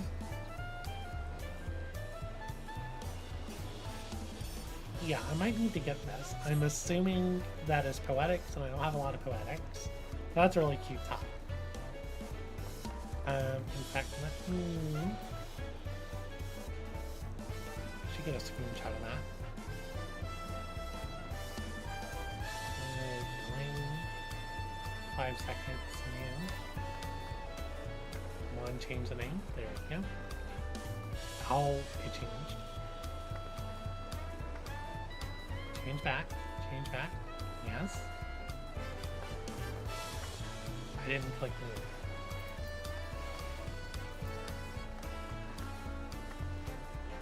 There we go. I'm going to save that for later, because that's a really good looking top.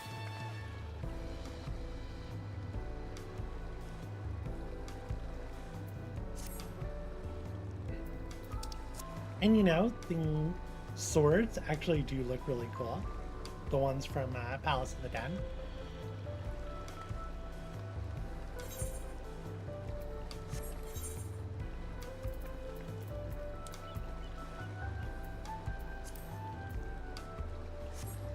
What currency do I have? Ooh, I have enough. Yeah, I should definitely look at getting that top. It's really cute.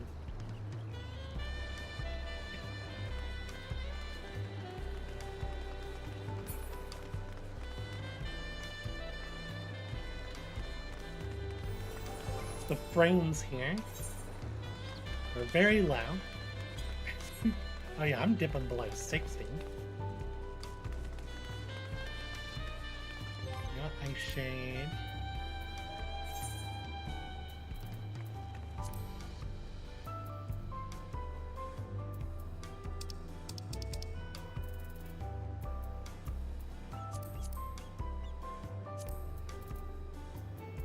do that. There should also be the shadows and stuff, right?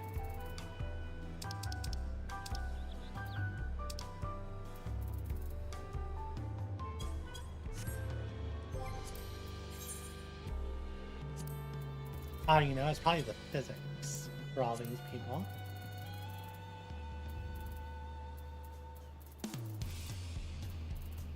That's the...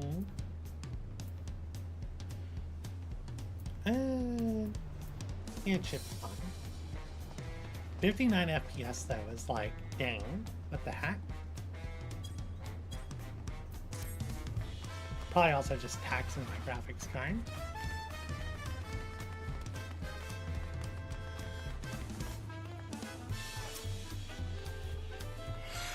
This is Bayside Betting. It solely allows largest marketplace. Being right on the harbor, everything from fresh fish to imported wares go directly to the shelves.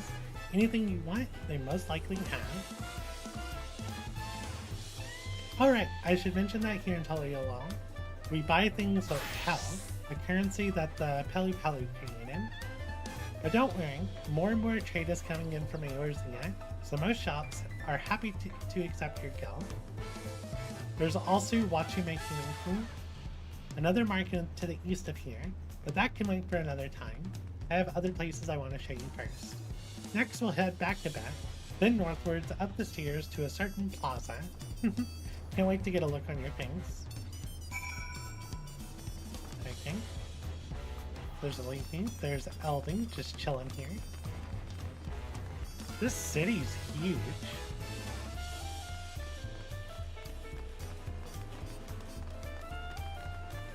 Oh, Aldi gave me a hug earlier.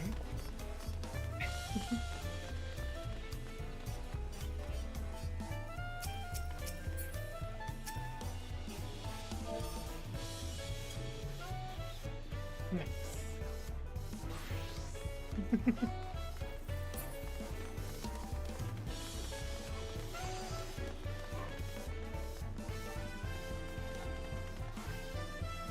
Well, I just saw Luffy behind me.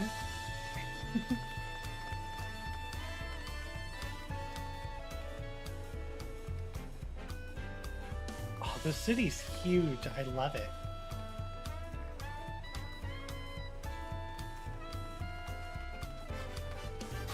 My graphics card doesn't love it. Oh, we're up to 85 up here. And I just ran past Aldi. Why did Aldi teleport here and then? Why'd you do that, Aldi?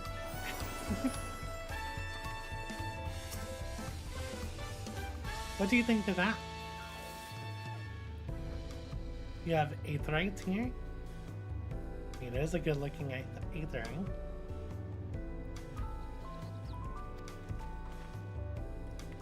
I think I told you before, but my brother Kawana spent 3 years studying in Charlian. He fell in love with the nation and its wings, and brought back to us the knowledge of Aetherite construction. Papa warmed to the idea once, had one built immediately. Did you know the attuning thing? We're already ready to continue. We'll head down again, and then up the slope to the side, right at the top of the gate, which leads to Shot Tural. Shot. Let's make a stop at Bright Plume Post on the way down. That's the headquarters for the Landsguard.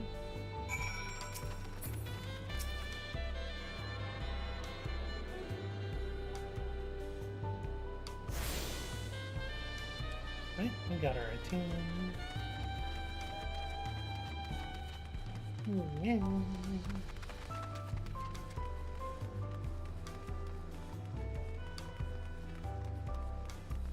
See LD down there. We're in some kind of cutscene.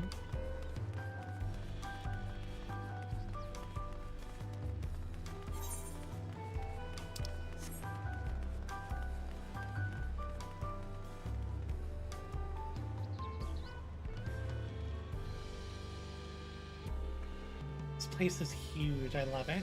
Oh, Kyle wants to talk. Crying on. Trudging up and down all these slopes and stairs is exhausting. I understand now where Lamont gets her endless endurance.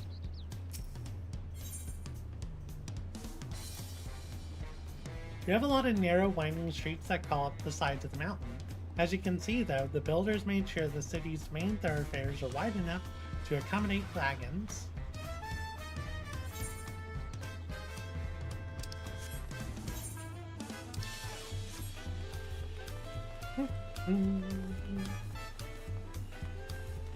It's Becky.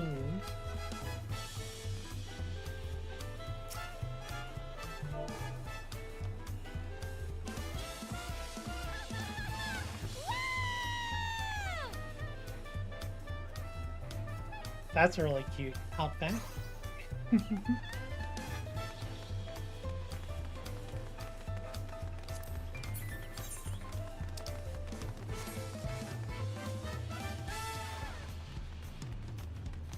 Oh, this city's just huge.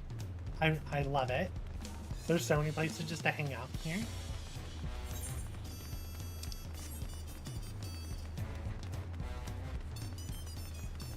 Like, you could easily have an FC and just take quote-unquote control of, like, any building here and make something fun out of it. Oh, the Aethernet shards look cool.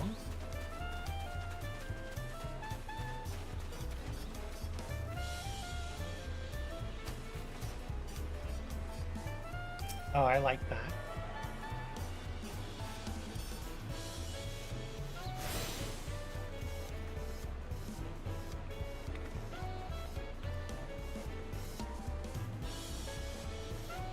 That's a giant thing. Ow.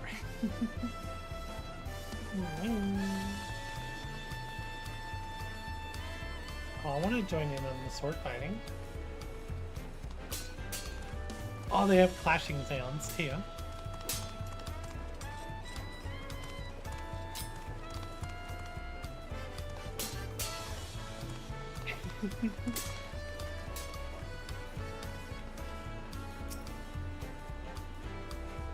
Here we are, Bright Bloom Post. The soldiers stationed here are responsible for defending Tulial and preserving the peace. The Landsguard are led by our nation's strongest warrior, and so naturally, Papa has commanded them since the beginning. At least until 3 years ago, when Zoral Zoralja took over as commander. The title is no empty honor. It means the first promise is considered equal to the Dawn Servant and martial strength. Meanwhile, I haven't even managed to... Well, I'll discuss my brothers and their accomplishments later. Alphino and Alizé should be around here to hear it as well. Come on, it's time I showed you to the Sky King. It's right at the northern end of Talonbridge.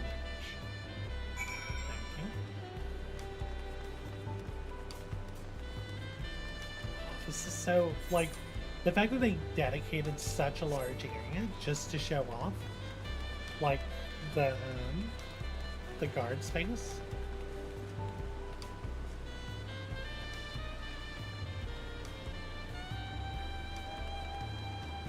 Like, this feels like a proper city. I'd have to see where all the housing is. But, like, this is the most city we've had.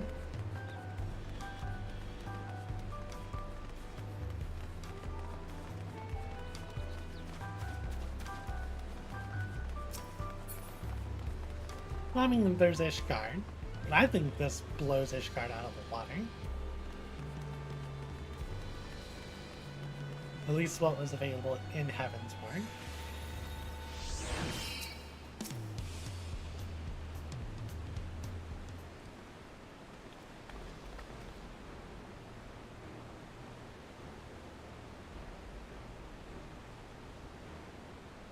Massive, isn't it?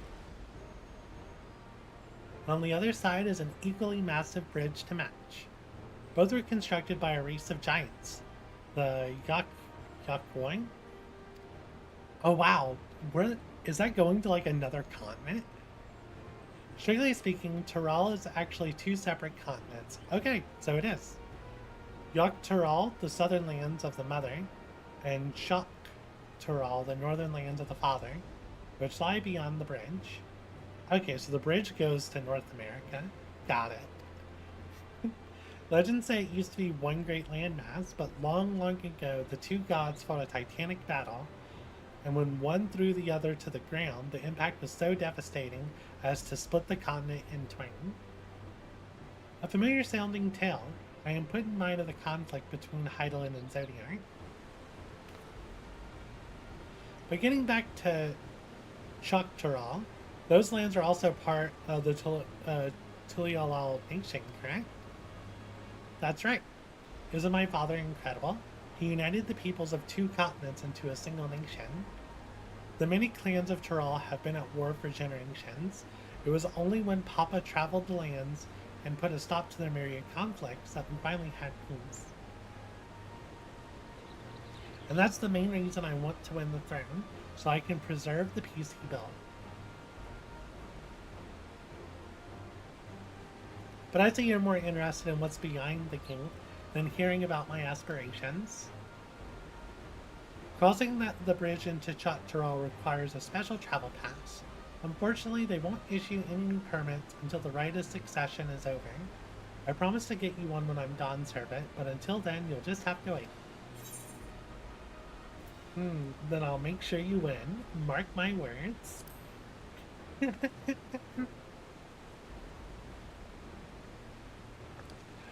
You really mean that?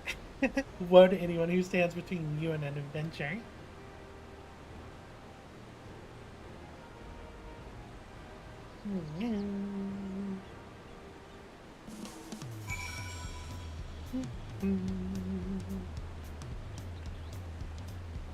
City and music is awesome. You're going to a quest and picking. Okay. Oh, drink water, no.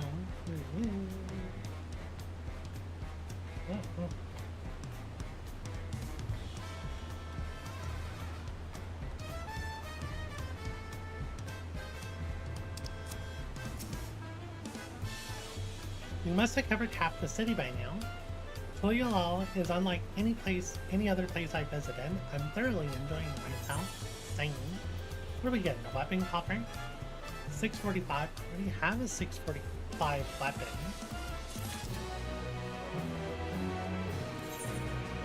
I mean, I guess I could use it on I have a 660 weapon.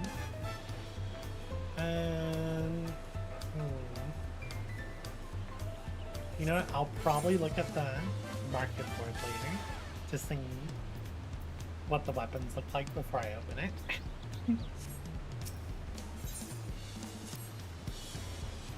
We'll head west next towards the Arch of Dawn. Arch of the Dawn. The dirigible landing is on the way. You have dirigibles too. Tuliolao certainly doesn't want for methods of travel. We get by. Now, if you've seen enough of this area, let me know and we'll continue on.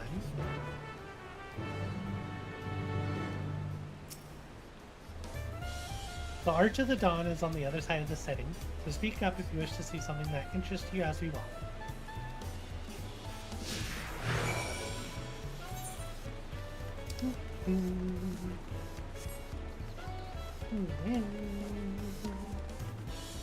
Oh yeah, I wanted to see about this guy over here. This is like the monsters I beat up in the Viper quest. That's a good lad. I like the rhino.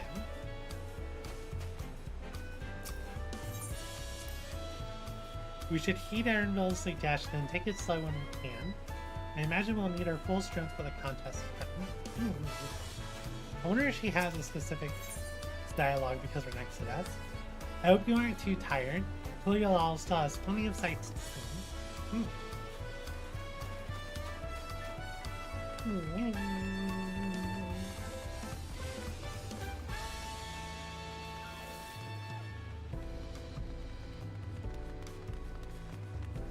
I love this setting.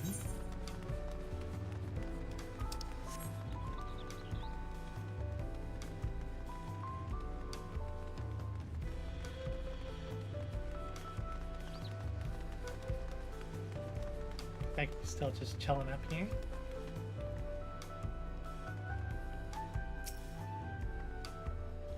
I'm still struggling to conceive how one can construct an entire city on the side of a mountain. This was originally the site of the Yakwoi Temple. The giants built it when they were first making the bridge to Shot Tural, so to appease the god who slumbers in the great ocean trench. After the Yakwoi withdrew, the temple stood empty for centuries, so when Papa was establishing his new nation, he saw a structure he could refurbish into a palace, sitting practically in the center of Tural.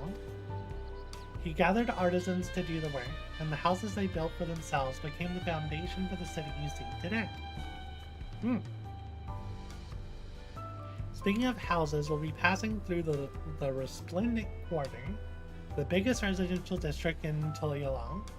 We climb these set of stairs here, all the way up. Oh, I was just asking about what the residential section looks like.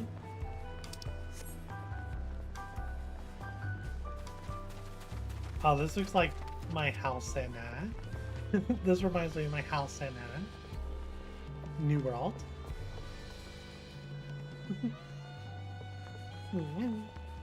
Drink water, Nyall.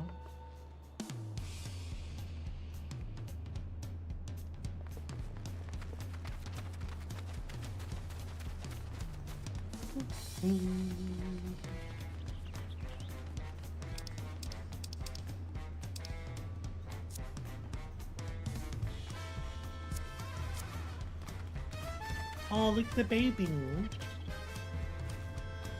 Oh, that's so cute. And this looks like a jumping puzzle. I immediately failed.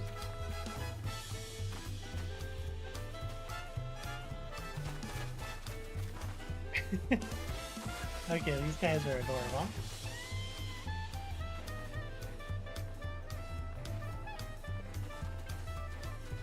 Got a little picnic here, huh? Just more fun stuff to jump on.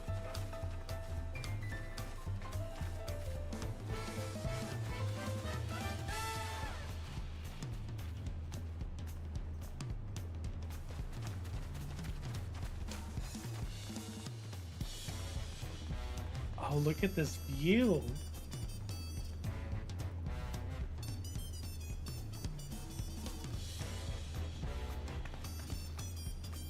I love this setting. It's so big.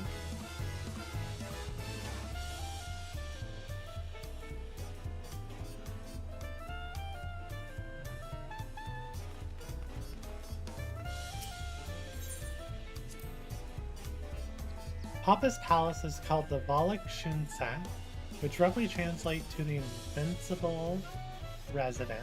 I'm sorry, invincible resilience.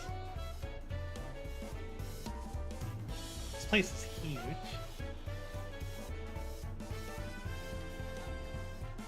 You probably want to take a closer look, but we'll be coming back here later. Let's move on for now. The sheer scale of this place is incredible. I wonder what that carving at the top represents. I mean, the top kind of looks like a spaceship. Because that's what I see. You know what? There's a Ethan up here. I should probably grab it.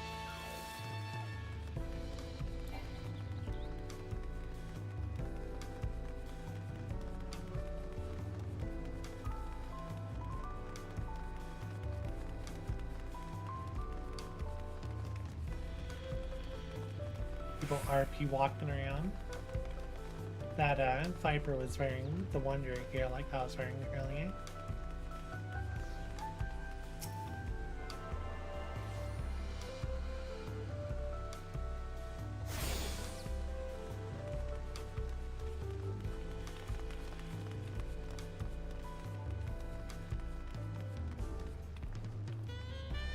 Maybe that's what we should do, just RP walk around. Enjoy the views. That door's huge.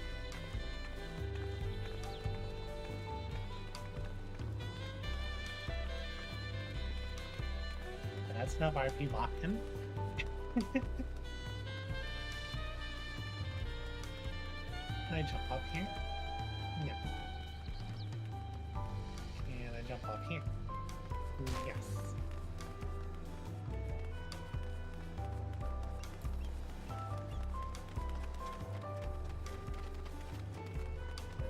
Yeah, so there's actually housing here.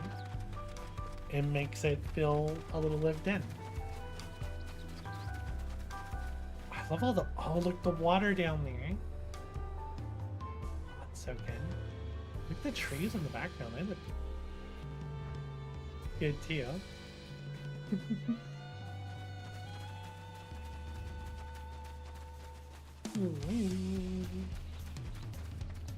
Tell you one thing, if there's a 5090 coming out this year, I really want to see this place in like 4K max settings.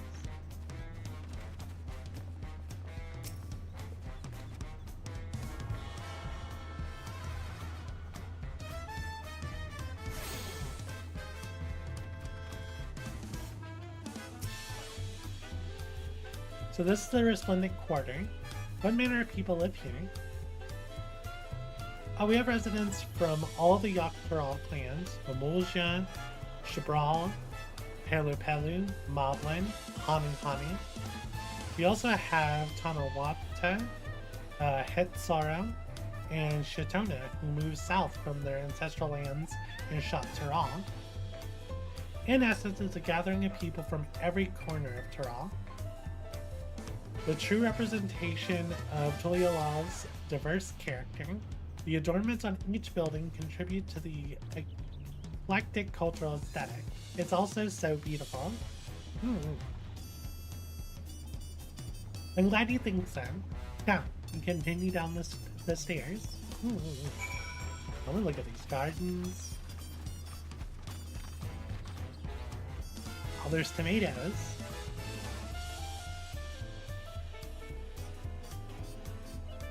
These tomatoes are...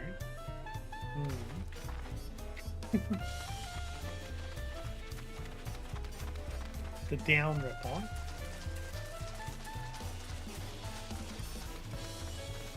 There's just random people running around here. What are you doing? You're probably doing a side quest.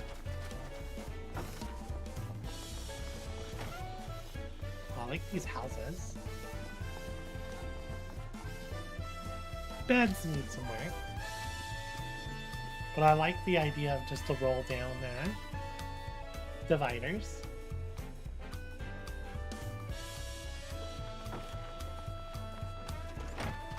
Oh, is that a giant gong or something?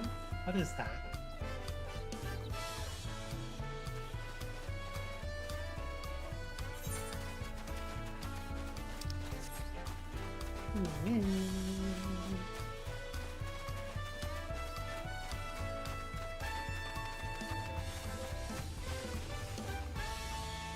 What you got, Pam? Okay, that's cute.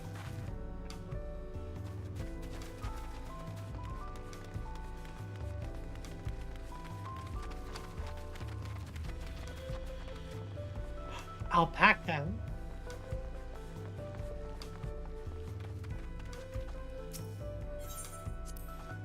The huge drum. Okay, it's a drum rather than a gong. The big drum there is called the Dawn Herald. They play it for formal occasions, like when honoring the land guard's return from dangerous staining. I tried hitting it with my axe once and ripped the skin, earned me a proper scolding. Italian. I think that was the last time Papa held me upside down by the ankle. You'd think it was the last time. Is there really a guy there named Well Hung running around in a Speedo? I've never seen such an enormous drum. What would one even use to beat such an instrument? That's why she brought up her axe.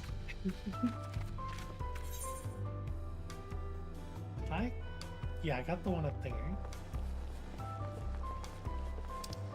There's another one over by the harbor. I didn't get it earlier. Well, the alpaca. Oh, and you write alpaca here? Welcome. If it's an alpaca you need, then look no further. Before we get you saddled up, I need you to add your name to the register. Make things smoother for the next time you need a ride. Okay. So our porters are alpaca. Koza Mauka. Okay. I'm gonna run down here to get this 8th ring, and then we'll head back to where she wants us to go.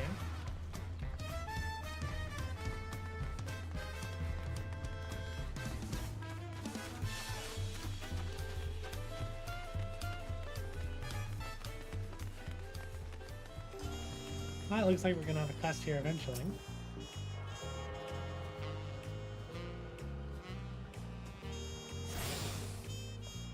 Minion. Are you running around that?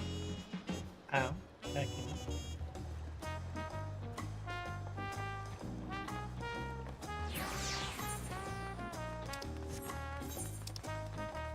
It looks like there was one in the market I missed. Oh yeah, I saw LD run to it earlier. I should go grab that one too.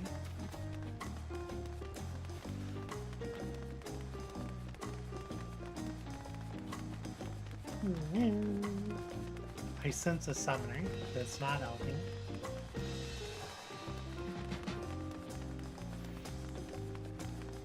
I like the fountain.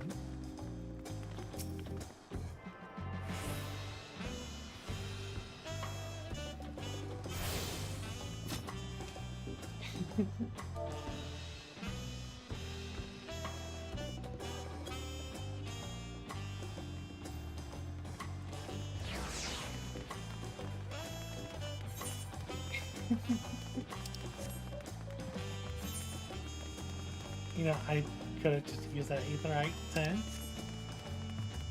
teleport back, but I wanted to see the gate from this perspective.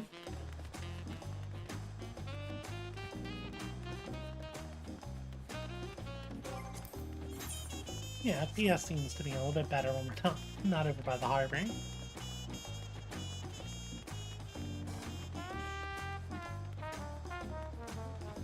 Oh, they're beating the drum.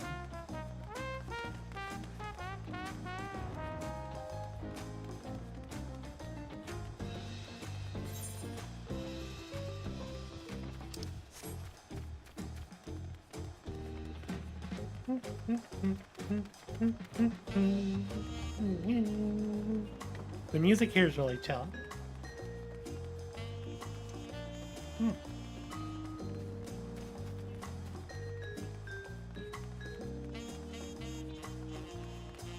Oh, is that the airship?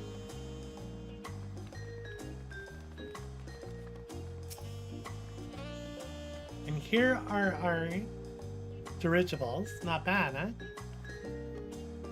I hear other nations use airships to sell the skies, but you only find balloons in Tolioa. Oh, it's hot air balloons.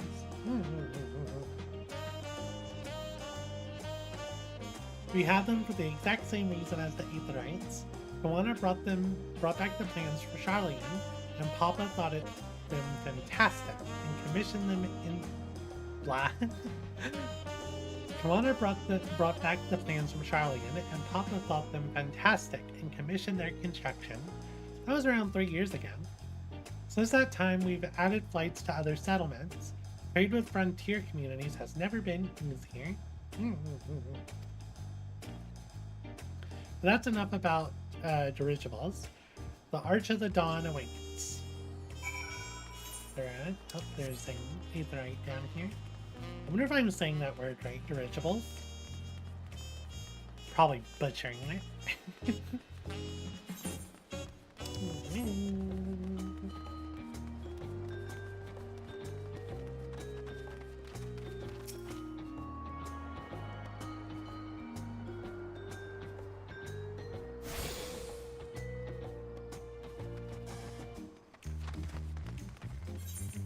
Missed what the one over here we don't have. Yeah, watch you make you making.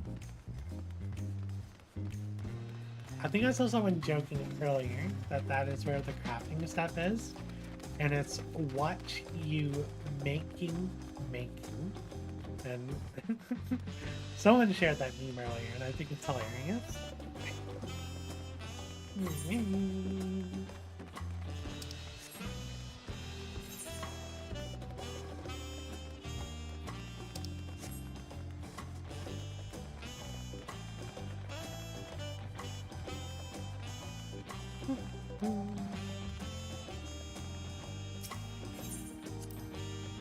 Hearing about the dirigibles reminds me of the Ixal and their flying vessels. But whereas they're designed to use several platters, it seems that the Tirali craft rely on one large envelope to lift them into the air.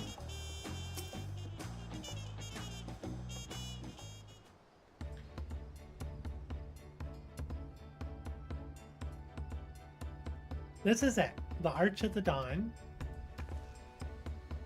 When the giants were still here, it was known as the Yogg-Trall Land Gate. But when Papa founded Tolialal, everyone began using its present name in honor of his great achievement. Through this gate is Kozamwaka, the wetlands south of the city. Depending on what the right of succession asks of us, we might end up going in that direction. Swamps? Time to go home, baby. I love me some swampy zones. Kozamwaka, the name alone is intriguing. Speaking of which, what were those fluffy animals we passed earlier?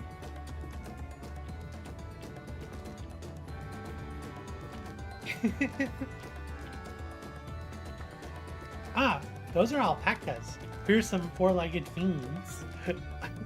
What? Peterson? They seem quite placid to me.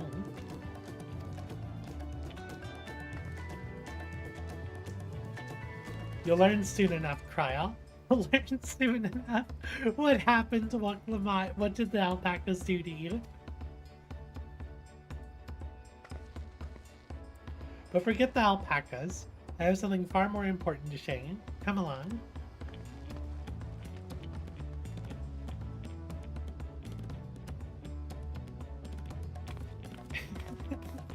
What did the alpacas do to you?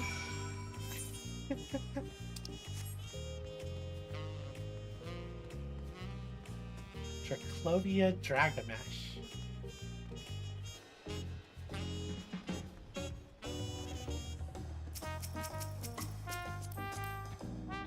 Oh, that's... Is that the actual shorts that come with the outfit? Coming.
Alright.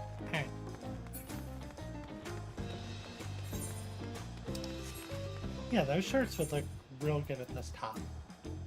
Do I have any?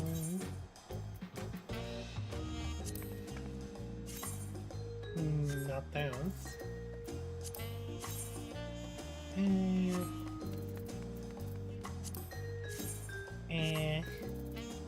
I don't have anything on me. I have anything good in my flavor points? I mean, I have these shorts, but I don't know if they go well with this top. Especially considering they're not dyeable.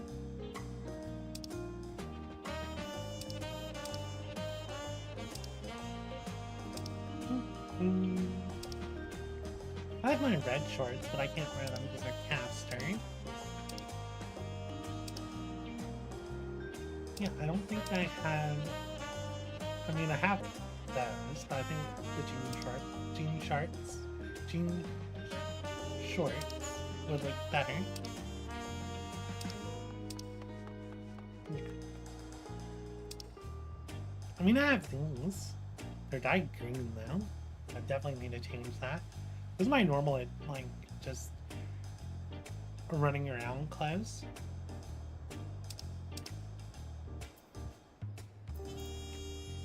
I mean, I like me some adventure.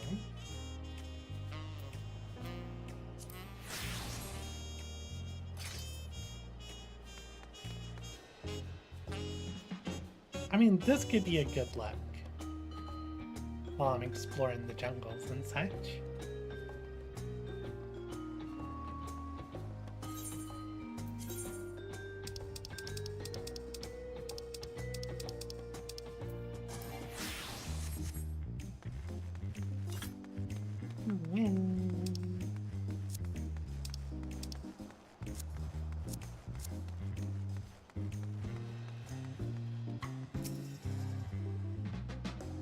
If you wish to learn the history of Nyall, then look no further. These stone pillars, you mean? Ah!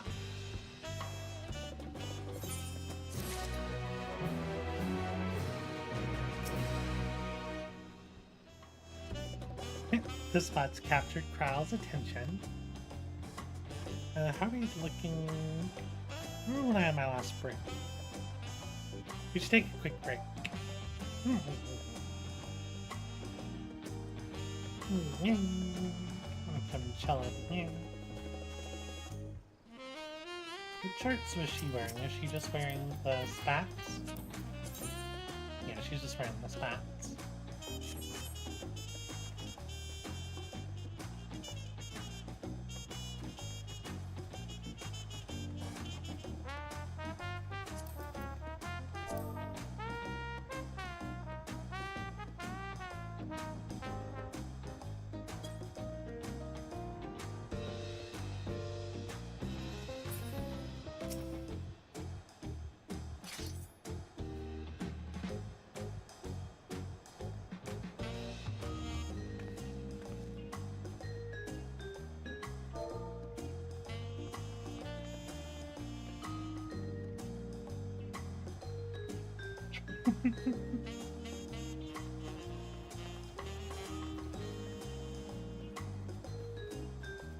Oh, my back.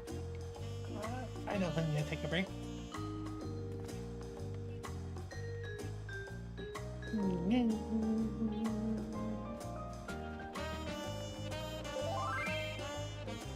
Had it looked out before Dawntrail dropped. Did the same for Reaper, actually.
I wonder if they're on controller, because they kind of slowed is fun. Probably maining Viper the 6 packs on YouTube. Plus, I'm not the biggest fan of their job care anyway.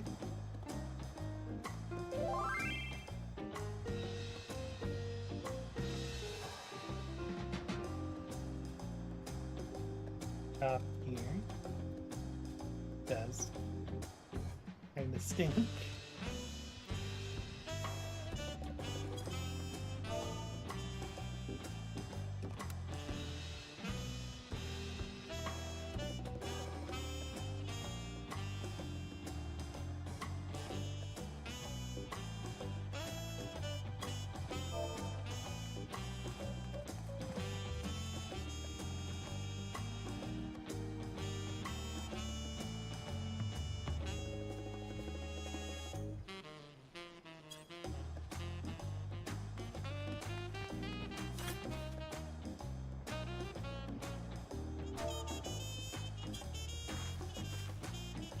I did not want to turn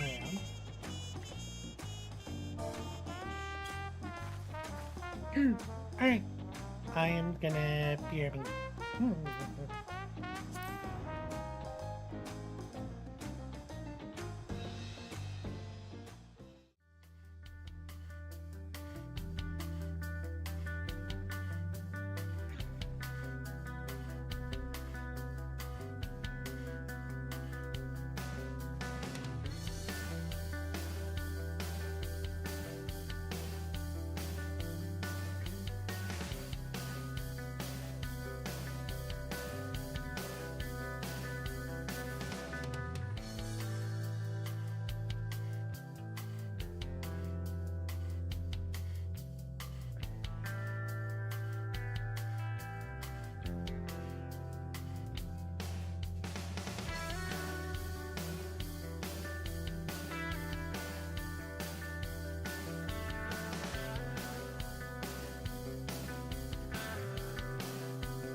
And I'm back. Drink water now.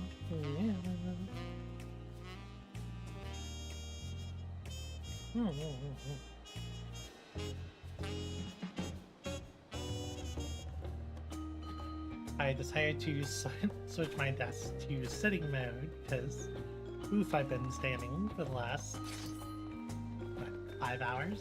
6 hours?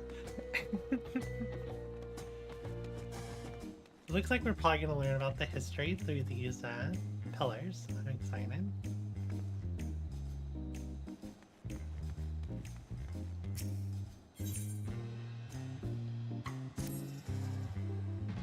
What is special about these pillars, if I may ask? At a glance, they might look like ordinary stone decorations. If you take a really good look, you'll see there's something much more interesting. Yeah, I guess we're about to get a history lesson.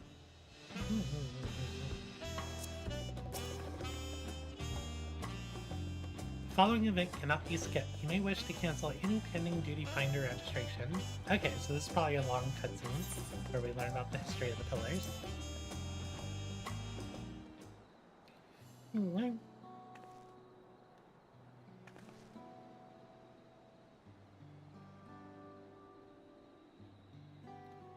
They were smart dad lights to them, if you were doing this quest at night, or it looks like we're about to get a storm in game.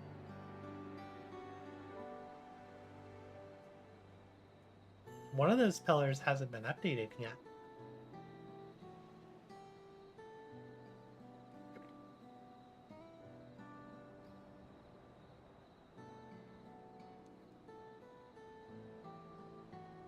Pictures? Wait, no, these are glyphs. They seem to tell us a series of stories, many of them featuring a two-headed mammalsia. Oh, then this must be... That's right. It follows the exploits of my father, Galul Jaja, and his journey to unite our lands. We call it the Tuliolal Saga. The deeds he performed and the bonds he forged, all immortalized in stone. There's no better way to learn how Tuliolal came to be. Study them as long as you like.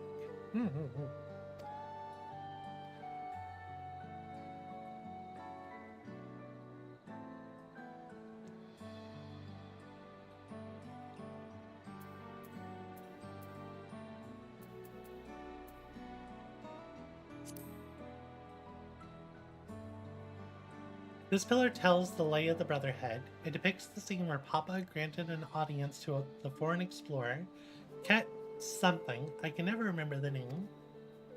You mean Kettenram? Ah, that's the one. Kettenram's arrival in Tural is what prompted Papa to embark on his own journey.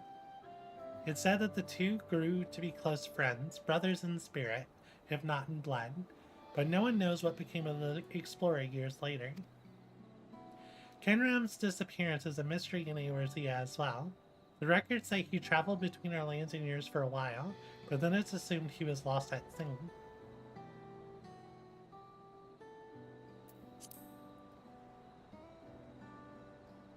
Here we have the Lay of the Ring.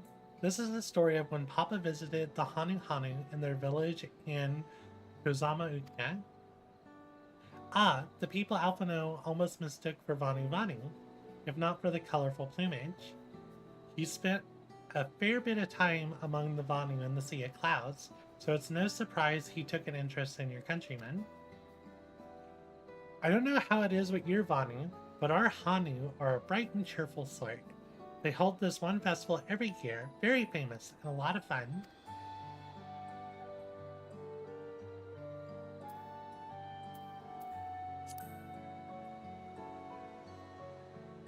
This one recounts the lay of her past.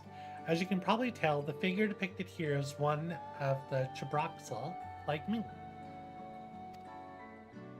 For decades, the Chibroxal and the Mamulsha were at war for control of the forests of Yaktel. The actions Papa took to end the conflict have since been hailed as the first steps in the founding of Tuliolal.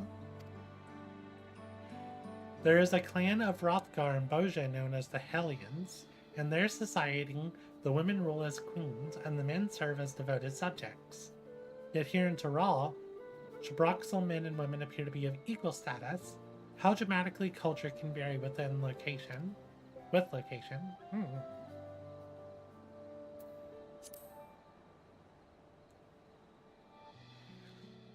Let's see. This one is the Lay of Pots, which depicts the moblins of Kozamauka. They might wear odd masks and sound weirdly muffled when they talk, but the gold and silverwork they sell is the best you can find anywhere. Moblin goods are the standard when it comes to gift giving. Clearly, the Vanu aren't the only people with distant Tyroli counterparts. If you're done with the first half, we can move on to the second. Alright.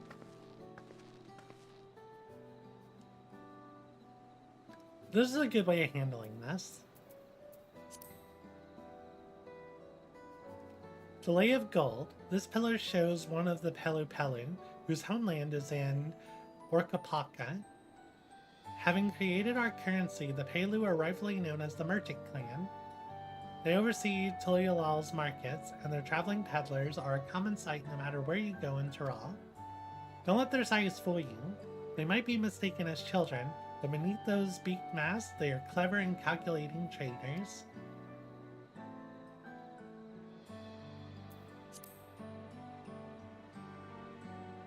Oh, this one's my favorite, the Lay of Ice. It depicts the battle with the legendary Tyrol Vidral, Villagormonda.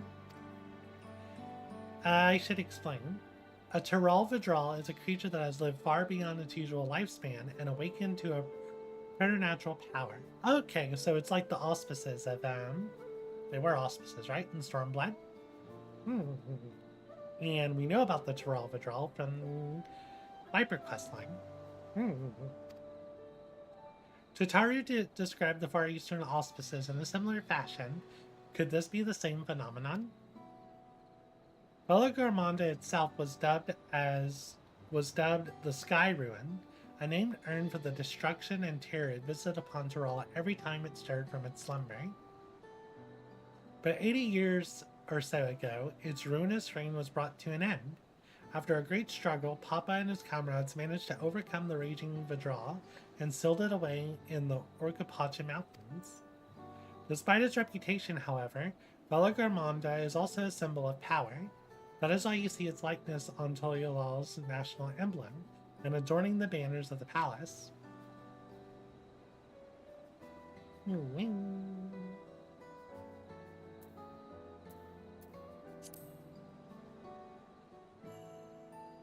The Lay of Pre. The big fellow is of the Yakwang, the largest of Tyrol's peoples. These giants once used their great size and strength to establish a dominion encompassing all of Yogg-Tyrol. Having brought the southern reaches to heel, they then turned northwards, setting their sights on Shok-Tyrol. You'll recall that massive bridge they built beyond the Skygate. Sometime after launching their northern campaign, however, they just gave up.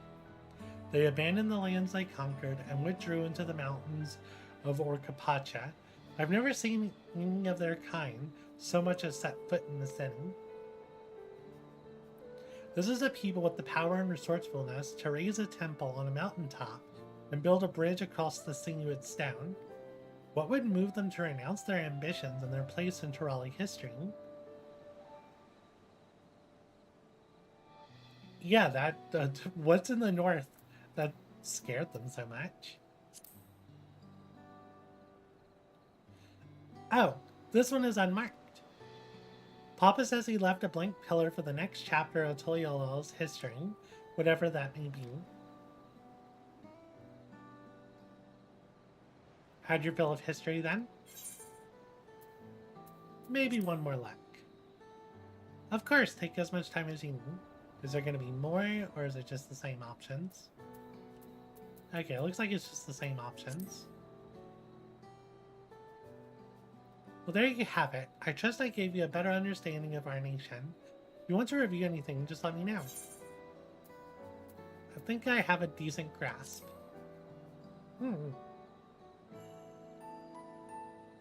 I like that there was a separate line for that interaction.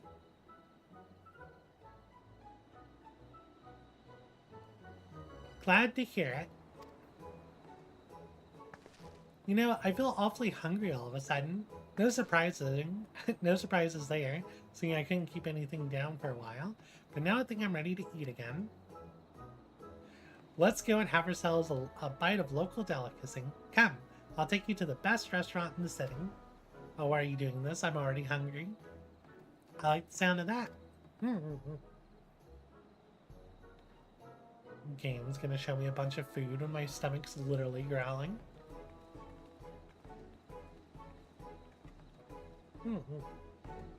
Drink water now.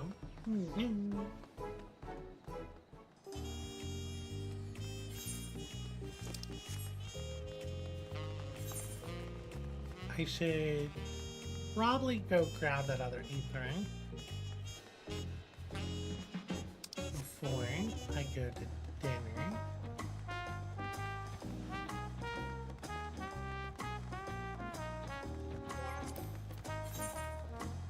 Yeah, running around this part of town, FPS is dropping like 40, 46.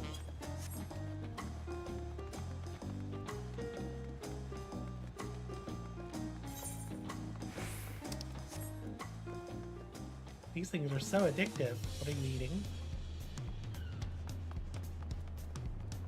Oh, it's the tacos. Nothing washes down a taco like... Okay, so they have fruity alcohol and tacos. What tacos? Everyone knows about our tacos, but have you tasted our margaritas? A fruity drink is a perfect complement to a spicy meal. Grab a glass and have a good time. I was really hoping I could buy tacos from you.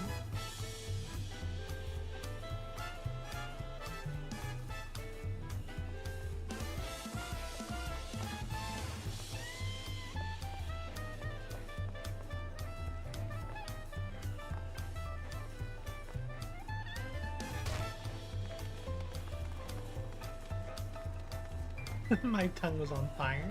What are you eating? Oh, look at those. Oh, look, that one has chunky meat in it. It looks like kind of like tofu and carrots and beans. We got some tortilla chips, some guac, some salsa. I like the kebabs, pina colada. Meat looks good. You have mustard.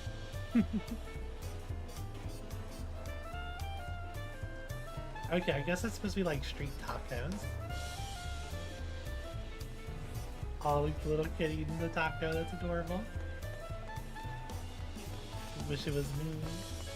I want tacos.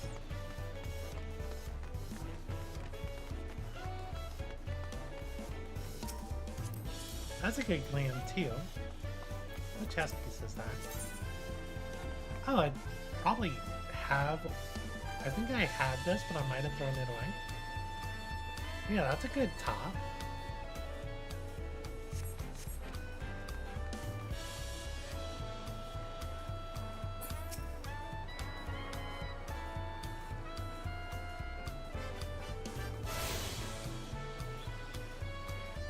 Watch you makey.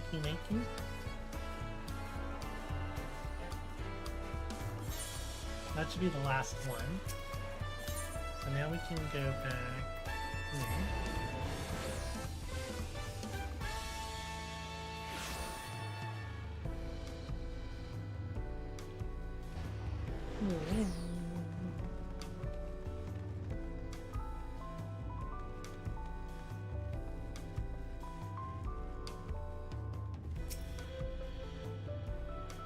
If you ever had tacos, they're a nyall classic.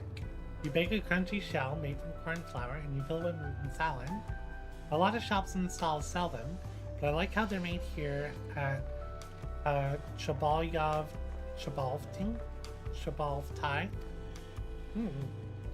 I need one right in front of me, right now. Let's head downstairs and place an order with old Brookavoo.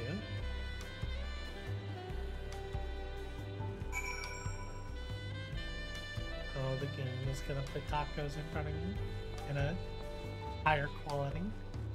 That's what's about to happen. I miss my mother's cooking. Okay. Good far to go for dinner then. Oh, this is such a good hangout spot. And you can go out on the rocks. Okay. This is by far the best setting they've ever had.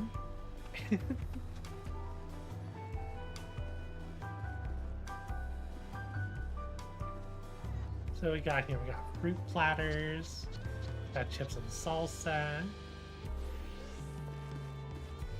olive. Ooh, I want all of these, all of them.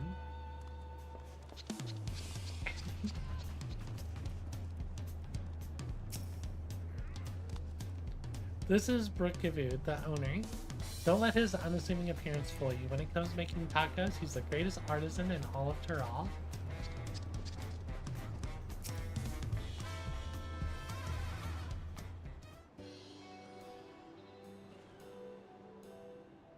Brookavoo! Brookavoo. There we go. My companions must sample your heavenly tacos. One for each of us, please. Right away, promise. And I'll pack them tight with my choicest feelings. Only the best for you and your friends.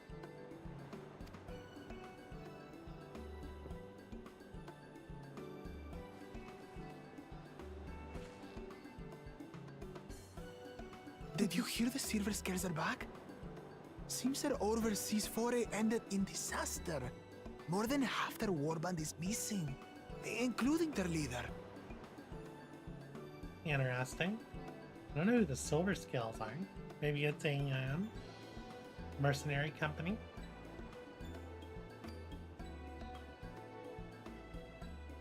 Aye. And now keen to rebuild their broken reputations, the survivors seek the Golden City. A fool's errand. How many hopefuls have disappeared in search of that fable? They should count their lucky stars they came home alive at all.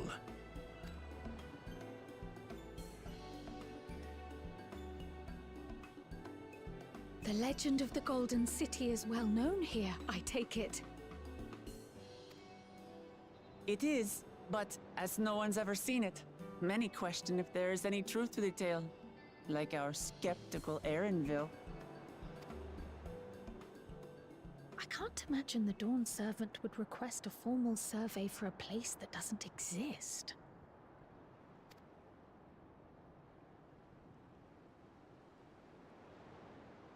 Very interesting.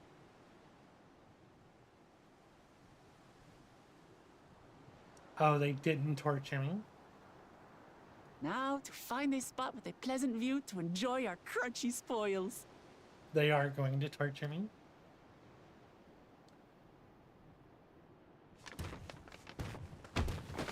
Oh.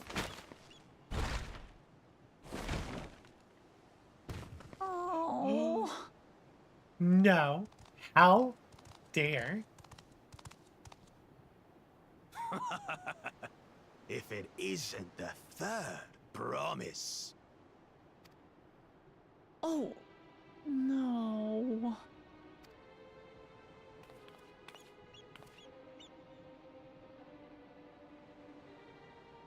I don't know these ones. New salt. Dredge from foreign waters is my guess, brother. Of course, that's it. Wuklamat is so afraid of the coming contest that she went crying for special help. Was there something you wanted, Bakul Jaja? The third promise remembers us! Such an honor! Glory on your name, brother.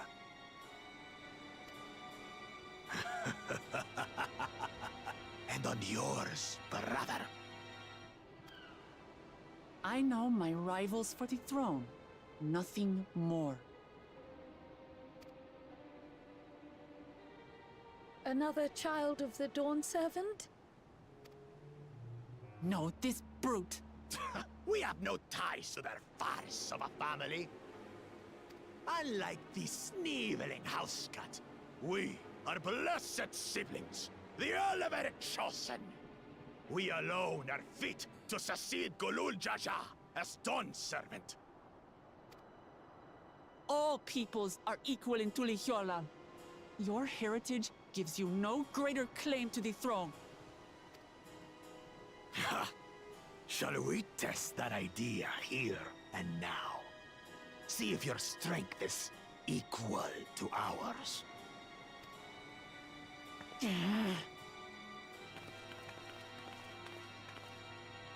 None of this has any bearing on the right of succession, correct?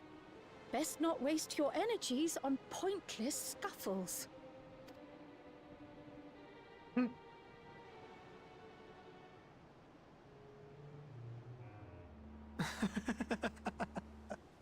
The kitten comes to the house cat's defense. Pathetic. Since when was our nation overrun by mewling weaklings? Mewling? Listen to me, you.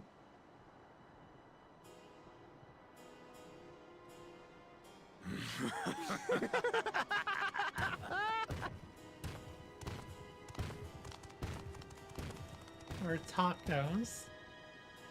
A two-headed mamulja. I knew of them, but that's the first I've seen in the flesh.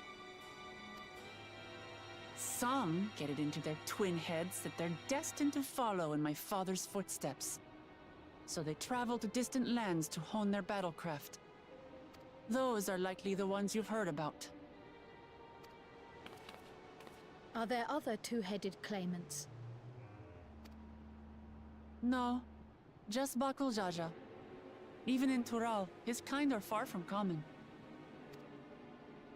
The Mamulja people largely belong to one of three clans. The Hubigo, Rubio. the Bunewa, Bunewa. and the Dopro. Dobro. Every once in the great while, a two-headed offspring is born from a union between the brown-scaled Hubiko and the blue-scaled Bunewa.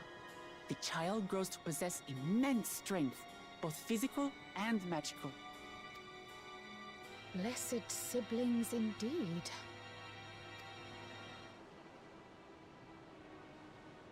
Forget them. Let's go and buy more tacos. I can think of nothing better to rid me of this bad taste in my mouth.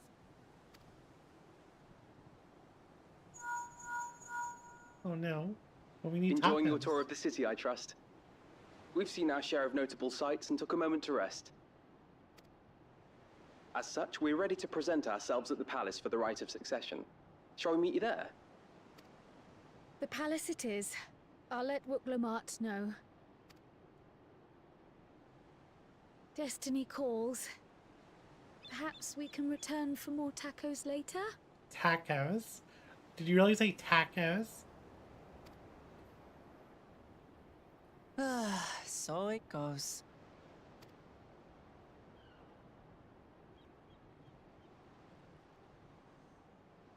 Or poor tacos?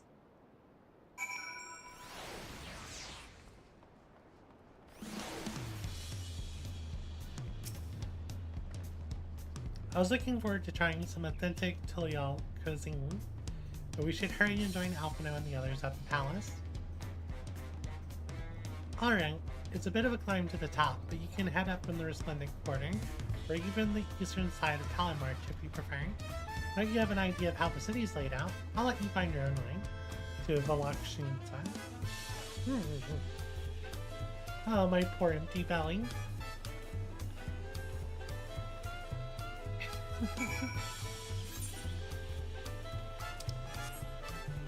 We have all the aetherite, but you're all good. Battlecrafts are flying, such as weapons.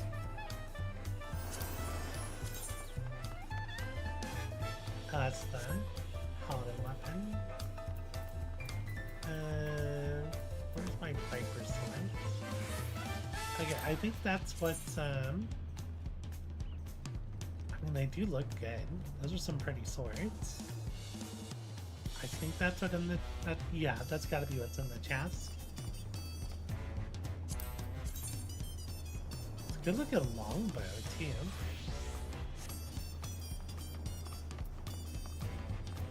I still haven't learned the new symbol for Pictomancer very well.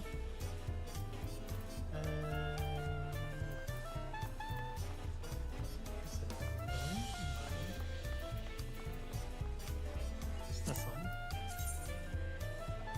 Oh, that's a cute brush.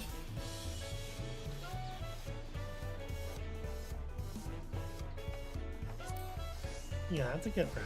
I like that one.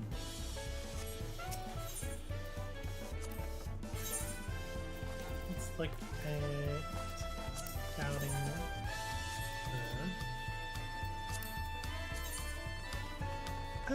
That's not bad. Looks like Ari's gonna ult here then. I do like the pants having have a skirt though.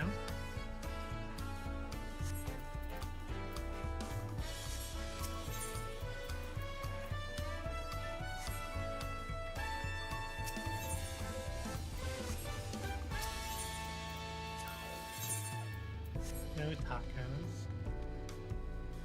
My gear. My gear's fine.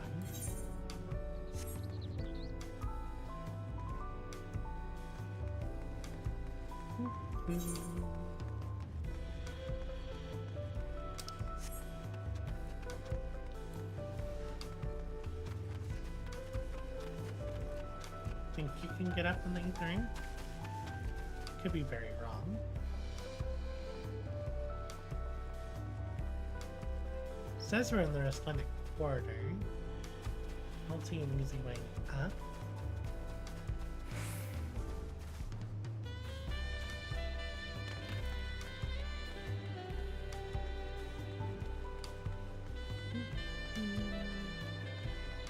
I'm really enjoying the music. Very good music.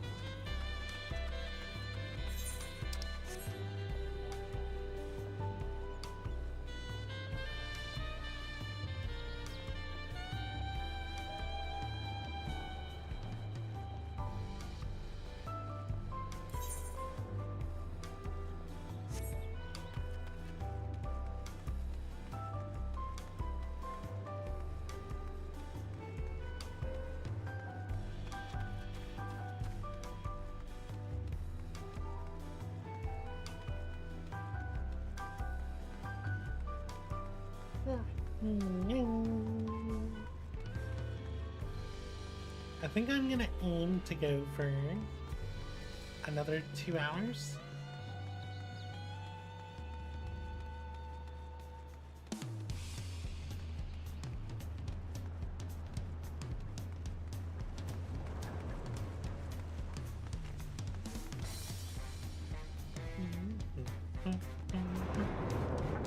This music's so good. Oh, the city's so lively, I love it. It's not weird and stuffy like Charlatan was. I mean, Thavnir was also a really good thing.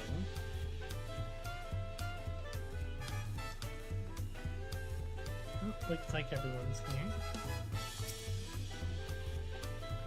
The food is amazing. At Passa Mimolja let us try a fruit called Cherimoya, and it was sublime. Well, we didn't get to eat. There's so many narrow and winding streets, but even if you get lost, all you have to do is keep heading up, and you'll arrive at the palace eventually.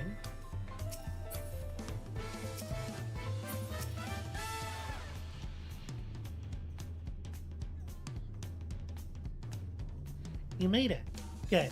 Then we're all here. I'm still hungry enough to eat a whole roasted cauldron, but the contest won't wait for us forever.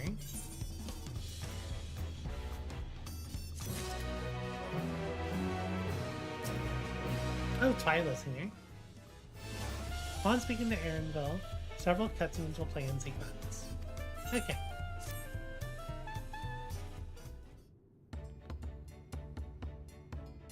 I've acquainted the twins with the city as best as I could in a short time. Their unbridled enthusiasm made it rather difficult. Invariably something would catch their eye, spurring them to run down an alley to investigate. It was like herding a pair of unruly girls.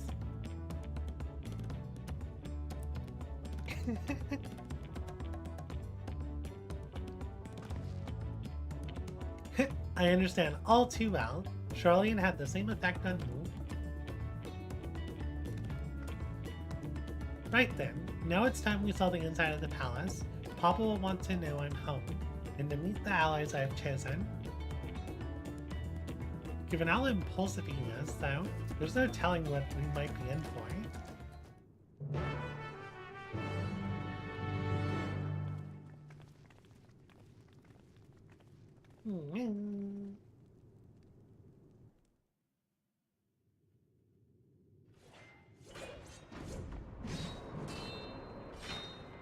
I hear swords clashing.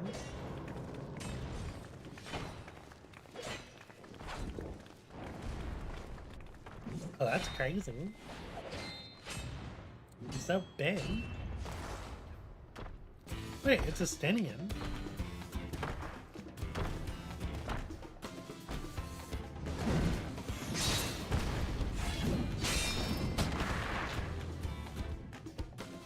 Estinian? When did he get here? What's the point? Why is he here? Oh, you know this man?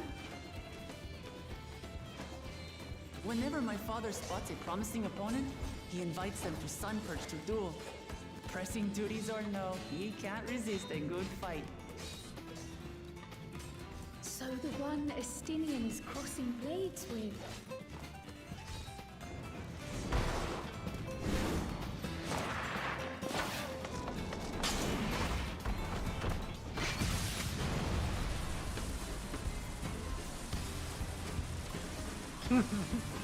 That grin.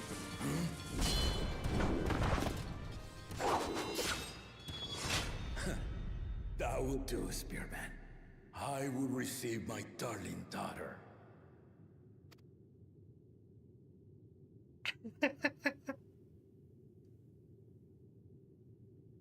Know that you are the strongest I fought in many a moon, if not longer. It is the privilege of a life long lived to face such a formidable soul.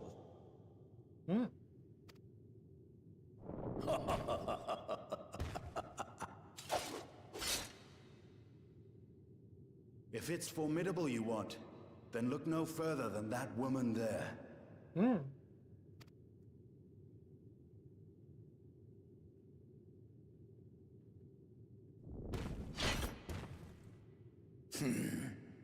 I see you, warrior. Warrior.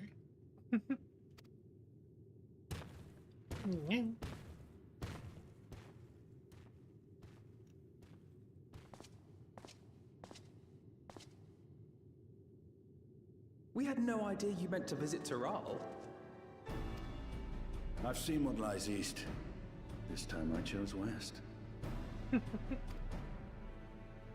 And thus did our itinerant dragoon make his travel plans.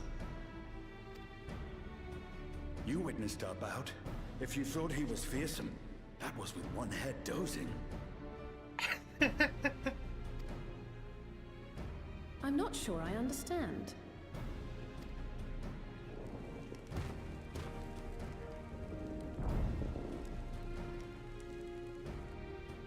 The old man has been feeling his years. The uncovered side is the head of resolve, and age has only deepened his love for combat. But the head of reason, wiser of the two, sleeps more and more these days. As I understand it, the veil helps with the restoration of his magical energies. Enough about me, Lamati. I want to hear of your adventures. Lamachi. Lamatin. A term of endearment. It's what my family calls me.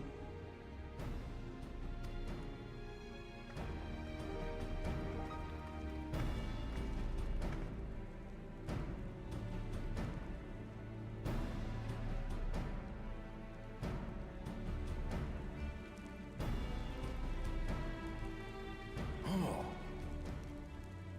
When last did we see you in the palace? Greetings, Solanesh. It's Erenville now, Don Servant.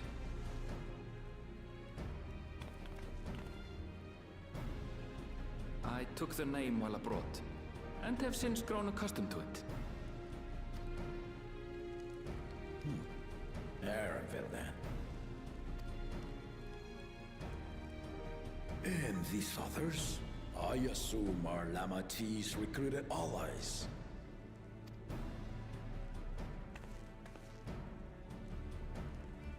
Ha! Old-tempered still.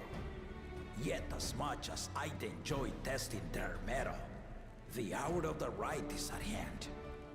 I will summon the other claimants at once. Then I shall leave you to it. Good fortune, my friends.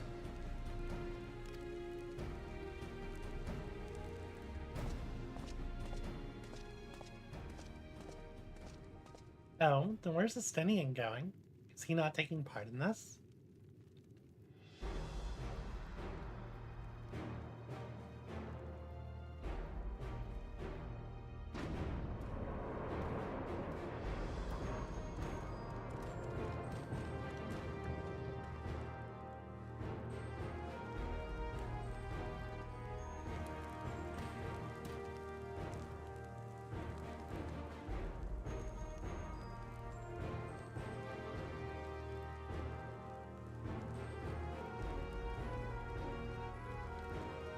The claimants are assembled. The first promise, Zorolja. Zorolja? The second promise, Kona. Kona? The third promise, Uklamat.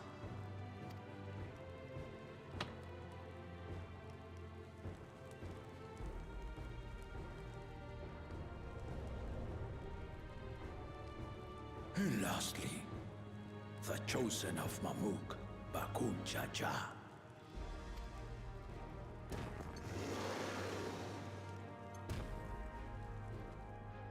You four will compete in the rite of succession, the outcome of which will decide who takes my place as Dawn Servant.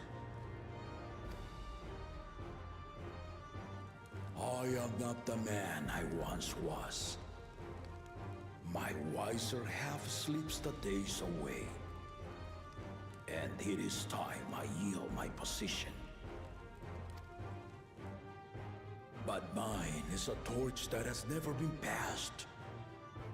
Tuliyola is young. And so I look to the old ways for inspiration. The old ways? So I really like the headdress that the first promise is wearing. The rite of succession. The means by which the autarch of Mamuk was chosen. Only the two-headed were deemed fit for this contest. But the Tuliyola I built is a nation of many peoples.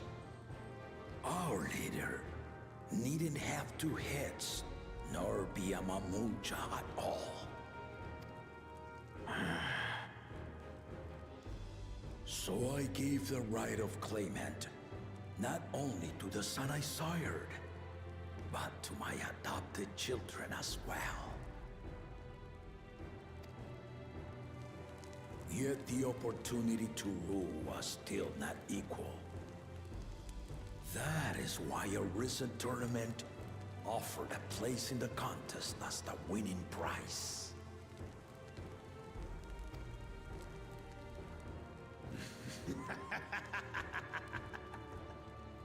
Now have us to compete against. Ah, though it seems the One-Head was already too afraid to face us in the tournament.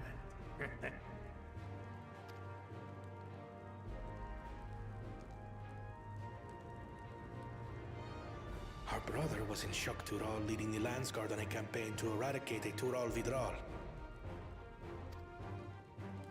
Anyone with sense will know he was too busy for games. Ooh, Kona.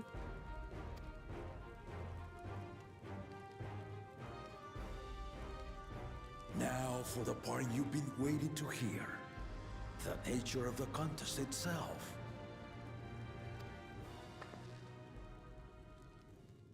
To triumph in the right of succession, and thereby claim our nation's throne, you must travel the lands of Yogg-Tural and find the City of Gold.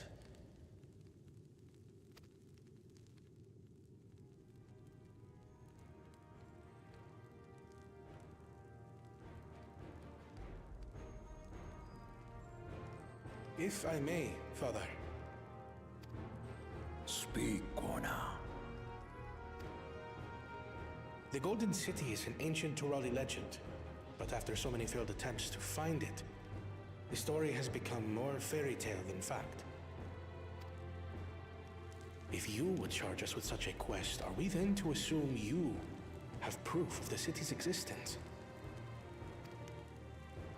I offer us proof, my unbroken word, for I have seen it with my own 4 eyes.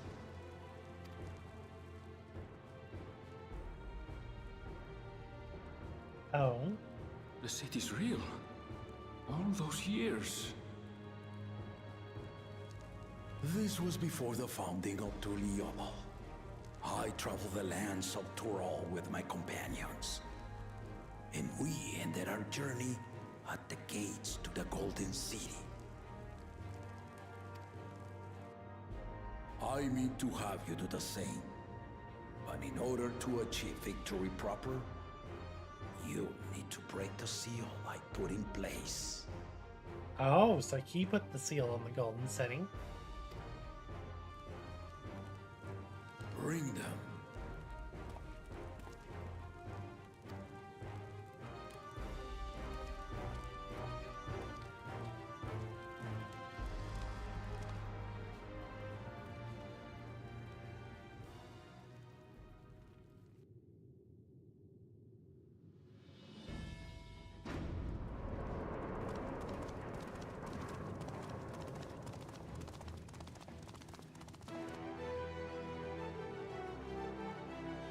So you have, like, keys to break the seal.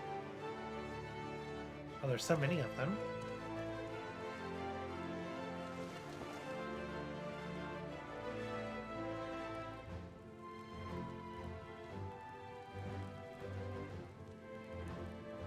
Oh, it's the legend from the pillars.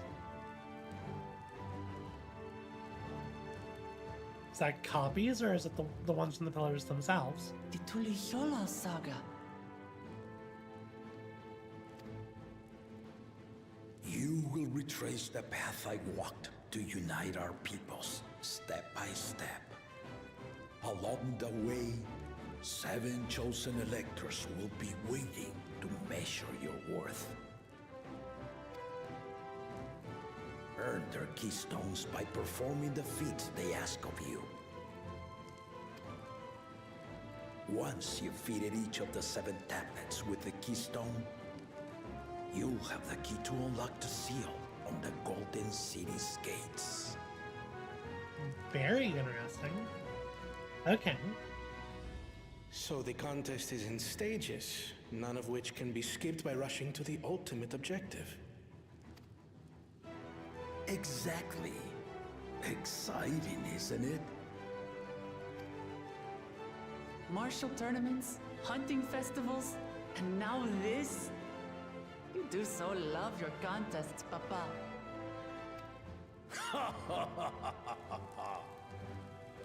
Were I a few years younger, I would have joined in myself. giving you a proper challenge. You may think the ride is tedious or nonsensical, or both, but I am yielding our nation's throne. I really like Galal Jaja. He's really cool. Let me have this final indulgence.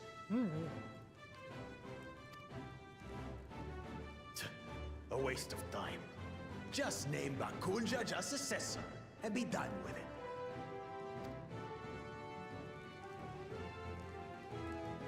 The rite of cessation begins now. I'll be watching your progress with great interest. And Clement, remember to collect your tablets before you leave.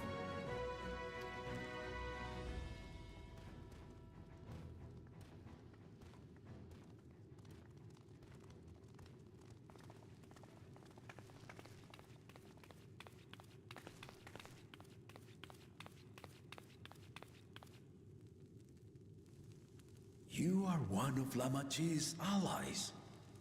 Speak freely. I am Kryl Baldessian, representative of the students of Baldessian. My name is perhaps familiar to you? Ah.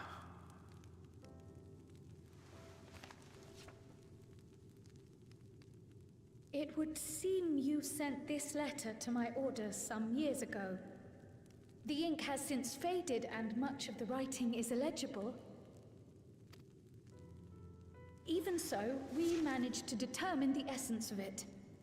A request to investigate the Golden City, addressed to my grandfather, Galuf. Included with the correspondence was this earring. A fairy tale and a piece of jewelry were enough to convince my grandfather to sail halfway across the world. So there is surely some greater mystery at work here. On behalf of the students, I've come to seek clarification on the matter. Have you any knowledge you might share with me?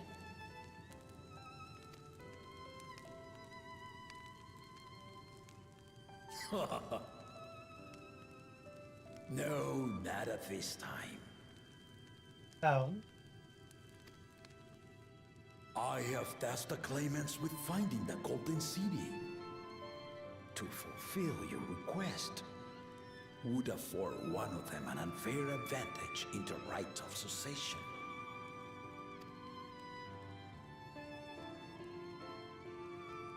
But once the contest is decided, I plan to entrust the entire truth to my successor. If you want to hear it, then you had best help Lamachi win. Very well, Dawn Servant. On my honor as a student of Baldessian, I will find your Golden City. Thank you for hearing my petition.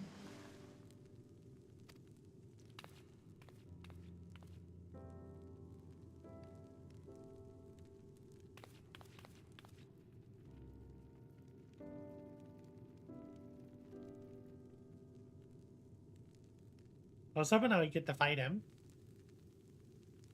How about that? She's grown into a remarkable young woman. You should be proud, Galuf. Aw. Okay, that's cute.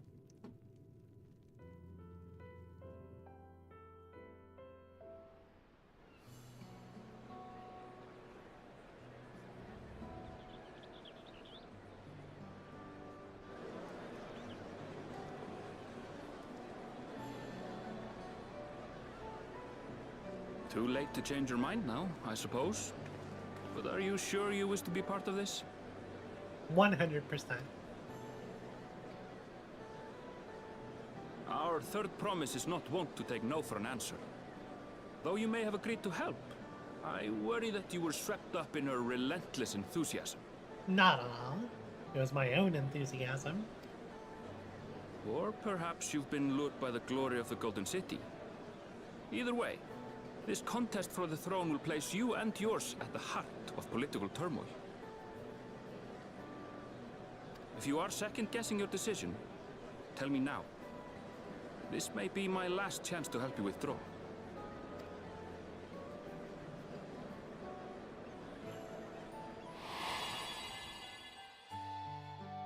Life is a series of journeys, my friend. And there's no telling what awaits us on the long road. But what's important is to be true to yourself as you walk it. Only then can we hope to be content when we arrive at the end of one and step forward into another.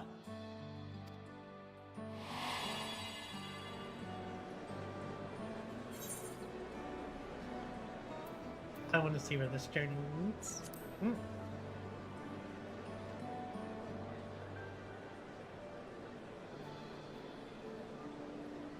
So you are committed to your path? I will speak no more of it then. As for my own involvement, I can no longer conduct myself as a mere guide, I think. Not after the Dawn Servant's revelation.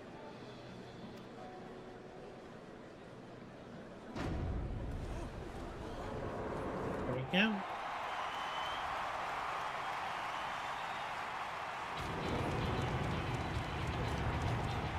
Here they come! It's Saralja! Such a fearsome mien. Make no mistake, there goes Tuliola's mightiest warrior.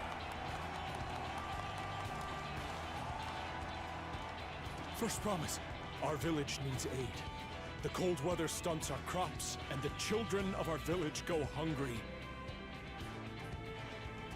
Once you ascend the throne, I beg of you, grant my people new lands, please! Saralja. Saralja. Take heart, tiller of the soil. The resilient son, blood heir to the Dawn Servant, has heard your pleas.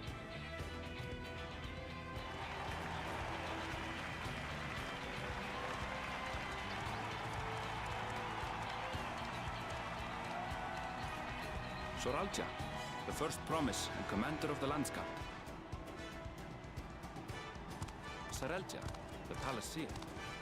As he was so careful to remind the crowd, Saralja is indeed the natural child of Gulul Jaja. And Resilient Son, is that another title, like the first promise? After a fashion. Common knowledge has it that two-headed Mamulja cannot sire children. Yet Saralja was born all the same, with the head of Resolve's features and the head of Reason's scales. An extraordinary example of life's unyielding resilience. Ah, okay, that's really cool. And a warrior's reticence. He says little, but the way he moves... I know a hardened soldier when I see one. He's a natural swordsman, a gift he inherited from his father. Some even say that the son has already surpassed the sire. Should he come to power, the first promise means to employ that martial prowess in the conquest of foreign lands. For this, he and his supporters have been labeled expansionists. This puts him in direct opposition to Wuklamat, who advocates for the preservation of peace. You may recall that she spoke of a claimant who cannot be allowed to rule. That is Saralja, the warmonger. Okay.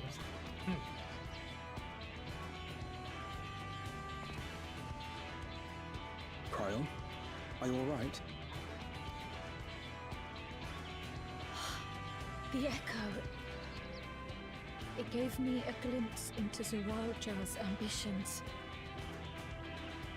That's kind of cheating. Deep and unknowable, like an abyss. Yet at the same time, a roaring, unquenchable fire. It was a trifle terrifying, to be frank.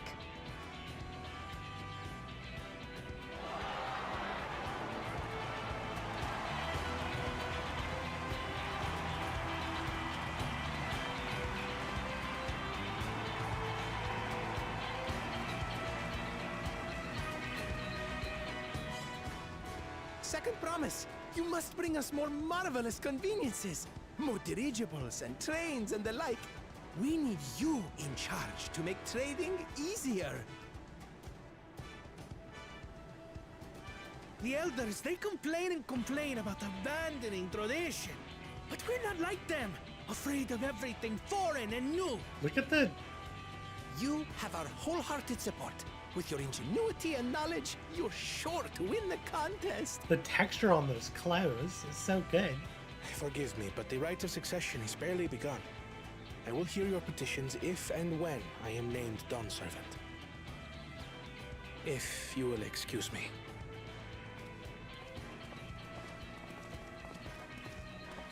Plain spoken, as always. That's Arcona. Practical to a fault.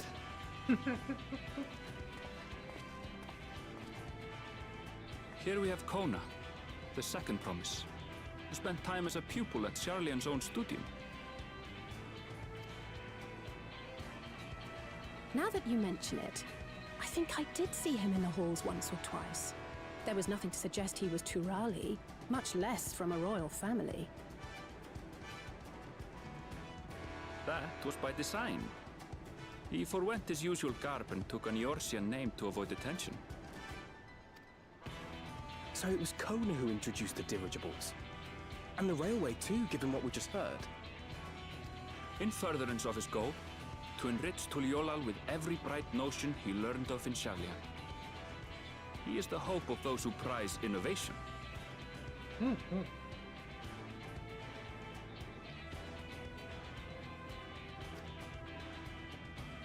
As aloof as he may seem, Kona and Wuklamat actually get along rather well. They bicker and banter as only close siblings do.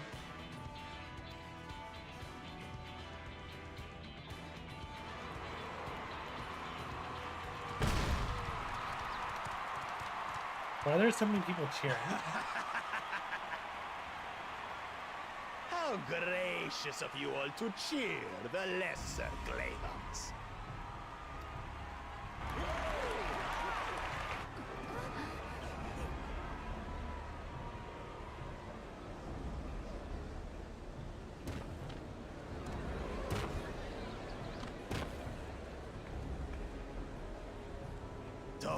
Come now. What are you afraid of? I'm no different from your Dawn servant. That my kind should reign is Mamulja tradition, and has been so since before there was a Tuliyola. I'll brush aside your feeble contenders, and then you'll see who deserves your deity.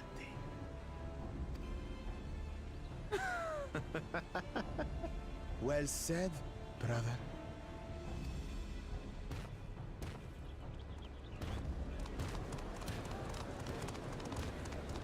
The Mamulja have finally found peace in Tuliolal.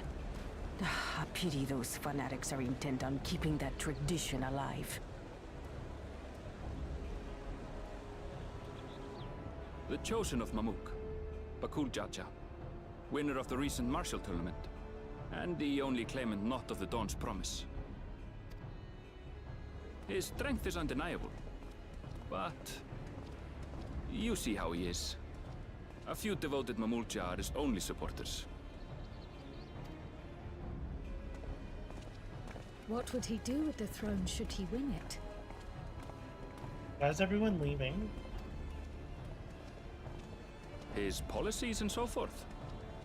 I doubt he's thought much beyond winning the contest itself. But one thing seems certain. If he does become Dawn Servant, he will see the Mamulja exalted as the ruling class, and all others forced into subservience. Sounds like another that cannot be allowed to rule. Why is everyone leaving?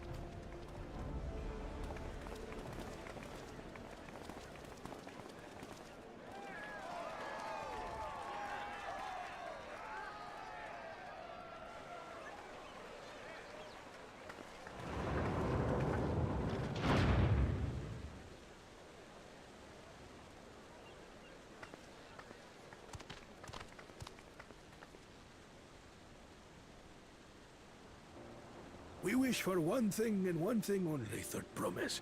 To abide together in harmony with our neighbors whom we love in this land we share. It is our way, the Turoli way. Galul Jaja built for us this peaceful nation, and we beg you to preserve it. You have my word. I won't let your pleas go unanswered.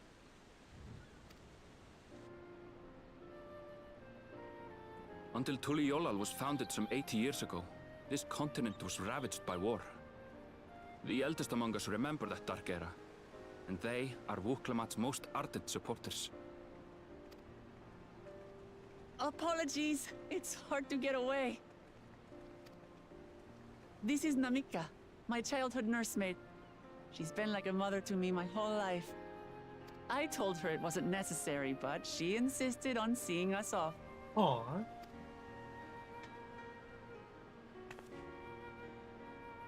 I place our precious third promise into your care.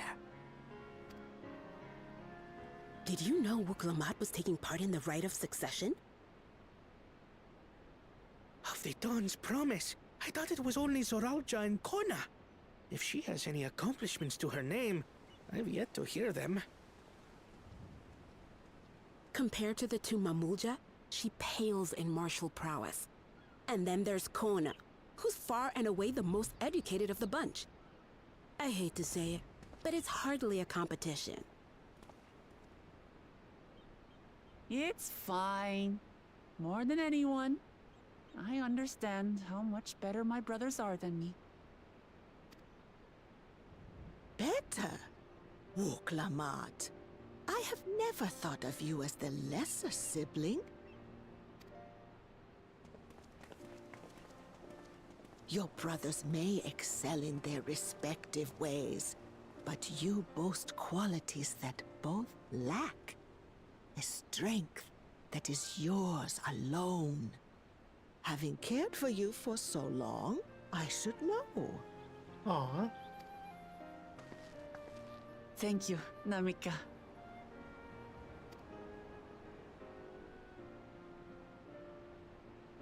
Well, we ought to be on our way. Yes, hurry along. I await word of your victory with bated breath.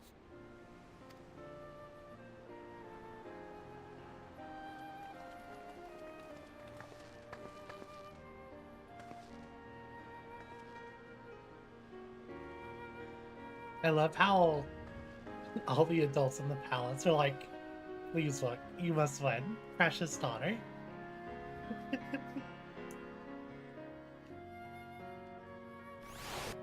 She is definitely the baby.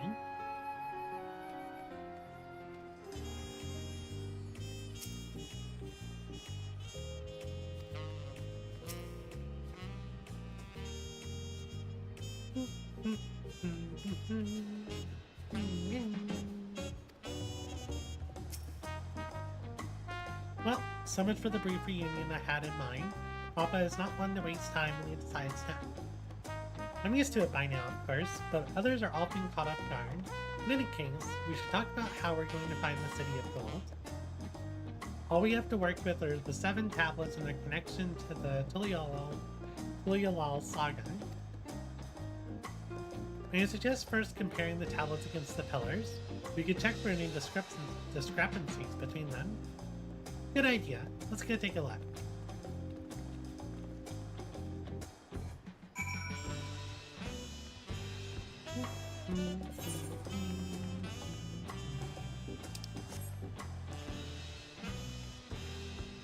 I'm allowed to jump here? That's crazy. Okay, I love that you can just keep jumping down.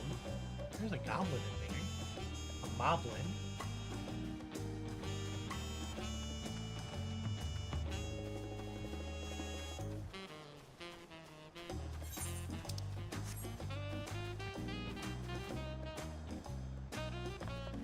Okay, yeah, I love this city. Oh, wow, that's a ball.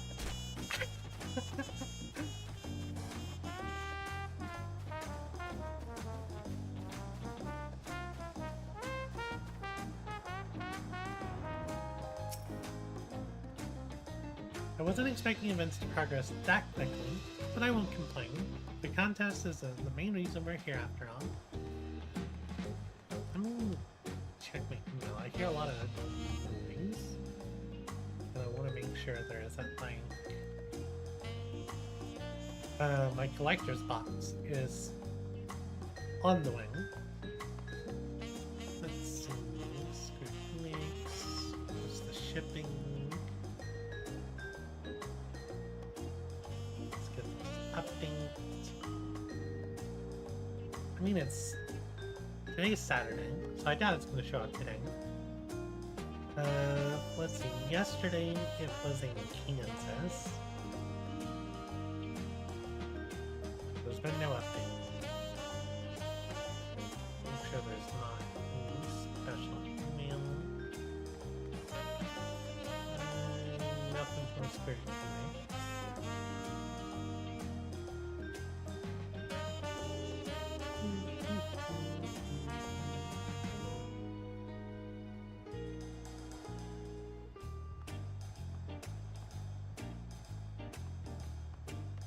Okay, nothing from Square Enix.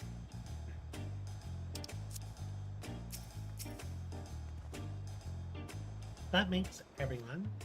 Book Lamont, the tablets if you win. Of course.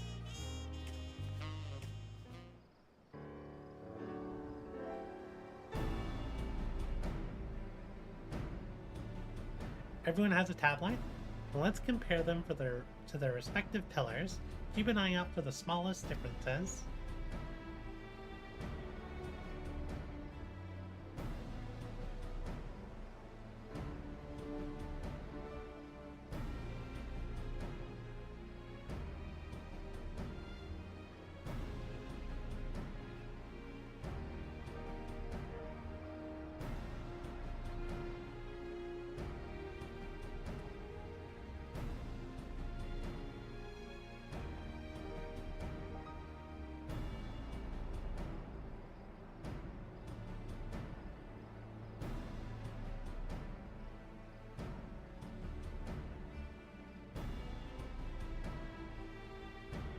Unless I'm missing something, the glyphs appear to be identical. The only difference being that the tablets have hollows where the keystones are able to be fed in.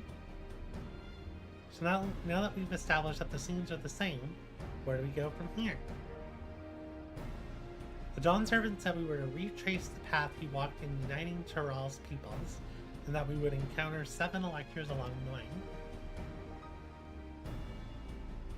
Then we have the answer right in front of us. Papa's path is laid out in the Toyolal saga.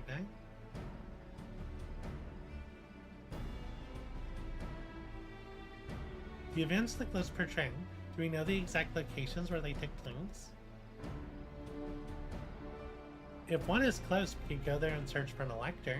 That would confirm we're on the right track.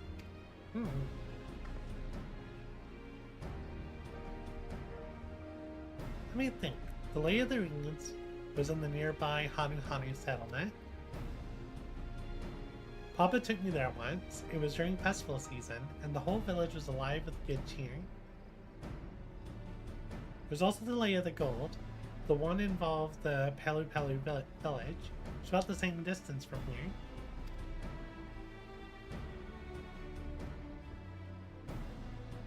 Before going anywhere, we should ask around about the road ahead. I heard a lot of talk as we toured the city about the storm we passed through at sea. Apparently it ravaged Yogg-Tural several days ago. Since our roads are not as well paved as Eorzea's, they're more susceptible to damage from natural disasters. We want to avoid wasting time taking a dead-end trail.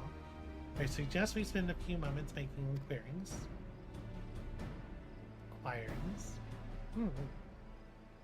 If it's information we need, tacos? Just leave it to me. I'll bring the information to us. She going to get tacos?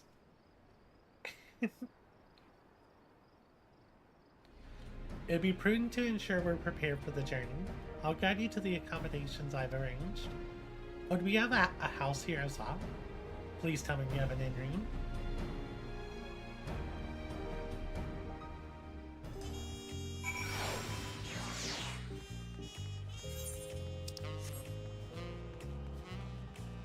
No. Art. Okay. They gave us a freaking vote. We're on a true vacation.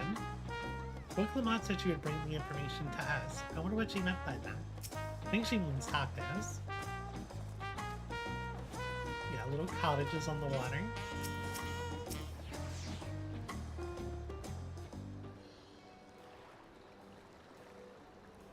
That's right. The reservation is under Booklamot's name. If you don't mind, I'll leave my companions to you. Certainly, sir. I'll go and track down the third promise. Once you finish organizing your gear, we can meet outside Shabal. That's the taco place.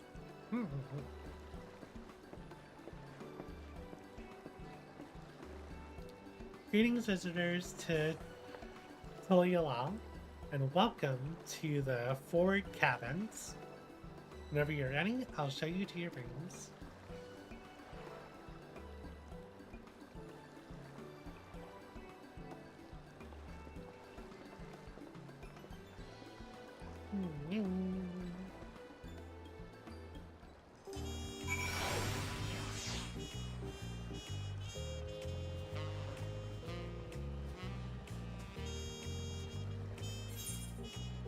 Nice. I guess we need to talk to her. Yeah, let's look at the cabin. I want to see inside. Okay, we got our orchestrion. We got some fruit platters, toy chest, summoning bell, crystal bell, glamour dresser, armoire, comfy feather bed, our unending journey, and they gave us such a great cabin. Get to enjoy the beach, starry sky, big drums right there, this comfy sofa. Okay. This is good. This is really good.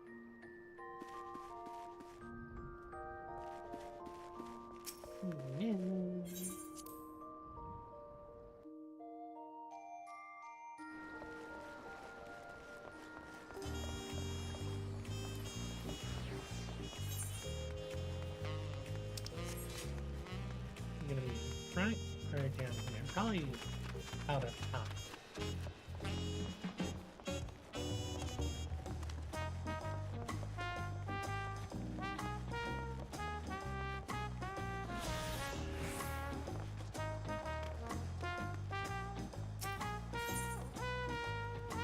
Wait your companions and embark on the rite of succession. Oh, is this like... I feel like this brings us forward a bit. I feel like the game just pointed us to a good stopping point. If that's the case, let me take a break. Then we'll see how far we can get in the next hour or so. Alright, I'm gonna be ready.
know, see people around me hitting level 91.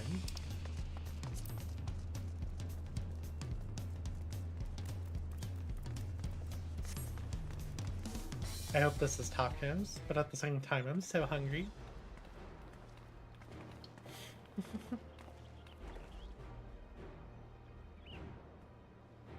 Just you'd be the keenest to head out on it.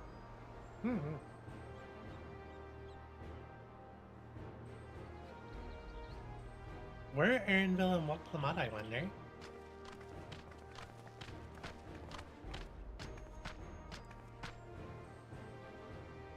Oh good, you're all here.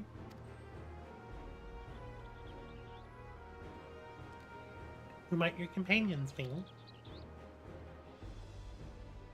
Seeing as we needed information, I thought we'd better to get it from than the locals.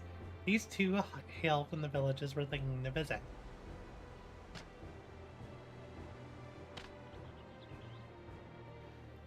I'll give you credit for taking initiative at least. You mean at least? I'm honored that the third promise would seek my advice. I too am happy to answer your questions. An encounter might be an opportunity to do business. Thank you both for your help. Before we begin, there will doubtless be other occasions where we need to act independently, so I brought these for you two. Oh, link pearls?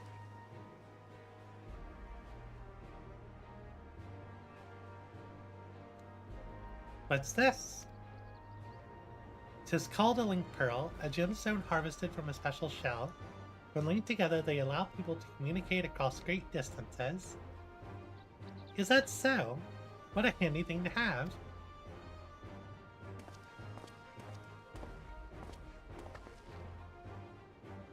It'll be very useful on our travels. Speaking of which, I should get back to introducing my two new friends here.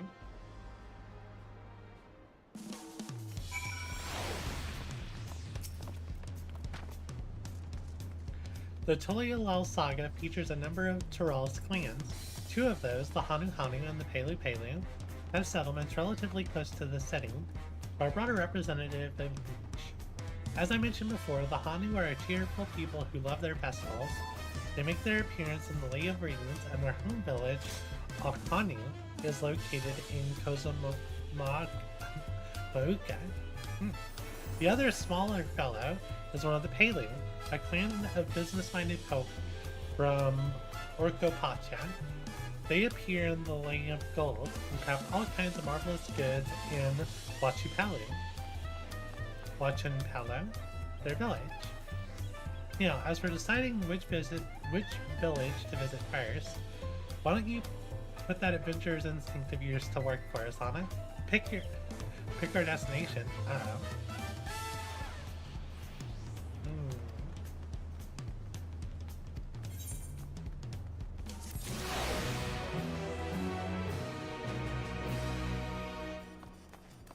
My rested XP is finally blue again.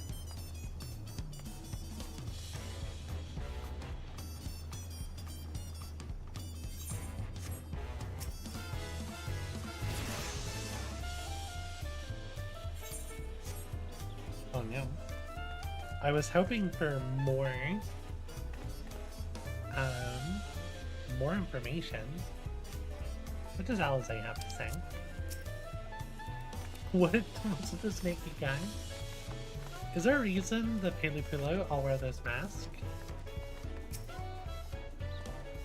Even up close, the Hanu are remarkably similar to the Vanu, aside from those brilliant feathers, of course. Who should we speak to first? I like this, this female Rothguard. That's a really good outfit. They made it really pretty good. Rothguard. I trust your instincts. Woglamont may be as experienced or accomplished as her brothers, but she has affinity for the people. For her, finding those willing to cooperate is as simple as asking. Oh no. This is tough. I kinda wanna go to the Pelu first, I really like the honey.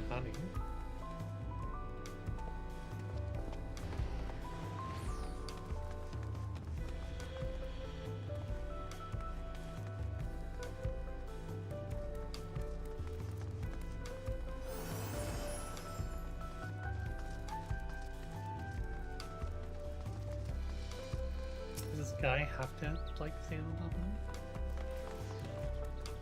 This is tough. This is a tough decision.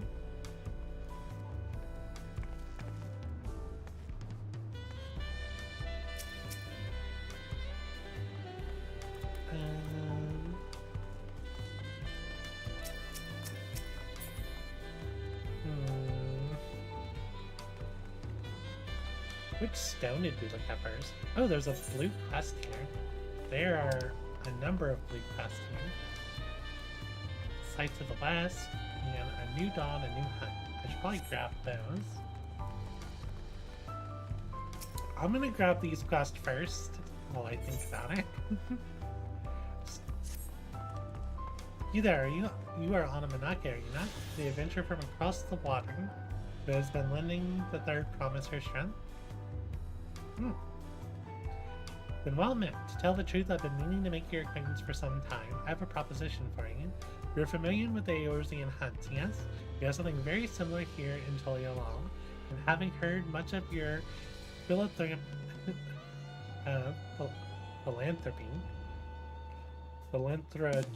spirit, not to mention your capacity for violence, we should very much like to recruit you to our cause.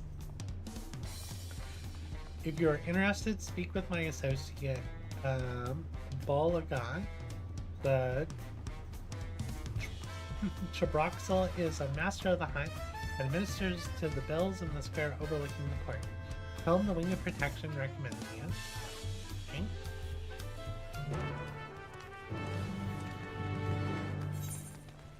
Oh, that's right over here.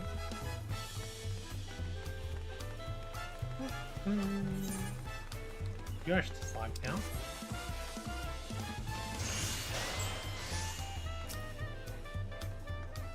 What do we have here? Your posture could use some work, but you've got good eyes. Eyes that have seen a few things. You here to sign up? The Wing of Protection recommended you do they? Well, we're always on the lookout for new hunters, and if you're good enough for Wicklamat, you're good enough for us. Pleasure to have you with us, Anna. Suppose I better get down to introductions. Or maybe I don't need to. This whole idea came from your side of the thing, after all. It was Kona who showed us your wings. Either way, I'll keep it brief. Our hunts work much the same way they do in Eorzea. We put a bounty on these beasts that prove themselves an enemy of the people. You kill them, bring back the proof, you get your reward. While your reputation may precede you, rules are rules. The rule is I have to test every hopeful out on beginner builds. Can't have every youngling with nothing to her name but a plowshare and a dream of glory, skipping merrily away to her doom. Okay. Prove yourself in Tyrol, and I'll give you some bigger, bitier fish to fry. Alright.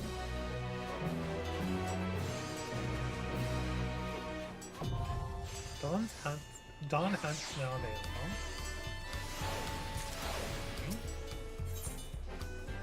Cruise ports.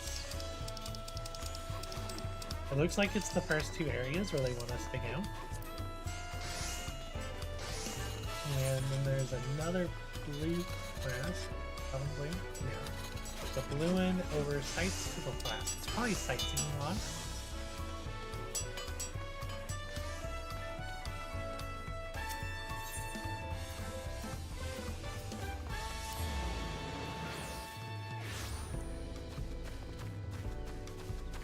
Oh, where is it? Is it one of these nice, easy to get to houses, or is it way up top somewhere? I think I just made this. I think the person ahead of me made the same mistake.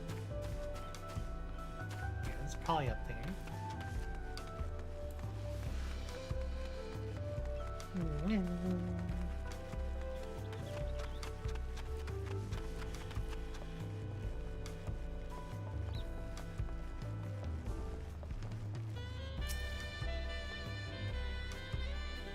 Elsabe Ironheart. That's a cool name. Oh, I like the little, like, purse she has. That's cute. Fellow Eorzean, am I right? Do you fancy yourself much of a sightseeing? Dear old Millith gave you her journal? My, what a small world. It just so happens that I am her cousin. Elsabe Ironheart at your service. Well, if you met Cousin Millith, I'm sure you can guess why I crossed the salt, as they say. This continent is positively brimming with sights unseen by Eorzean eyes, and I'm here to discover them all. My twin sister and I, that is. You see, I had more interest in yacht, while she was drawn to the vistas of chalk. So it was that we parted ways at the bridge, each of us pouring half of Tural. So give me your sightseeing log then.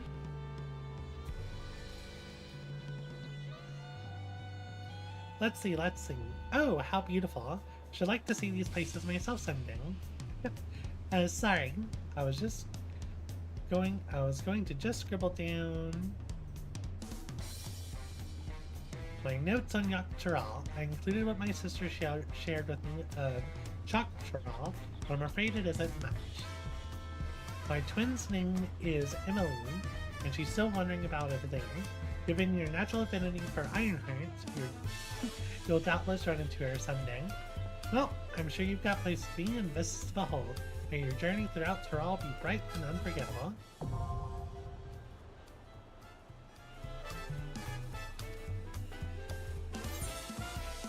Alright, that looks like all the blue quests.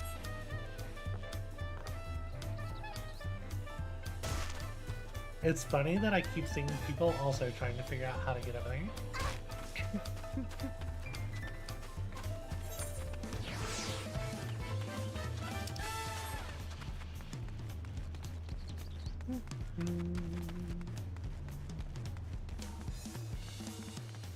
You know what? The Hanu are in the swamp. I'm going to the swamp. I've made my decision. Also, there's a lookout point right there. Convenient.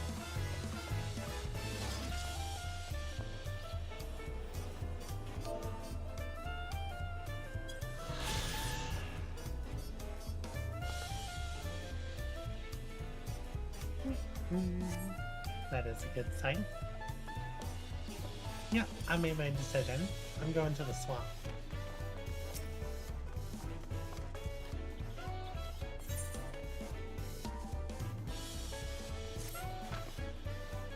So what is it you'd like to know? The route to Alkami, we go south through the Arch of the Dawn, and we follow the road which runs alongside the Kazumaka River. Is that right? It is. Be warned, however, my brethren tell me that the recent storm has rendered the path even muddier than usual. Footing is quite poor in some parts. Far worse was the destruction visited upon our homes, though. Houses were torn apart and several people injured, if not killed. Even if our beloved festival is in danger of... Oh no. Oh no. If you still plan on going, I must urge you to proceed with caution.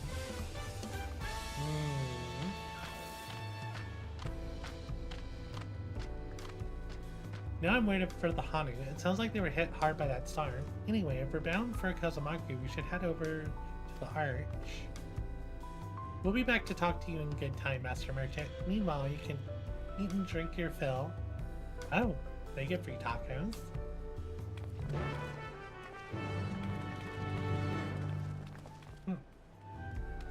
Let's see. Message quality.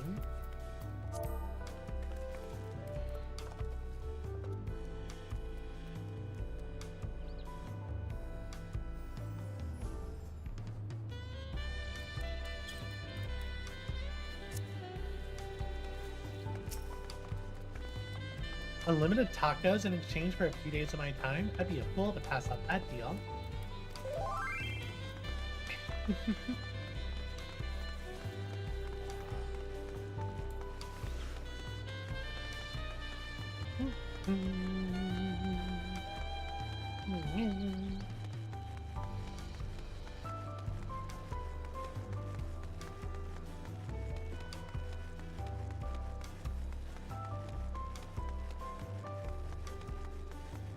I wanted to get through this gate anyway, and obviously I wanted to go to the swamp.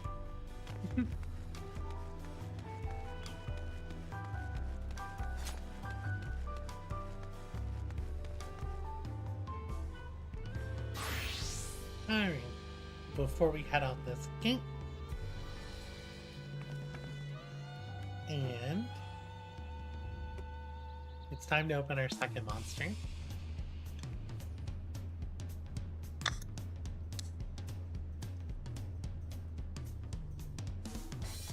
You guys are in it for the long haul.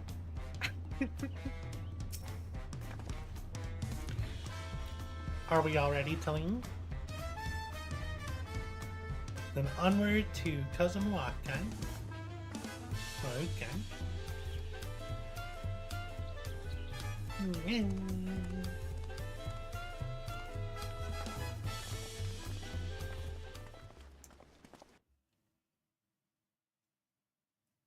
We discovered a new location. Kosamauka, the land of rainbow terraces.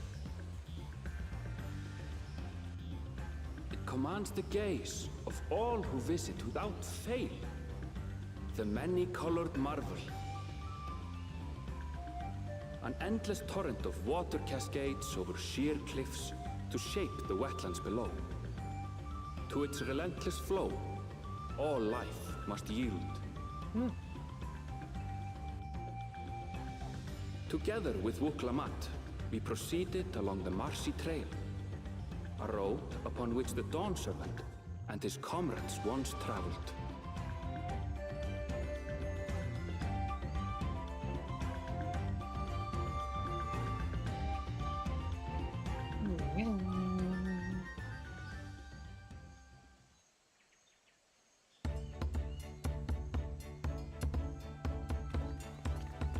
I just saw that grass disappear. How rude. Look at those falls. Even from this distance, you can feel the weight of that water.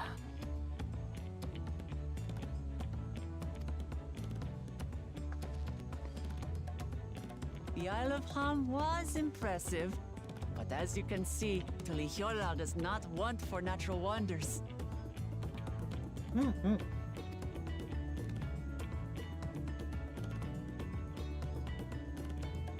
The ground is swampy, so watch your step. You wouldn't want to fall into a bog. I won't. I told you I've been here before. Come on. Okanu isn't much farther. Okanu?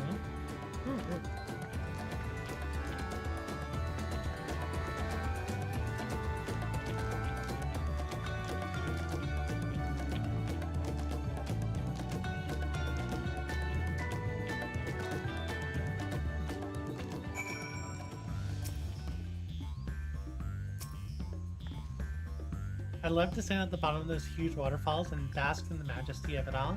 Pity they're so far away. There's no stopping the third promise, is there? A good thing she has Arendelle to keep her from getting lost.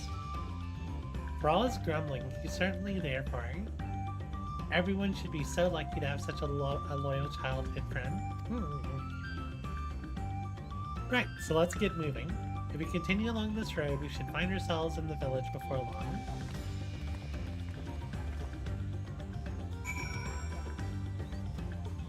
I want to go look at the river.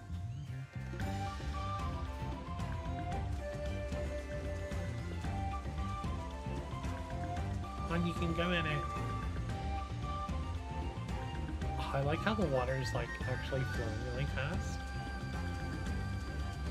What is that? What are you? Ulan?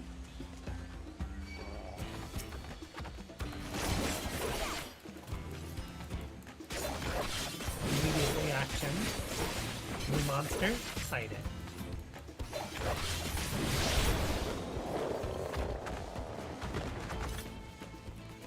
Okay, you were easy enough. I see a fate to the sound.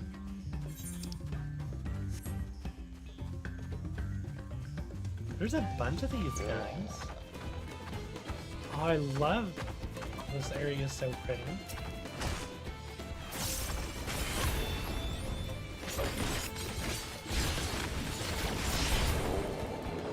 Oh no, he died. Give me another one. Quickly before my buff runs away.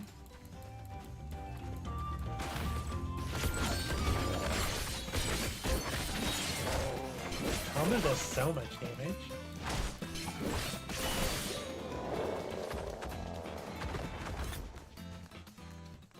Oh, look at the town. Oh, that's pretty. First I must look at these Ziz. Tell me your secrets, Jungle Pelican.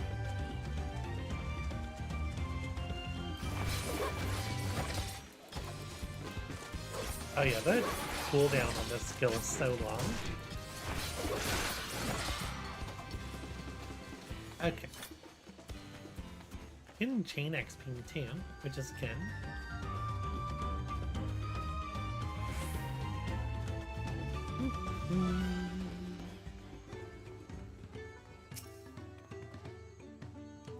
Ah, everyone has arrived, and none the worse for wear, except for a certain third promise who slipped in the mud despite my explicit warnings. Did you really? Hey, I asked you not to say anything. Anyway, this is the Hanu village I was telling you about. Okanu.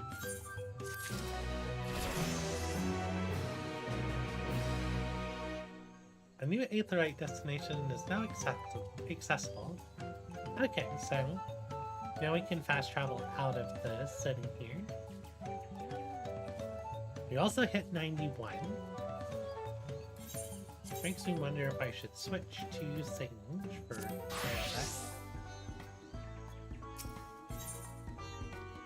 A festive people, Pokemon wishes to seek out the Dawn Servant Selector.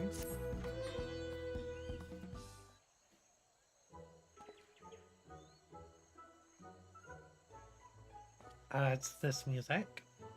Oh, I really like this village. Look at the ground texture also. That's really good ground texture. It's like our friend said, the people are in no mood for festivities. I can only assume they're still recovering from the damage wrought by the storm. Indeed. Well, let's do what we came to do and find the selector.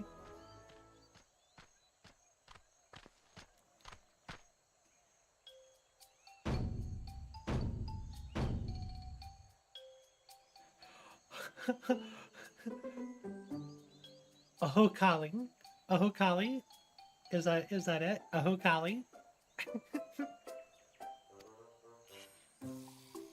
Oh what now? It's a Hanu greeting. Surely you heard it the last time you were here. Well, I was busy enjoying the festival. Greetings to the third promise and her entourage. I, Zanu Haling, welcome you to Okami. As elder of my people, I shall also be fulfilling the duties of elector during the rite of secession. So our idea about the electors is correct. We just do as Papa said and he traces us past from the saga. I'm ready. Give me the feet and test my worth. All in good time, all in good time. In fact, I came just to let you know that we're not quite ready to begin.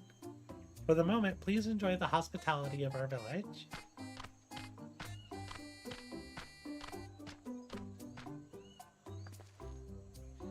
Should we poke around a bit then? We might be able to pick up some clues about the feat. You know, prepare ourselves. That's surprisingly prudent of you. What? You think I'm being too cautious? No, I'm impressed as all. You admire and respect your father, who is prone on decisive action. So I expect you to rush in first and ask questions later, or never. I do look up to Papa, but you should know that he has a pragmatic side too. The head of reason is the thinker who takes time to consider all the possibilities. With the long naps he takes these days, though, the head of resolve is less restrained by his wisdom.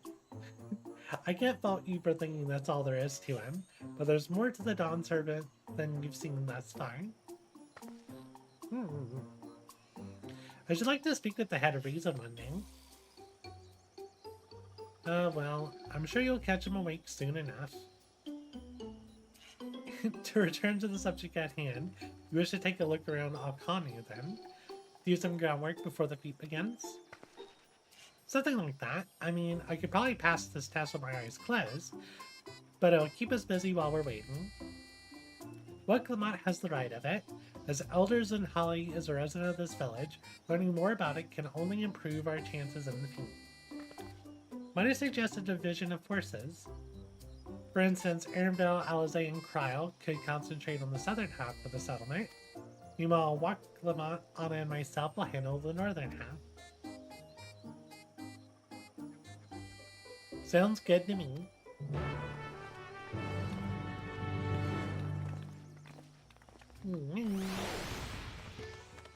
I really need an NPC to say that out loud.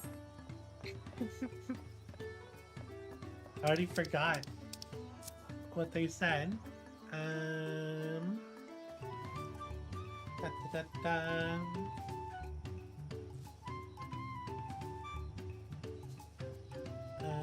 Where was it? Oho calling. I think it's Oho calling.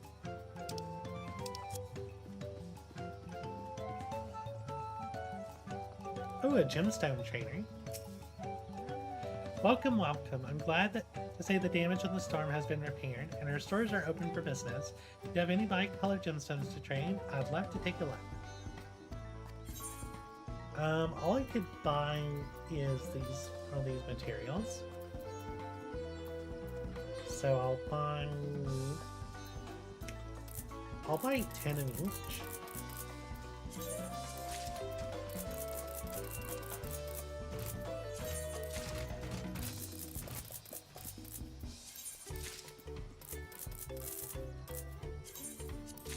That way I have some room to spare if I do paints.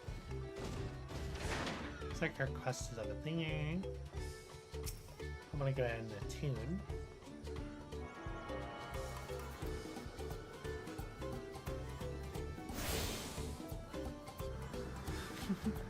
Car. Got a merchant. And this is still level 90%.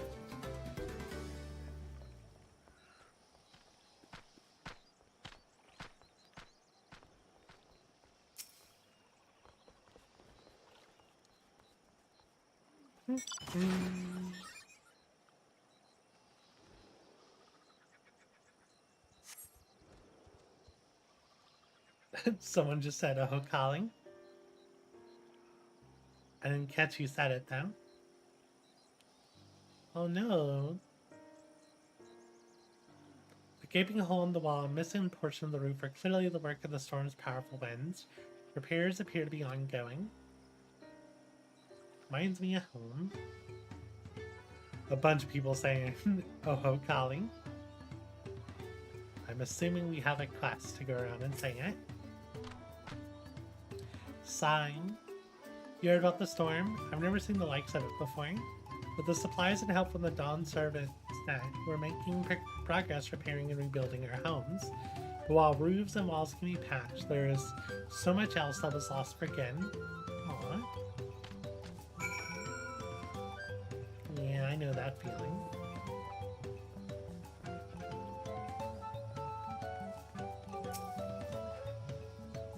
A lot of houses are still damaged, and the Hanu I've spoken to are not their usual cheery selves. That storm broke more than wooden wings. There must be something I can do to help them. I'm gonna look around a bit more. I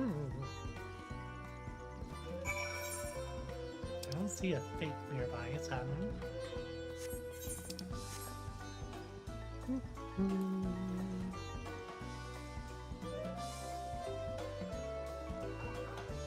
I'm just gonna sing.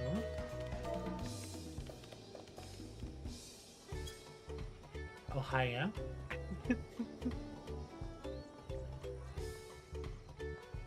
That's over there.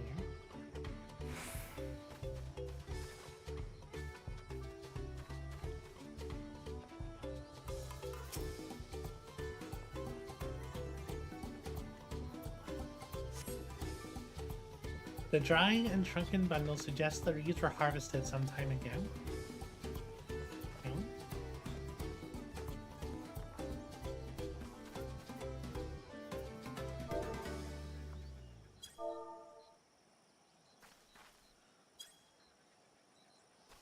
Guess Tyan hasn't gotten to the next dungeon then.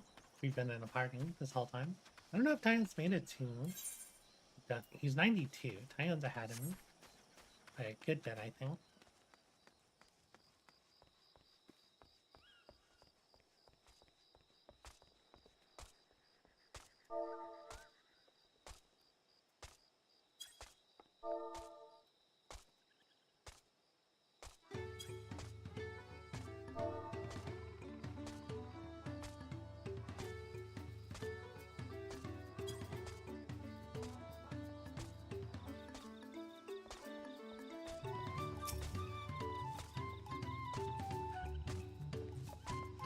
The boat.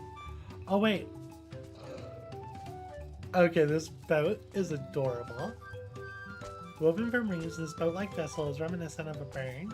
The beak and feather tails in particular stand out. This is really cute.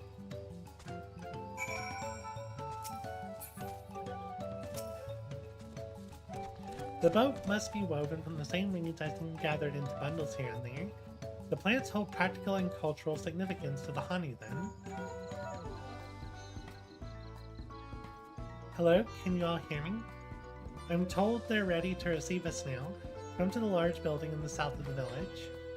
On my way. You ought to hurry over too. I was hoping we'd have like some quest to help repair the village or something. That's what I would do in this situation. Bring supplies and help rebuild. It's like a large part of my life was doing that for storm damage.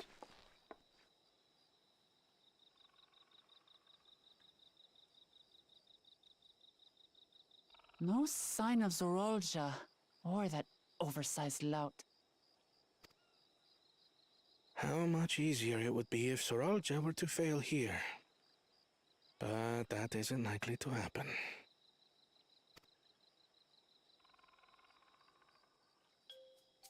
Honored guests, I am Zanuhali, Elder of the Hanu.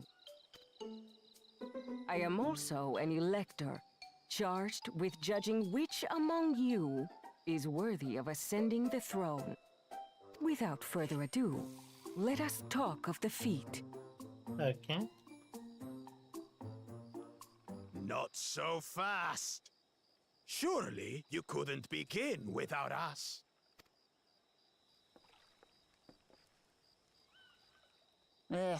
You made it after all.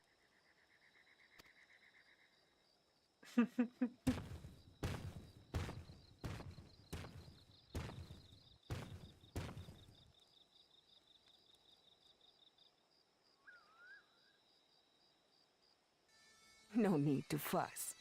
There is no time limit for this challenge. Now, if you would allow me to proceed.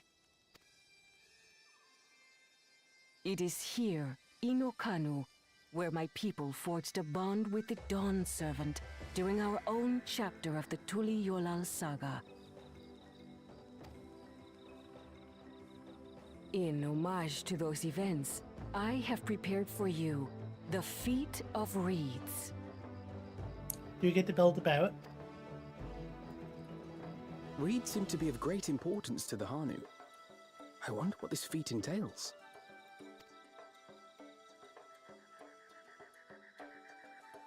We use reeds in every part of our lives, be it as food or weaving material. But look around the nearby paddies, and you will see that this season, our crops are failing. How fortunate, then, that my appointment to Elector coincided with this predicament. Are we gonna do dances? Oh, that's For smile. surely, those who aspire to be Dawn Servant would find the matter of an ailing harvest a mere trifle to resolve. Aye, well, it is indeed the duty of a ruler to address the people's woes. Exactly, exactly. Do well in this, and you will earn my keystone.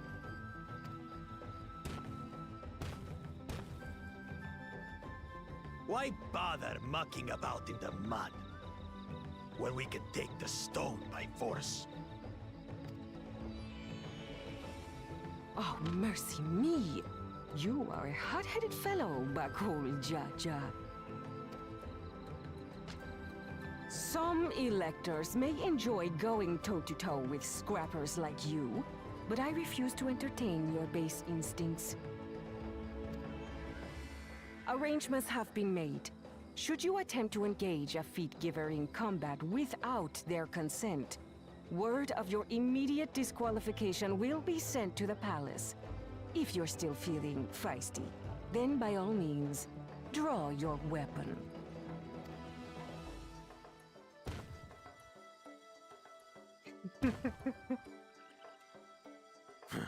This contest is presided over by cowards. There's no sport in fighting you. Then we can return to the business of earning my keystone. The feat of reeds is begun. Claimants, I wish you the best of luck.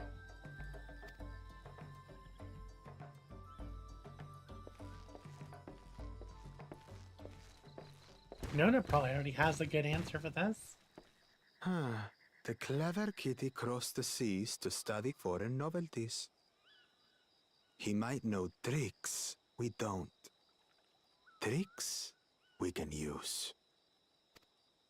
What of Little Miss Mittens? You know the answer to that. Compared to the first and second promise, she's a distant third. Not even in the running. Then we see eye to eye on this, brother.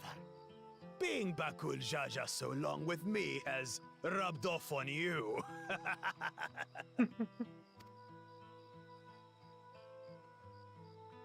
These allies of hers, though, they might be a problem. I like how they're just having this conversation out loud in front of us.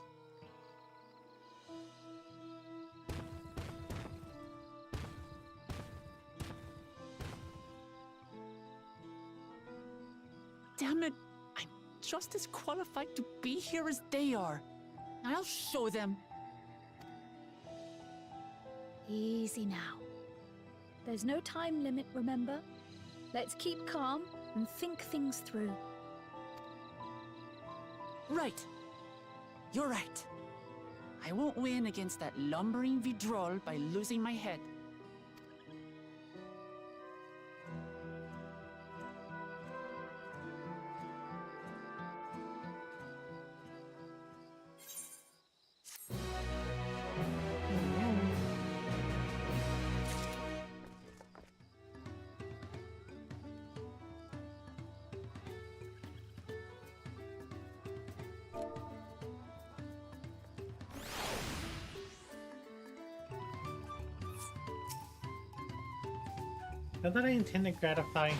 Not that I intend to gratify him with a response, but Bakul Jaja's provocations are hard to ignore.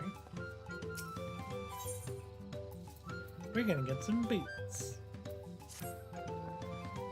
I don't know the first thing about farming, but if there's a way to save the harvest and help the hunting, then we're gonna find it. They'll make Bakul Jaja eat his words. Understanding the nature of the problem will be the key to solving it. We need to examine the reeds themselves and deduce the cause of their poor condition. Ernville, will you take us to the fields where the reeds are grown? Of course, follow me.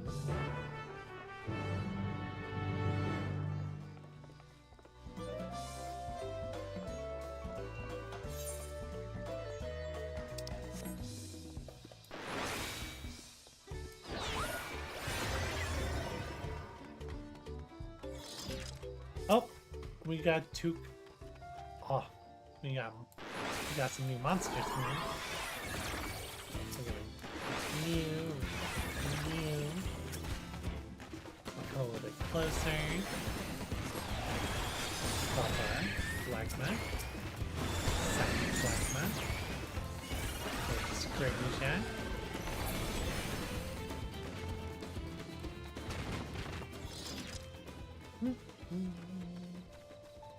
Okay, local wildlife seems pretty tame.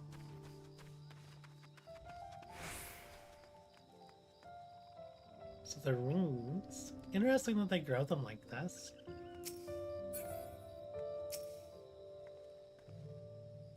And there I thought these feats would have us battling dire fiends or similar. Agriculture is a far thornier problem. Ha! Look at these fields. Why, this could be a painting. There's probably a sightseeing log around here. You can all stand back. I'll get to the bottom of this problem in no time. Give me strength. Let us all scour the fields and help our bold leader identify anything unusual.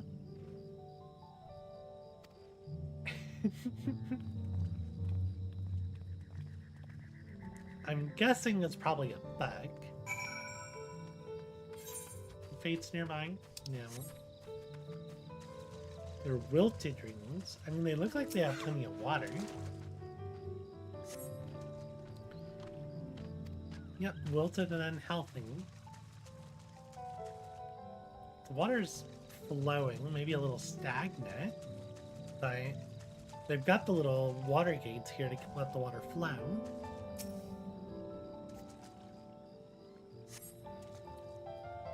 Water contains no obvious contaminant and looks fresh and clear at a cursory glance. Okay.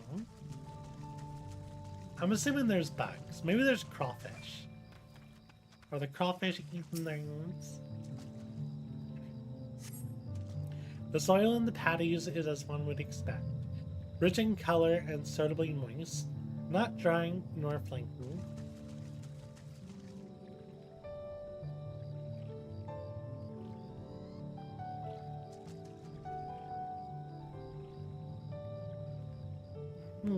Drink water, nyall.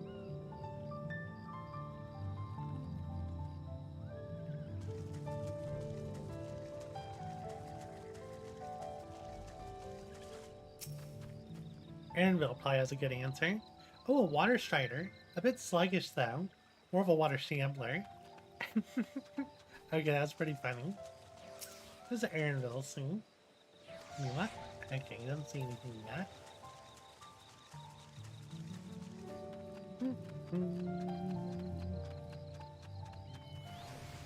Is it a problem with the king? A lethargic frog? Have you been eating too much, little frog? It's a cute little frog. The small frog catches your eye.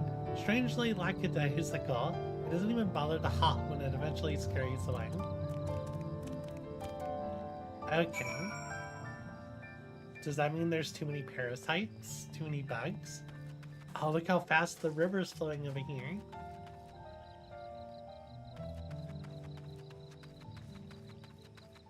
I like their choice for the alligator snapping turtles. Well, to be fair, their noses kind of remind me of loggerheads, but their shells and tails remind me of alligator snapping turtles.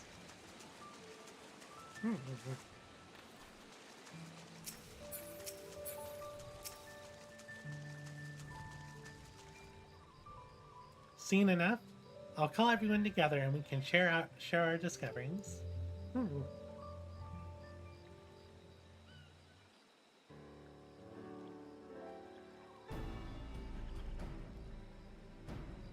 Well, what do we think? Any obvious problems?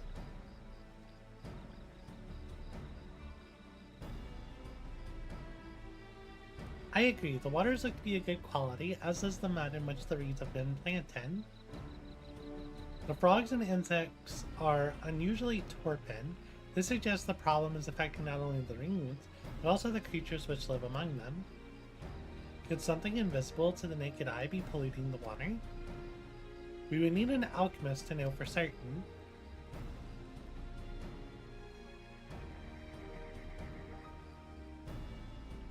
I don't have much to add about the fields, but something else occurs to me. When we were describing how the creatures seem lifeless, I couldn't help but be reminded of all the listless villagers. They've suffered a terrible tragedy, I know. There's another reason for their flagging spirits, I believe. Go on.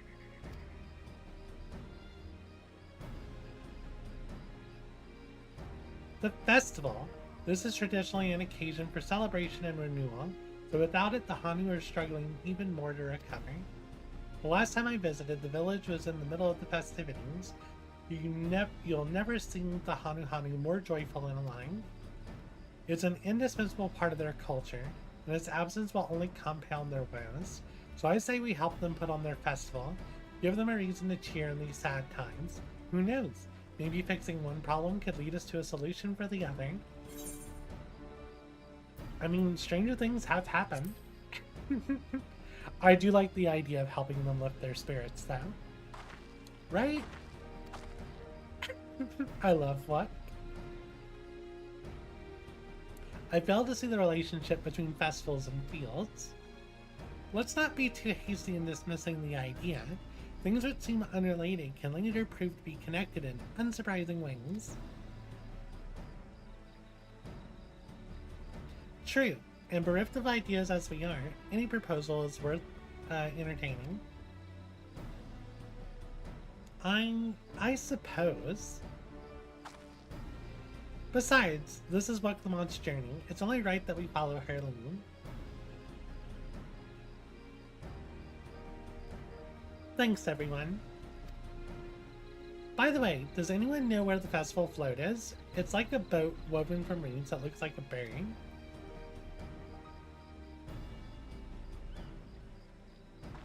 In that big building to the north? Let's go and see it.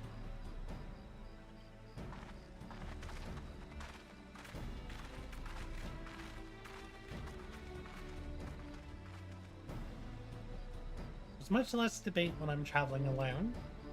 I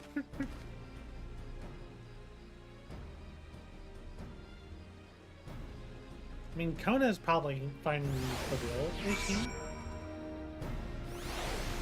I do wonder if their dances and stuff, if they can, like, actually improve the feels with their ether or something. There's a thing. I'm gonna go do this thing.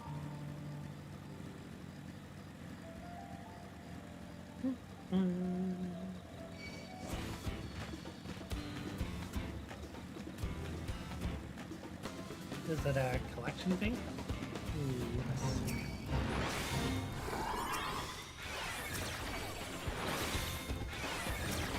Rhino beetles.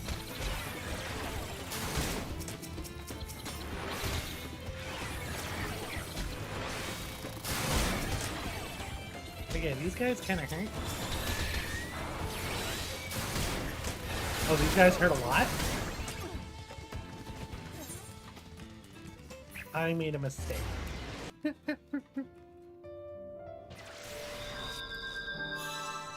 I was not prepared. Yeah, I'm silly.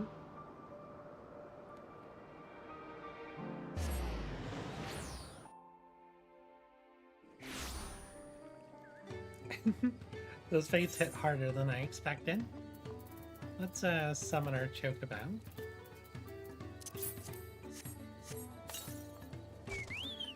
Let's hurry up and get back to that thing. There was someone over there collecting.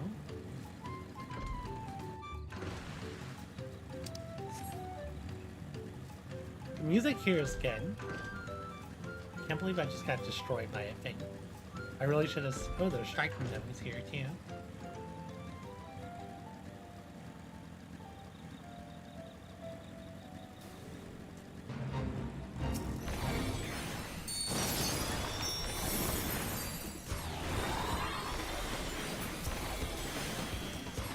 Oh no, people have already turned in stuff. I don't have time for this.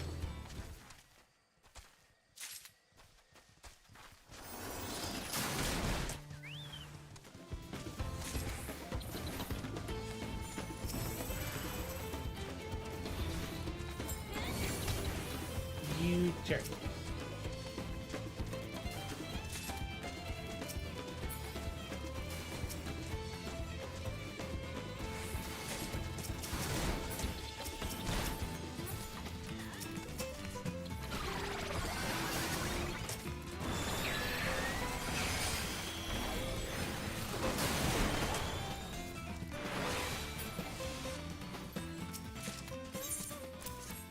I only got 5.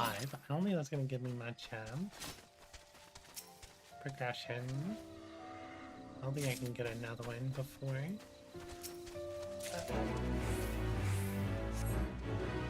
I got 300.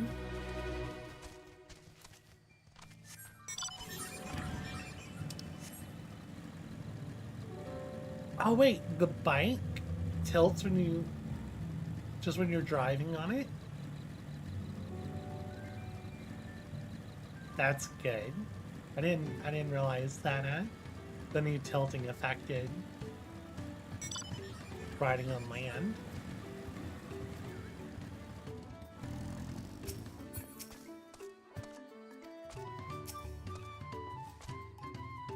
Yes, this is the float I remember.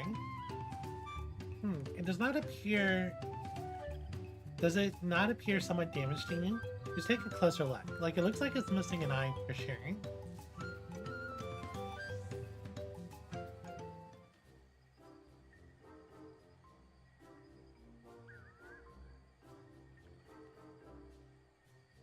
And some of the... Maybe one of the wooden pieces is broken. So there's missing eye. Oh dear, one of the bird's eyes seems to be missing a gemstone. This front piece. Oh, that's definitely broken. How will they lift this great big vessel without all the carrying poles intact? And... the feathers. These tail feathers have seen better days. I swear the colors were a lot brighter the last time I saw them.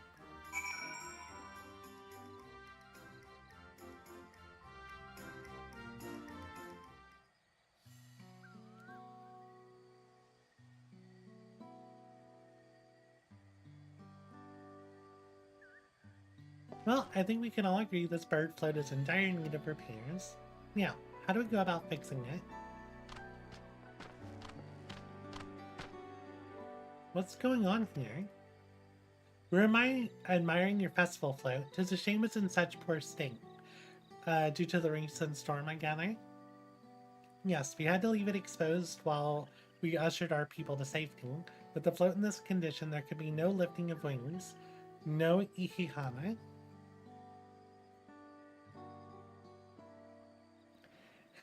Lihana, that is what the festival is called. I want to help you hold it.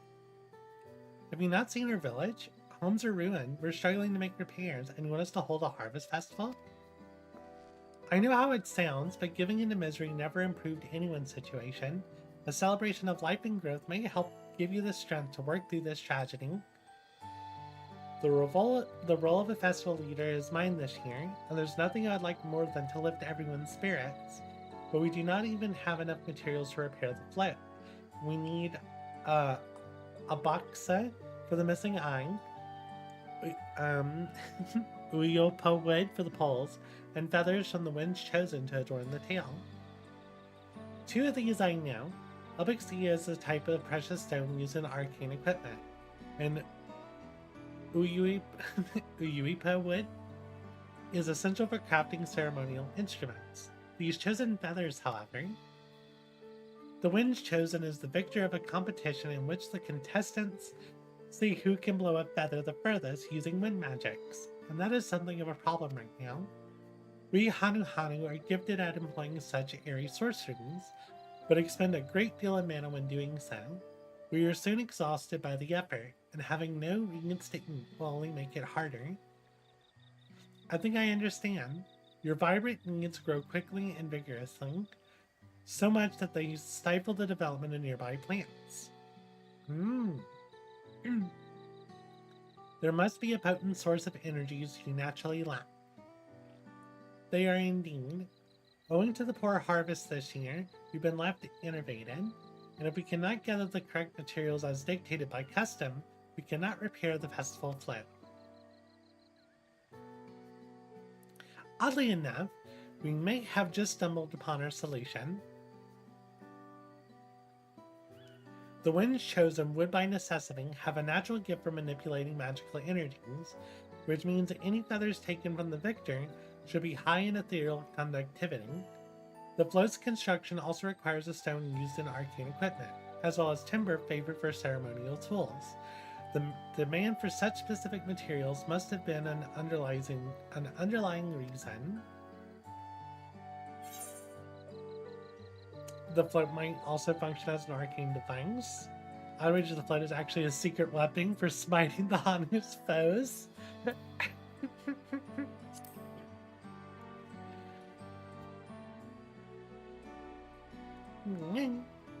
Precisely what I was thinking. This boat of reeds is in fact an arcane focus of some kind.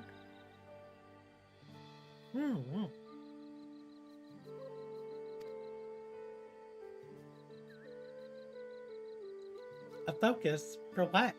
Oh, Ihana is a harvest festival, isn't it? That must mean the float is made to encourage healthy crops. So if we repair the boat and hold the festival, its arcane powers might fix what's wrong with the reeds. We won't know until we try, but it's a sound theory. Celebration, prayer, and ritual ceremonies, these have all been known to elicit miraculous effects. Wait. The float? A tool for magic? This is the first I'm hearing of it. In the beginning, it may well not have been. After a good harvest year, there would be no reason to change it. But when the harvest was poor, new adornments were likely added, and those who performed the labor may have imbued their work with ardent hopes for a brighter future. Through years of trial and error, the honey would have refined their festival float into a focus for harvest prayers. Incredible.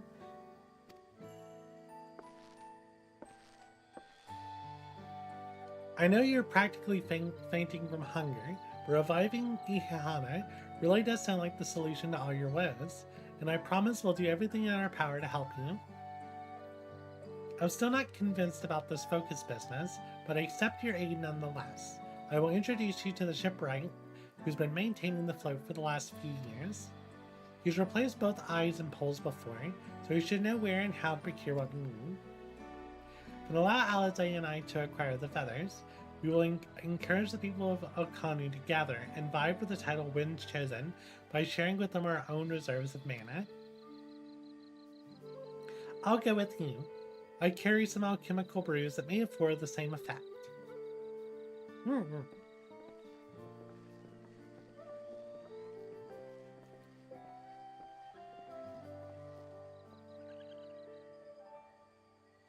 The three of us will visit the shipwright then. Not without me. I've worked hard to fix the float as best as I can, and the responsibility is mine after all. I've not introduced myself, have I? My name is Lin Uhani. Nice to meet you, Lin Uhani, and certainly, let's all go together. This is going exactly how I thought it would. Thanks to what Clement, we found ourselves a promising way forward. Experience and knowledge are valuable assets, but there is something to be said for following one's instincts. Still no thanks.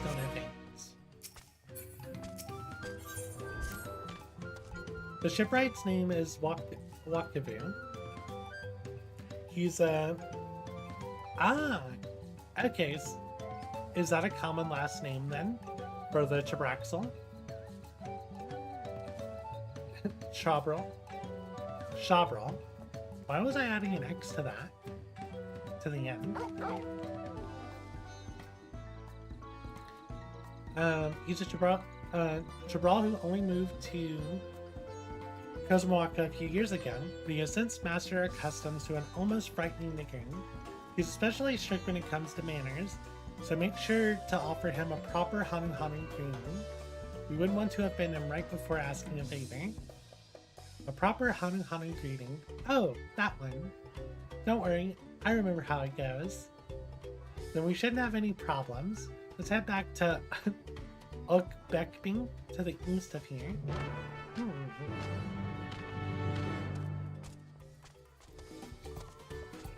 Oh, there's a side quest somewhere. It must be upstairs. Oh, that's a long road.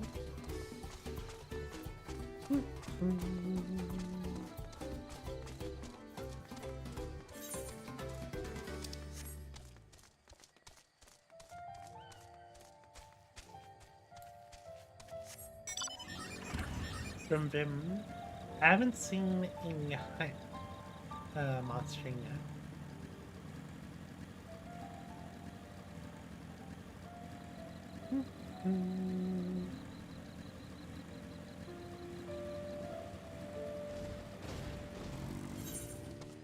Oh, there's an XP thing. I am sorry, but XP fate sounds important if I can get to it. Can I cross this river?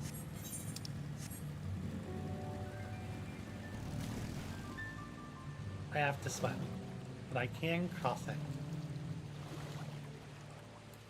Oh, I like how the flowers reflect on the water. It's a defense thing.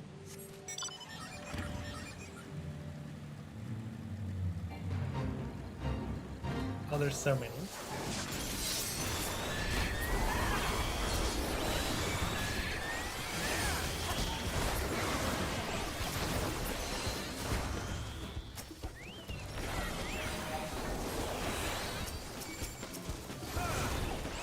I should really check my actions to see when I get to red description. Oh, that looks cool. That might be next. So I have the document.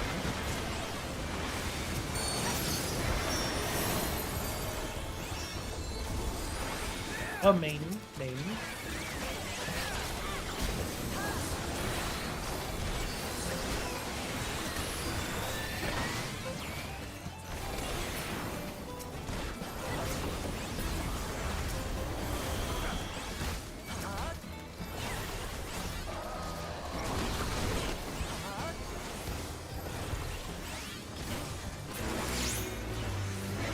Oh, that was almost a million XP. That's really good XP.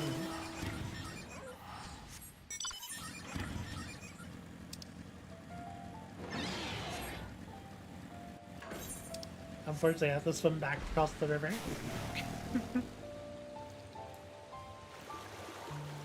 That looks like the bridge way over there.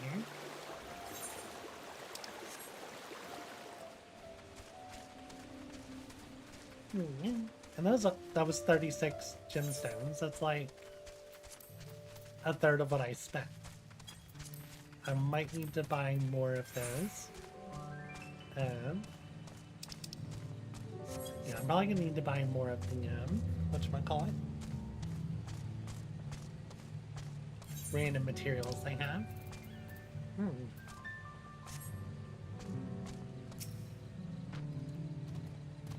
This is Oakbeacon, the village of All. Those who drift into Kozumaka from Tolioloya. Ah, these names are hurting me so bad. And elsewhere are welcome to live here alongside the Hanu. As for Wakavu, he lives and works in the House of Waters High, at the top of that large tree nearby. Follow me, but I should warn you, the climb up the stairs can be challenging. Okay. Oh no, I'm starting to feel like my voice hurting.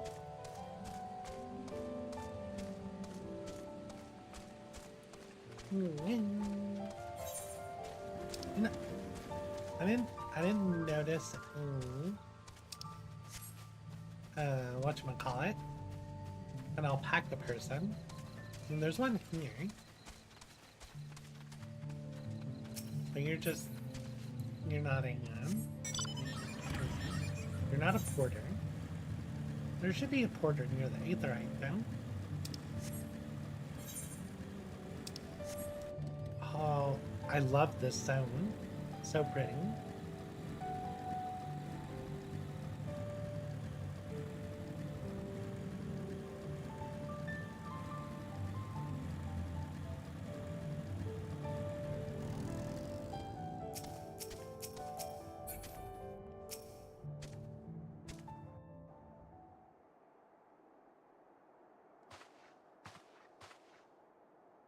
Hmm? What do you want with me?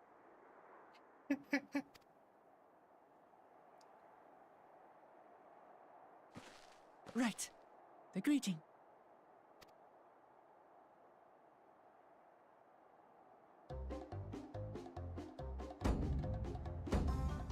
Oh, Kali!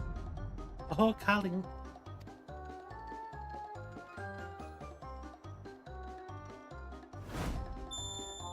I love it.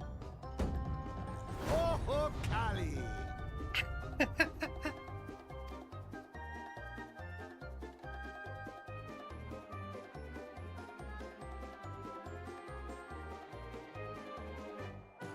Good. You brought your manners with you.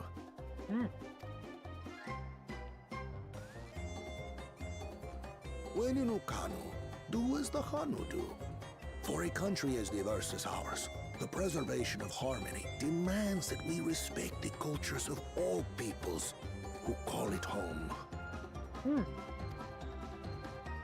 Well, that explains your familiarity with Hanu customs. And you speak truth, of course. To live together means to learn about each other.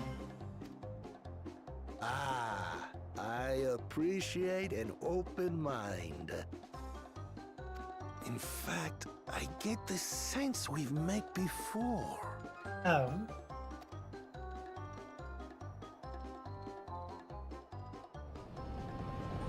You're Wuklamat.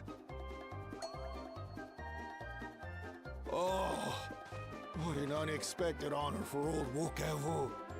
Here I am prattling on about manners, and I've gone and insulted the third promise herself. There is no excuse for this betrayal of etiquette. Please, take up your axe and claim my impudent head. I will not. Keep your head. I hate formalities anyway, so forget about it, alright? All right then, consider it forgotten. What? That was so quick. How prompt. We're actually here about the Ihihana float. It's in bad shape, and we need you to craft new carrying poles and a new eye. I'm told you work with Uyuipo wood and a certain kind of stone? Abokisha? Abokisha? That I do. But while I would like nothing more than to offer my services, I just used the last I had of both those materials. My lumber in particular went to fixing homes damaged by the recent storm. I'll need 10 days or so to restock. We can't wait that long. If you tell me where to go, I'll gather them myself. What? Send the third promise out on an errand like some common lackey? That's utterly unconscionable. A gross violation of social protocol. I told you not to worry about such things. All right then. I shan't worry a whit. I love this guy. Oh my god, this is hilarious.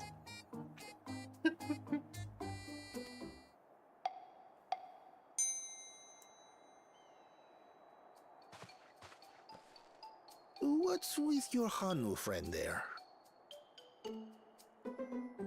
I am festival leader this season, and have come along to oversee the float's repair. As strange as it may sound, Wuklamat and her friends believe the float is an arcane focus, meant to encourage the growth of our struggling reeds. Too many Hanu have forgotten, it seems. But that is indeed the true purpose of the lifting of wings. Your education is impressive, Third Promise.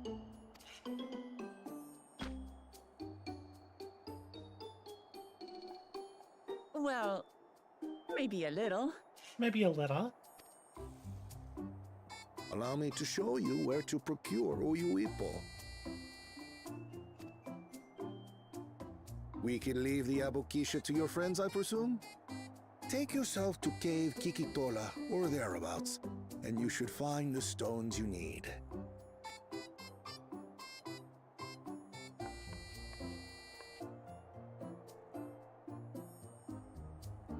I've been there once or twice. I can guide you.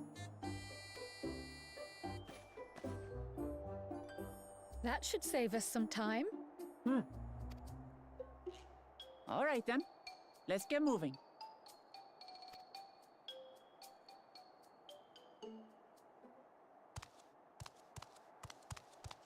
Oh, that's cheating.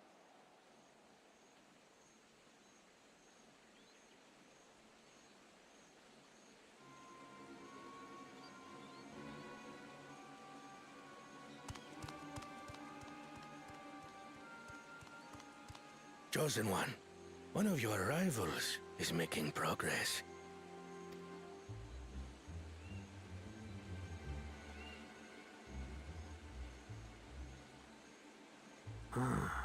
Ihiana, you say?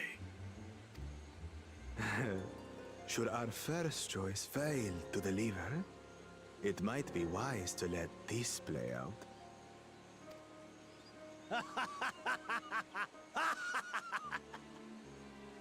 The third-rate promise is making herself useful after all.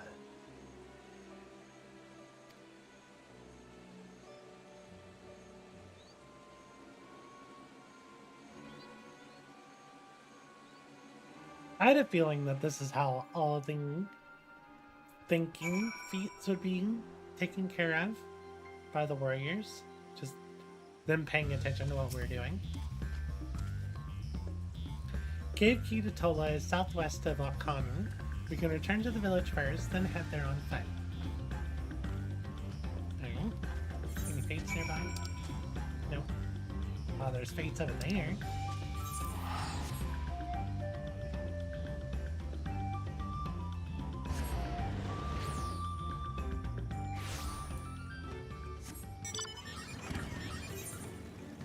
See if I can hurry up and get to this one. Oh, I don't think I can make it. People are burning through these things. It's already at 40%. There's also already people here with flying. It's very unfortunate. For me, anyway. Oh my god, look at all the enemies here. What the heck? What are these? Oh, they're crocodiles with weird eyes. Hungry hammerheads. Oh, these are creepy. I mean, I got full participation, so I'll take that.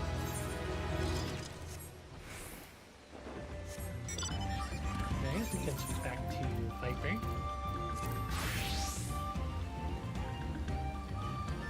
Oh, there's my hunts.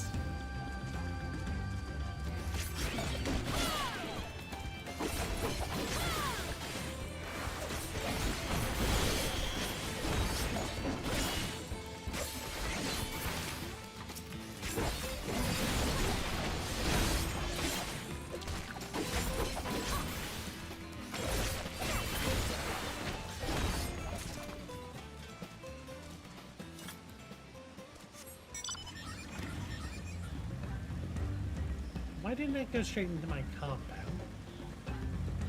That's going cooldown. Where is...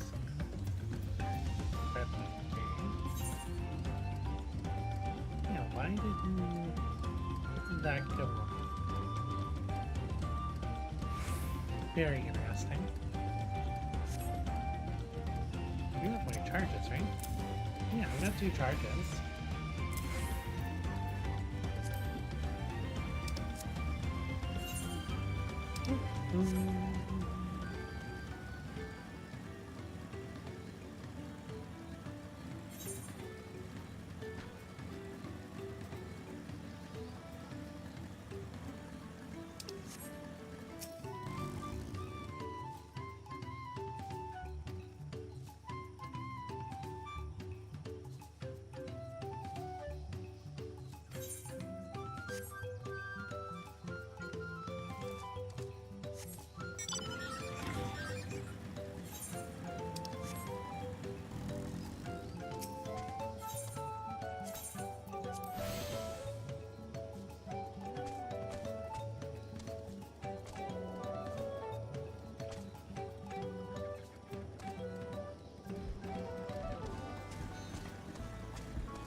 Yes,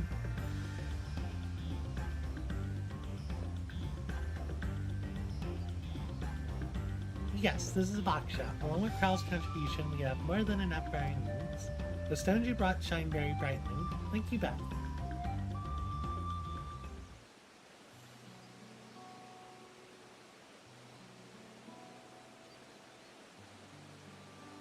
He would have been happy to know that we were putting things right.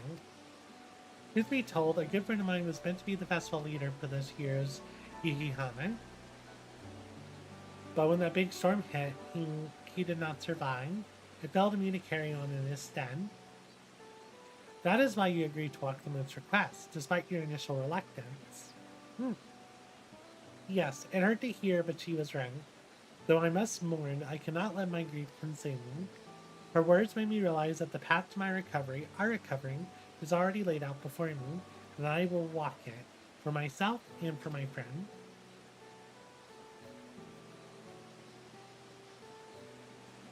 Thank you for sharing your story with us. Please, rest assured that we've taken your plight to heart. I'm certain our companions are procuring the other materials as we speak. Everything will come together and the Hanu shall host a splendid, uplifting festival. That we shall.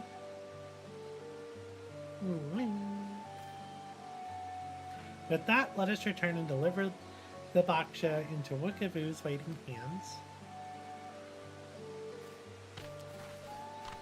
So are we gonna get jumped? Are they gonna try and steal our rocks?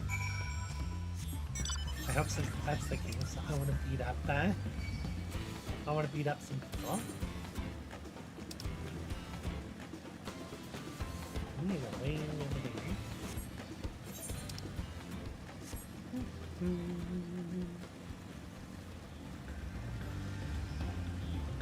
But yeah, I'm really enjoying this sound. It's really pretty.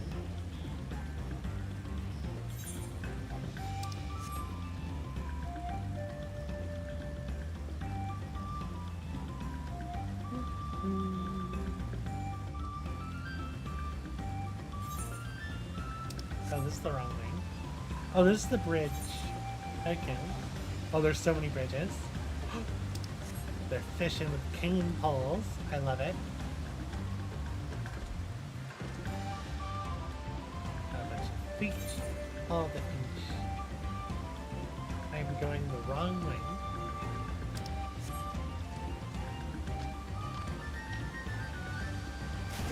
Oh, sightseeing them wrong.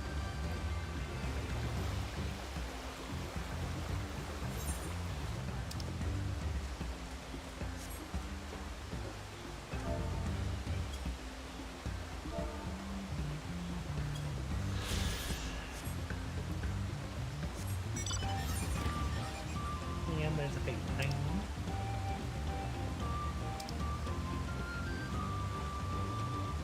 It's level 9 new. And there's a fake to the north. Someone just popped this one. Yeah, people are grinding these things.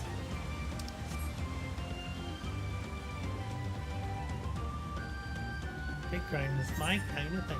I love big grinding. Oh, we got a big friend.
Should open.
This combo comes up very often.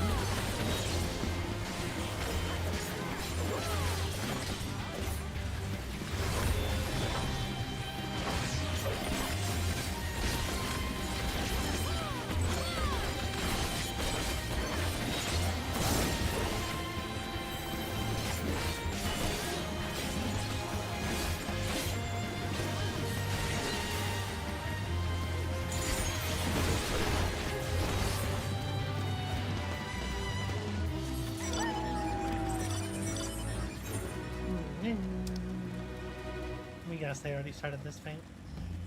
Coming here. I think that's the one I did earlier.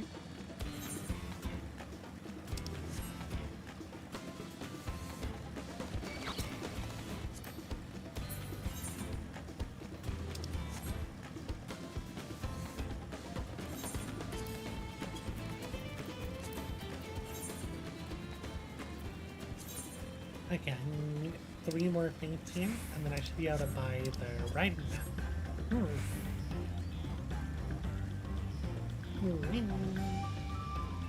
Yeah, someone's already here. Alright.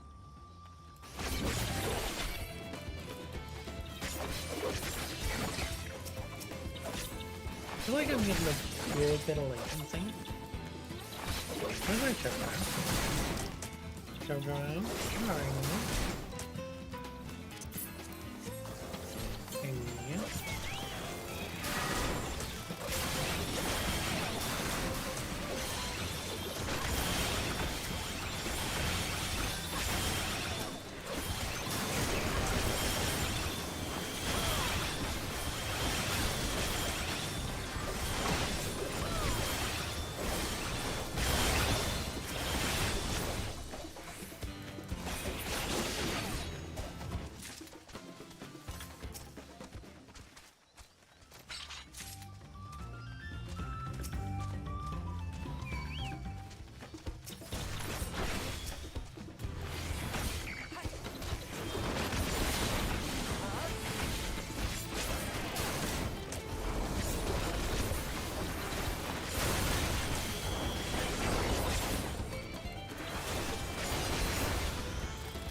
That was 15, and I got that little progress.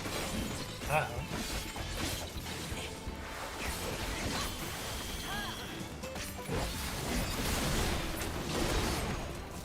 How was it so little progress?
How is the progress so low?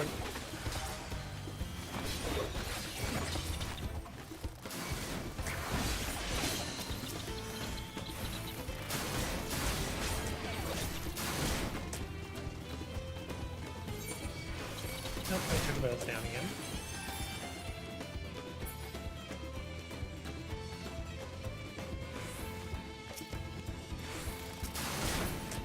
Are you really gonna find me?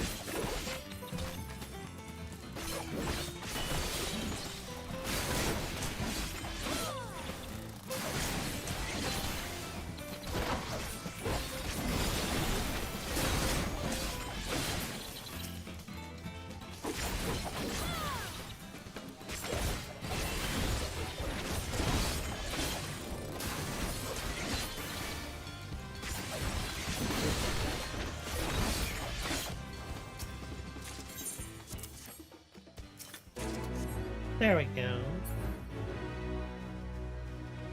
That was a lot of work. Let's not grip the other thing.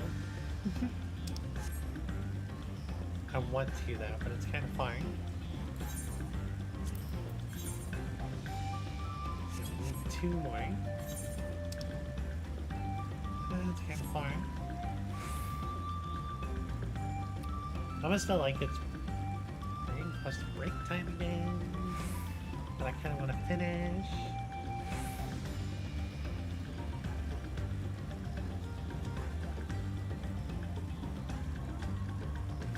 So that first fight I did earlier seemed like it was worth a lot more experience.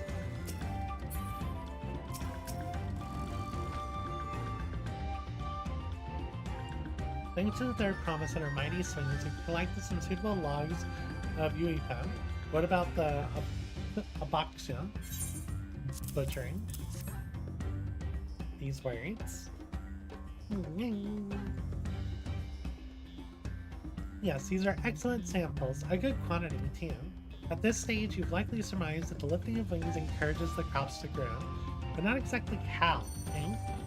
Well, you're in for a treat. If all goes to plan, the result should be spectacular. Now, to get to work crafting these pieces for the flame, I can use an assistant first in the arcane arts to enhance the Uipo's conductivity, and I'd be delighted to help. Everyone else should head back to Alcanu. We'll join you at the float once the work here is complete.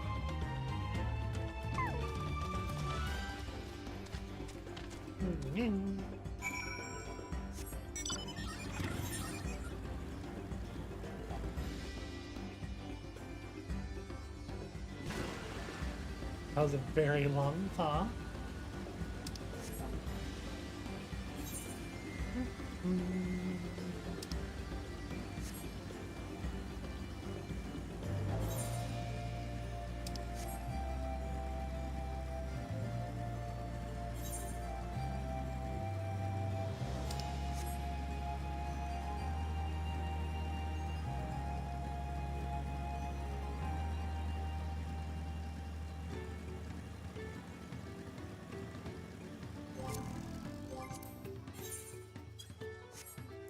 All these players killing my FPS.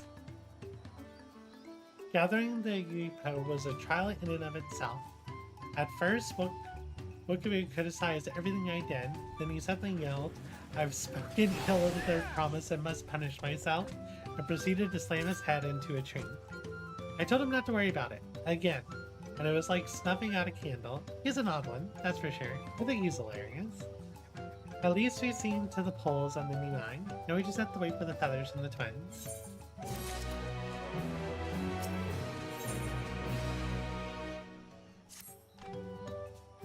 We should get some rest before the excitement begins.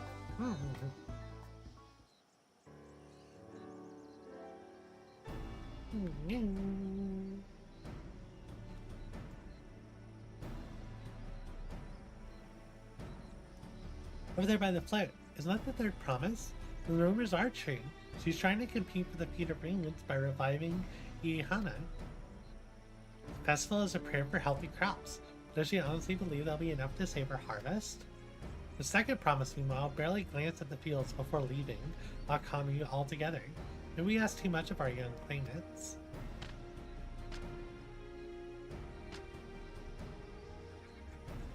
Oh, I wouldn't be too quick to count Kona out. A friend of mine overheard him muttering by the rings something about what needs to be done. Is that so? Perhaps we'll get to see another of his innovations firsthand. Heh, that sounds like our Kona. One look at the range is all you needed to think up a solution. Be that as it may, our own solution is nearly ready.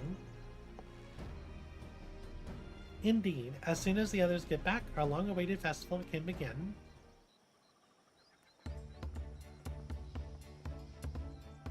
It took some doing, but we managed to gather competitors to vie for the title of Winds Chosen.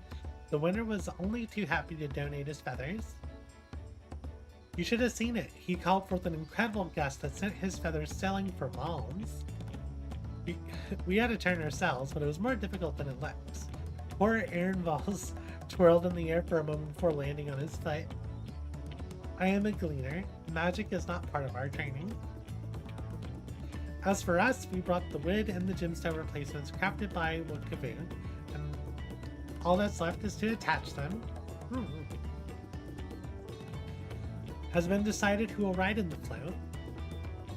Faba was guest of honor the last time I was here. I remember being surprised that they could lift the thing with this hulking weight on top of it. The rider must be a personage of great esteem, which is why an invitation is usually extended to the Dawn Servant. This time, however, I have another in mind. Oh, who is it? Our beloved Ihana, the lifting wings, is only being held because of you and your companions. Thus do I nominate you, Book Lamont, as our guest of honor. Eh?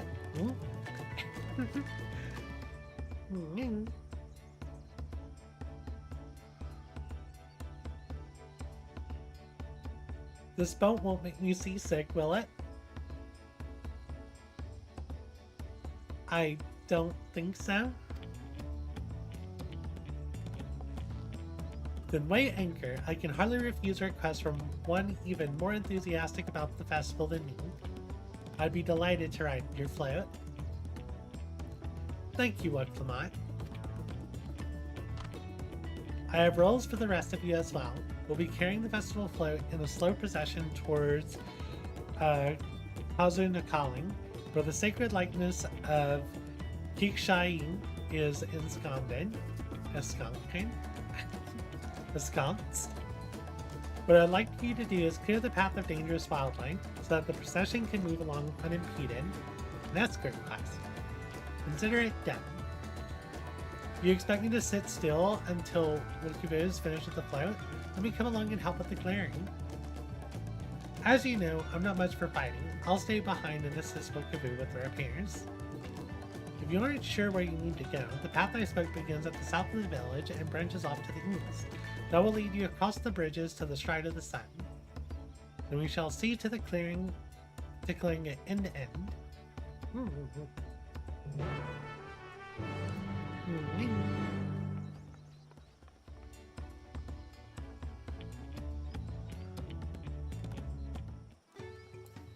Alright.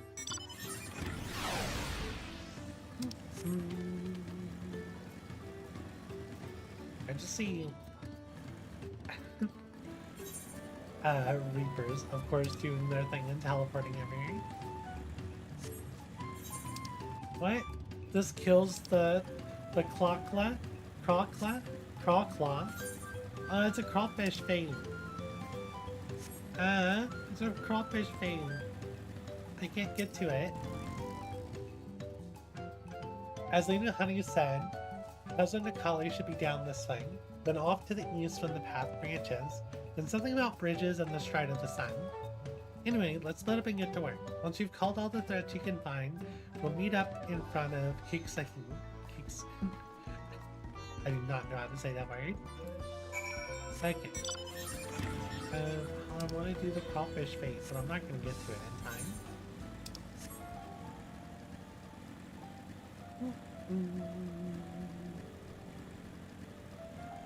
Oh, there's a destination. Enjoying the story so far? I'm in and out doing my own MSQ. I'm enjoying it. I like the honey.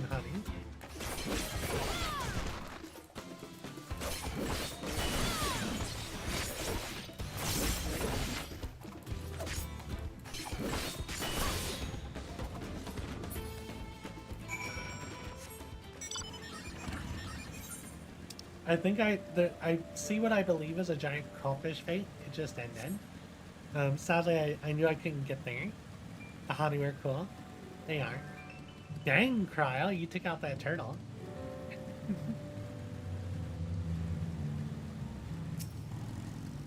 I told you, you don't need to watch over me anymore. But yeah, I'm liking this quest line. Super XP thing.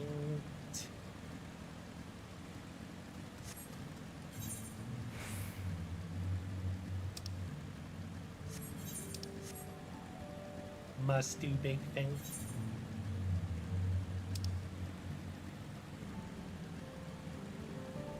Tegu or not Tegu? Pokemon killed a big thing over there.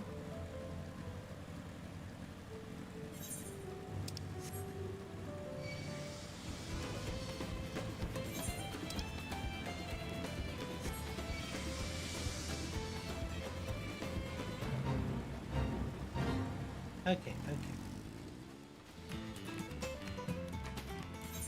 Let's re-summon our Chocobo.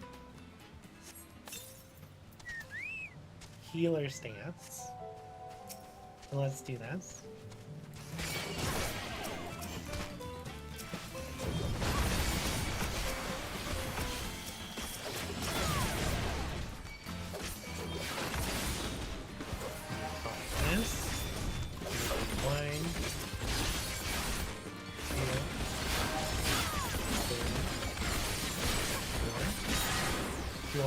So we don't die.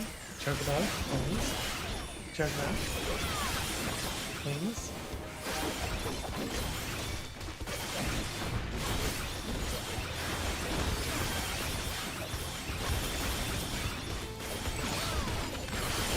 I pressed the wrong button.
Oh, apparently there was a maiden in there somewhere. I got the twist of that. And that was 731k. That's good XP.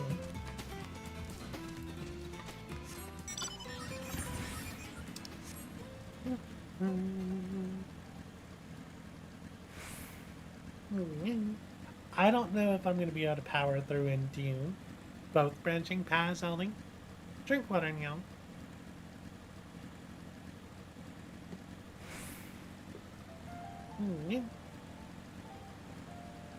But I think I should be able to finish this path, maybe.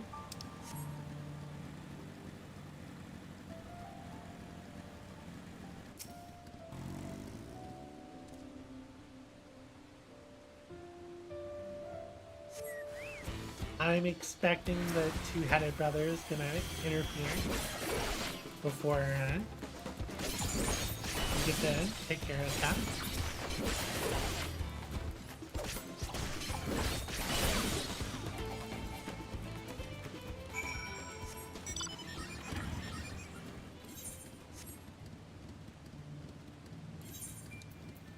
Does my macro do what I want it to do?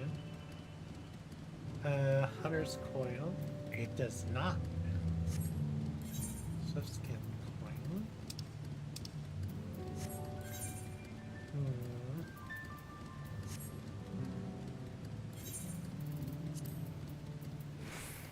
Yeah, blink. Okay. I need to be switching buttons. That's the problem. Good to know. There are a lot of people that can fly already. It's really surprising. Then again, I guess this is the first area where you get flying.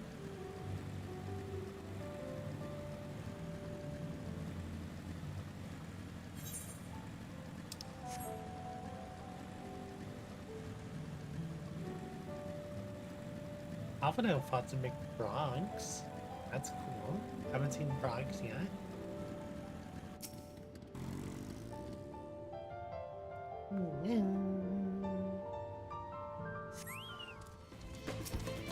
Ocelots.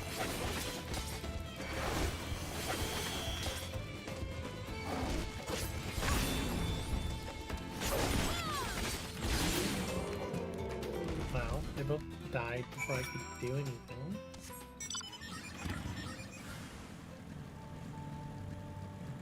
Okay, Alizé is also fighting heroes. Or ocelots, rather. Another fate right behind me. Do I still need another ping? I think I still need another ping. Yes, I need one more thing, so I might as well go do it.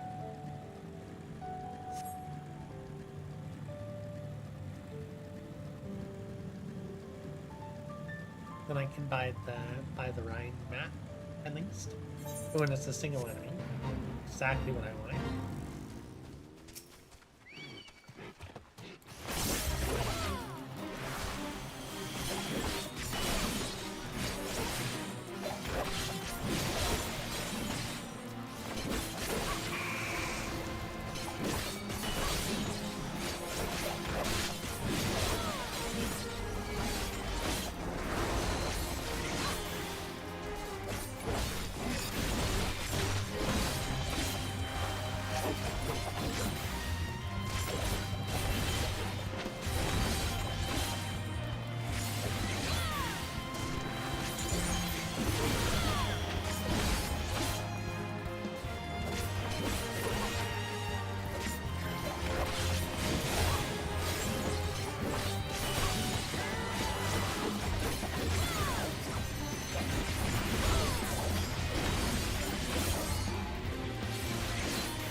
Sending your attack. I have to worry about it because I forgot there's literally tanks here.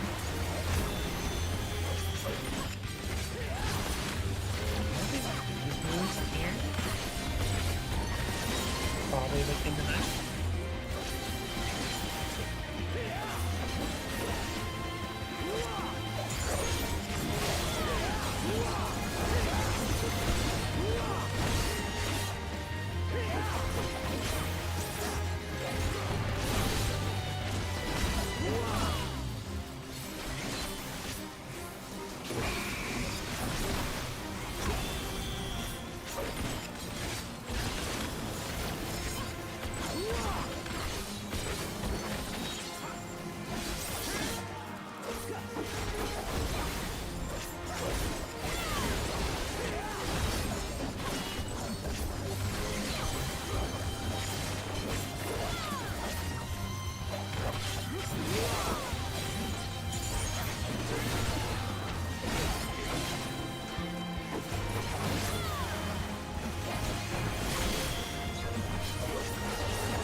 Oh yeah, I just got the notifications that means we should be able to get the writing map.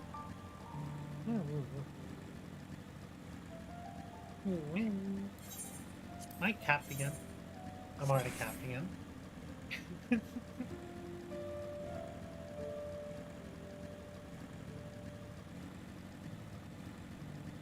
Oh, that's a interesting statue.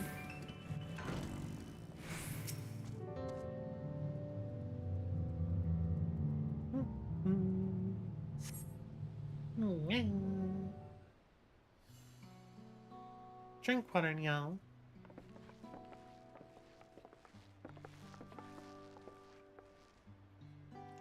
Ah, you're a step ahead of us. This must be the likeness of Yushahi, the Hanu deity of the harvest. Even their sacred images are woven with reeds.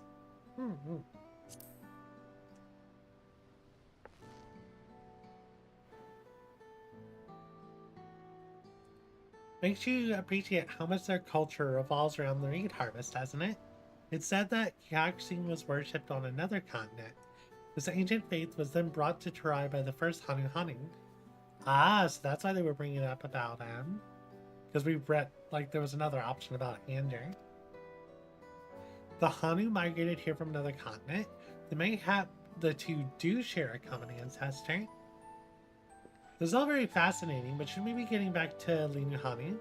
He'll want to know that the path is safe for the procession. Right, and I need a ride on the flint. I'll run ahead and tell him we're done here.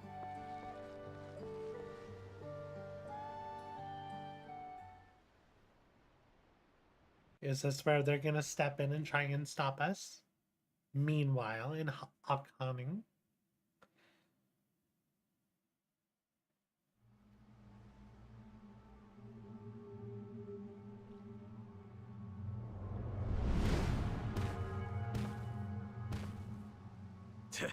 Not sure we heard you right, old man.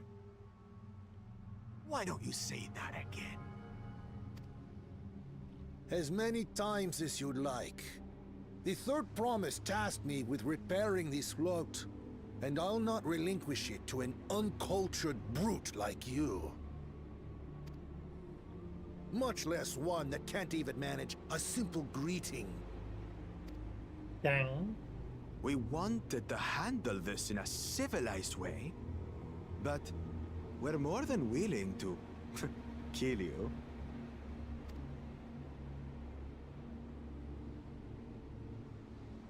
We have a two-headed problem. Yes, please hurry. She's on her way back already? Stand back, Wukevu! I will protect the float!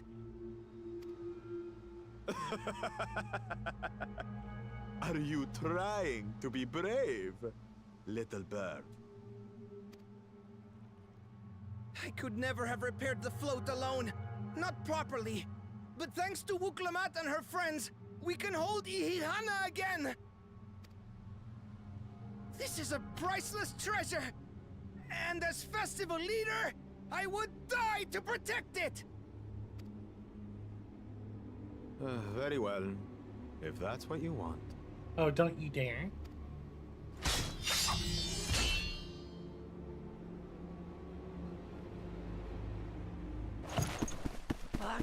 Cha-cha!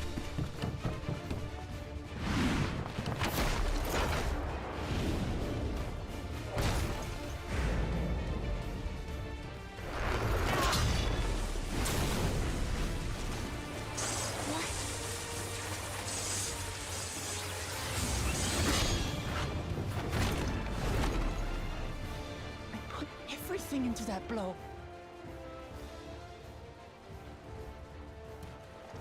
Good. The better for you to understand the gulf between us. But you need more lessons. We'll carve them into your mangy hide until you cry and beg forgiveness.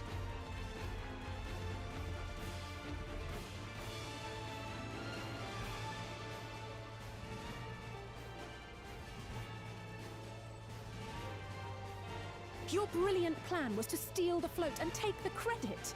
The so-called blessed siblings are nothing but cheats. Dang, Alizé, call him out. Your scorn is sweet music.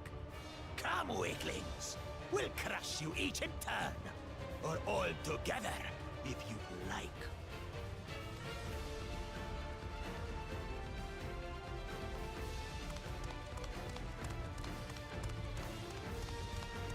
Calm yourselves, Chosen One. If you fight in earnest, this will end in a massacre. What's more, we have word that our other prospect is on the verge of success.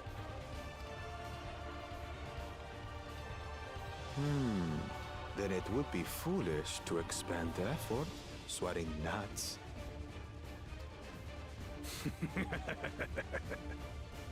Lucky for you. Eh?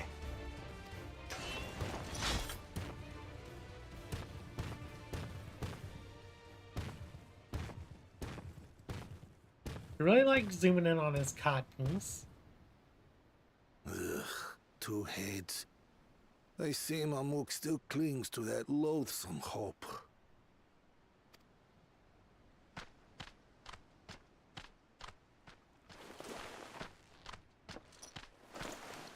Talk to us, Third Promise. You're not dying, are you? It'll take more than that to kill me. So, are we having this festival or not? Let's have this festival.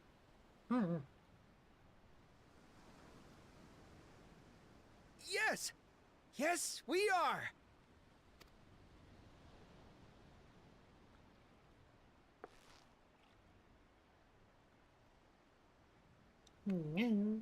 Festival time.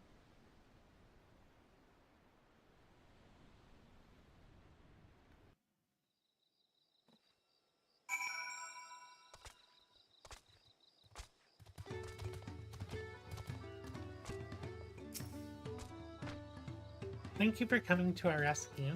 I tried to protect the float, but against that two-head, I may as well not have been... I may as well not have been there at all. Nonsense, you stood your ground and bought us some time we needed to make it back. You were incredibly brave. Oh. The Range Celeste Crew.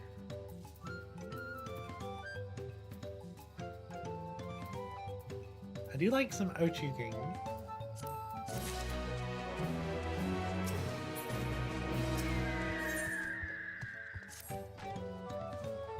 With that exciting interlude over, you'll be pleased to know that my repairs are finished as well. Before we commence the festival, however, it would be courtesy to inform the villagers that Ihana will be held after all. Go forth, but do not forget your greetings. At this stage, I should hope the reminder is unnecessary.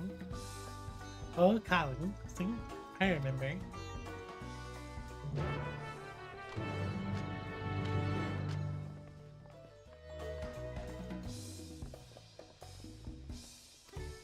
Alright. On a good note, the gemstone vendor is over here too. So we can spend some gemstones. Let's buy this map. Then let's buy... I don't think I need to buy 99. Let's buy 50.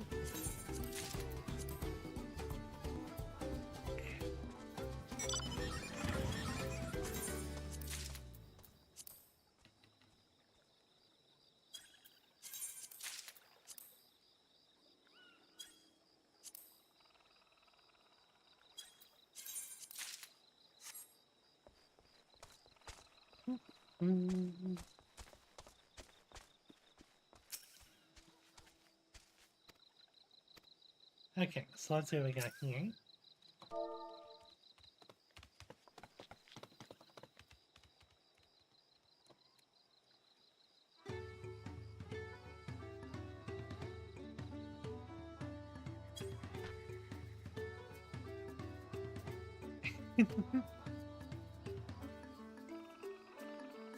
Thanks for letting me know. Did very much like to attend the festival, but the repairs should be finished as soon as possible. What to do, what to do?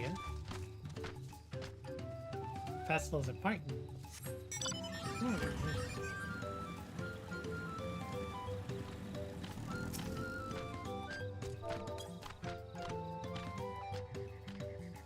Okay. Festival's about to begin. What do you expect me to sing? Besides, of course I'll be there. Cleaning up the storm's aftermath may have been hard on us all, but the lifting of wings is tradition, and a joyous one at that. I won't sit here brooding my days away. Give me a moment to get ready.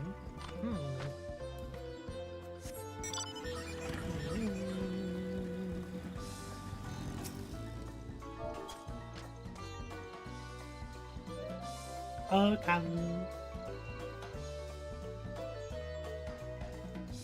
What? The flood is fixed. Our fallen friends would be glad to know that Ihihana will be soon underway. They would have wanted us to honor them with celebration, not let their loss deter us from it. I must go and enjoy the festival for those who no longer can.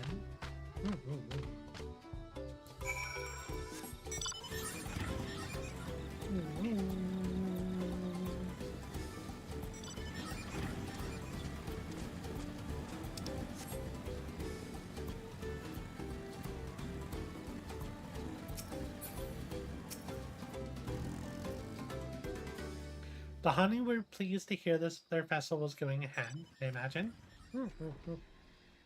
That is well. Once your friends return, the lifting of wings can begin at last.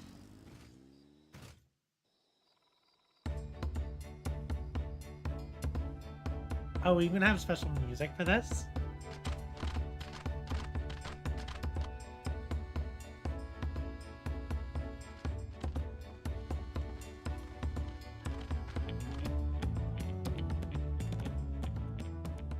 So few have come.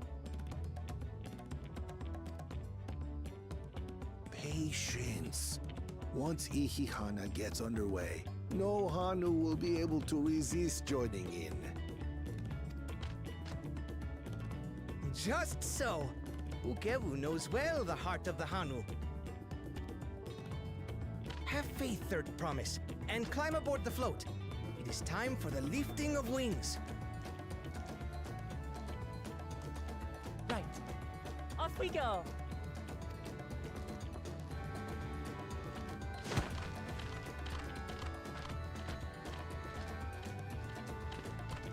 Ihihana is a prayer for bountiful harvest. But this is not its only meaning. Oh. It is also an exchange of pledges between rider and bearers, a commitment to a long and fruitful friendship. Listen well, friends! The personage we bear today is Wuklamat, the savior of our beloved festival! Let your shoulders burn, or your feathers fall out, but do not even think of dropping her!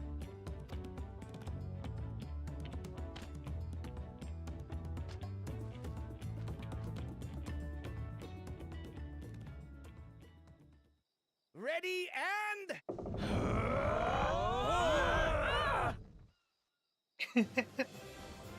Oh, and they're just straight up dancing too. I could get used to this. It's the coffin dance.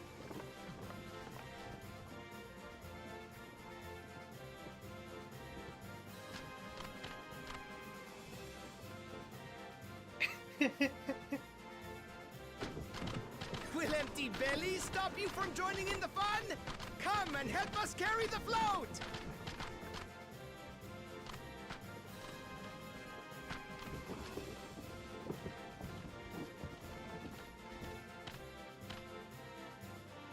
Well, well, well. To see the day that Dawn's promise would ride our boat again. We've not had the honor since you were here, Gulul Jaja.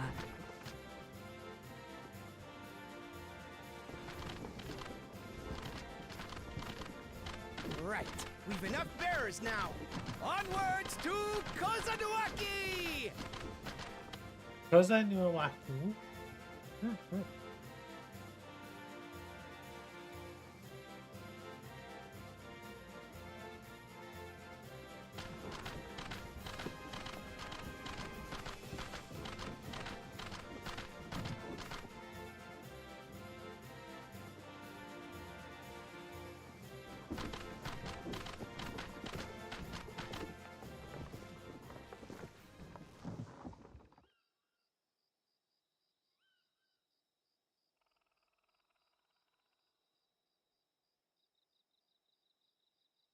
Watch well, for you are about to bear witness to the true glory of Ihihana. Ihihana. And there it is.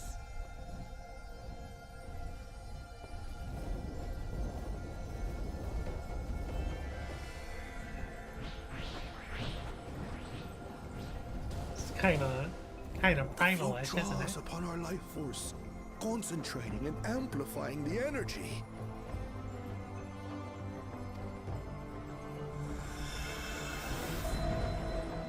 Kishaihi then receives that energy and expels it in a great burst, where it showers down upon the land to replenish its vital currents.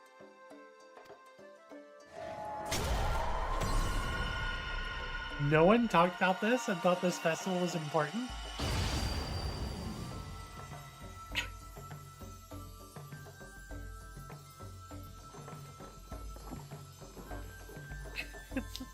This is really cool.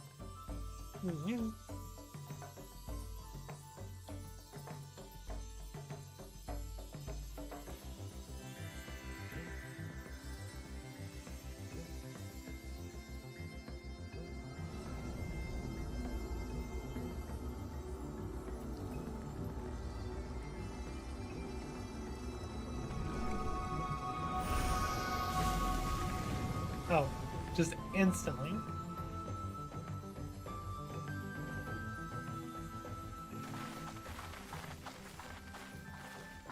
It worked. Like a literal charm.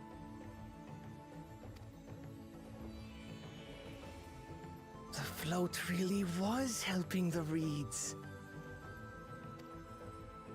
That was amazing! To think that such a thing was even possible!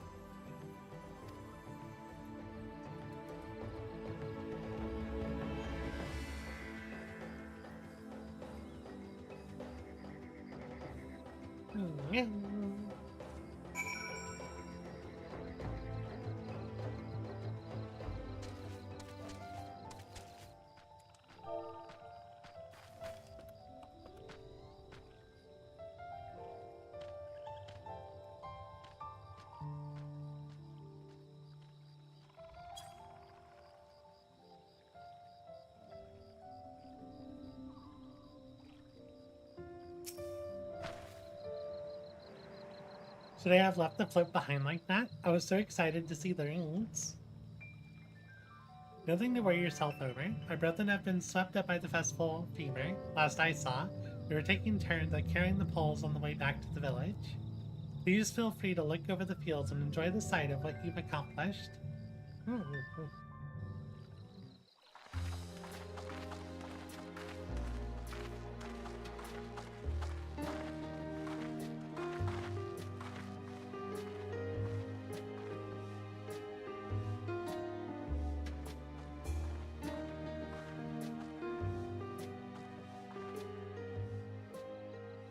Some of them still look a bit sickly. I imagine even the harvest magic has its limits.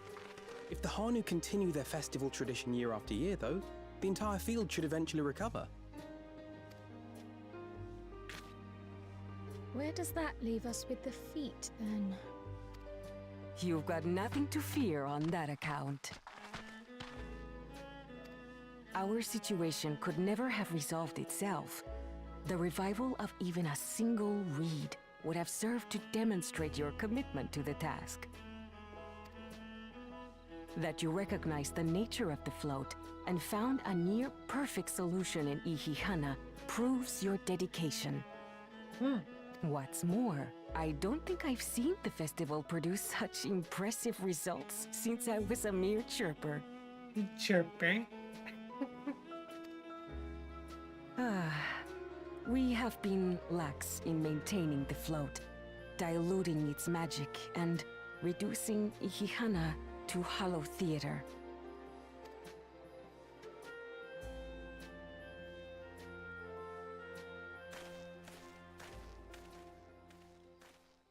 Connor! I was delayed by an unpleasant encounter, but it seems I arrived at a good time. So they messed with him too.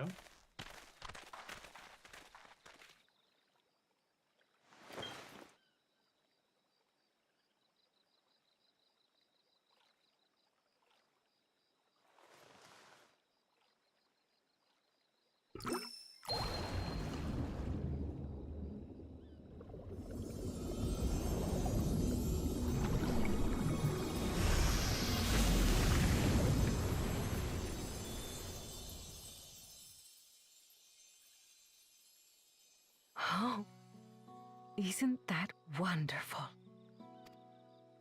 What? You just pour in some mystery liquid and problem solved? Stagnant ether was to blame for the reed's poor condition. I assumed that was an alchemical concoction which enhances ethereal conductivity. It utilized the flowing water as an ethereal current, thereby promoting the transfer of life energies. A method I could not have devised without the education I received at the Studium and the cooperation of my Archon allies.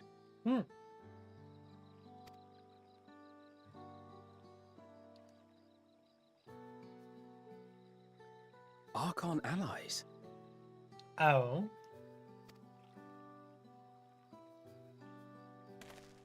You see, Lamachi, this is why we need to embrace foreign knowledge and technology. Employed appropriately, they make light work of what would otherwise be arduous labor. There's no need to lug around heavy floats.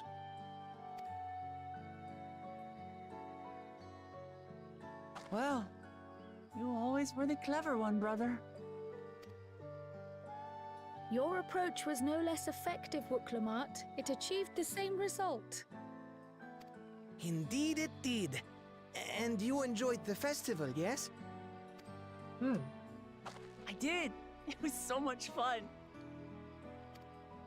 Having visited your village before, I thought I knew everything about it. As it turns out, I knew very little. About the reeds, about Ihihana. With all I've learned this time, I feel as though I've really come to know the Hanu. And I like you even more now than I did before. Aww.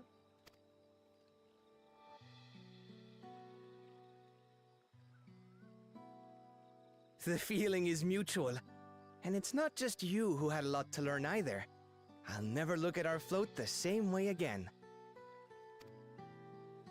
The two of you have exceeded expectations.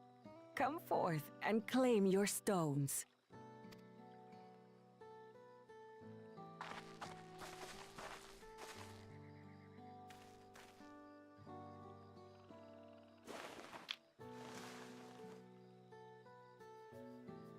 So this is what they look like. Go on, set it in the tablet.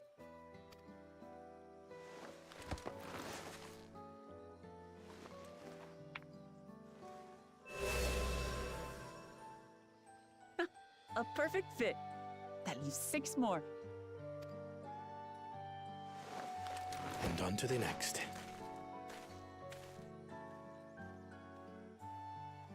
Not even a moment of celebration. That's Kona for you. The third promise? You must join us for Ihihana next season. As Dawn Servant, of course.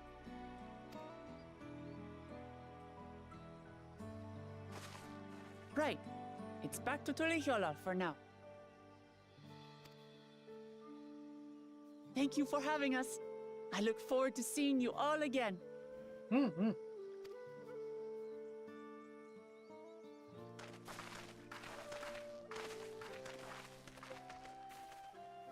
This is really good. These are interesting times indeed.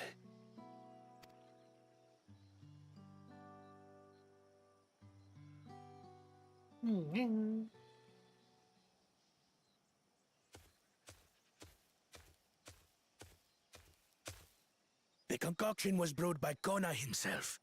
It's a test vial, but it should contain the same reagents.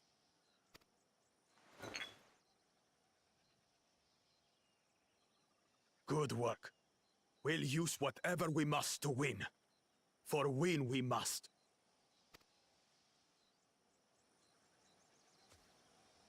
Okay, I was curious how they were going to go about it. So they just stole the other guy's stuff. And the first promise just, like, left.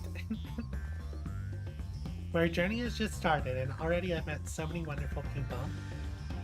Wukavu, for one, he's a bit eccentric, but everyone could stand to be as respectful of other cultures as he is. And Linihani, it warmed my heart to see him honor his departed friend through Ihihane and help others do the same.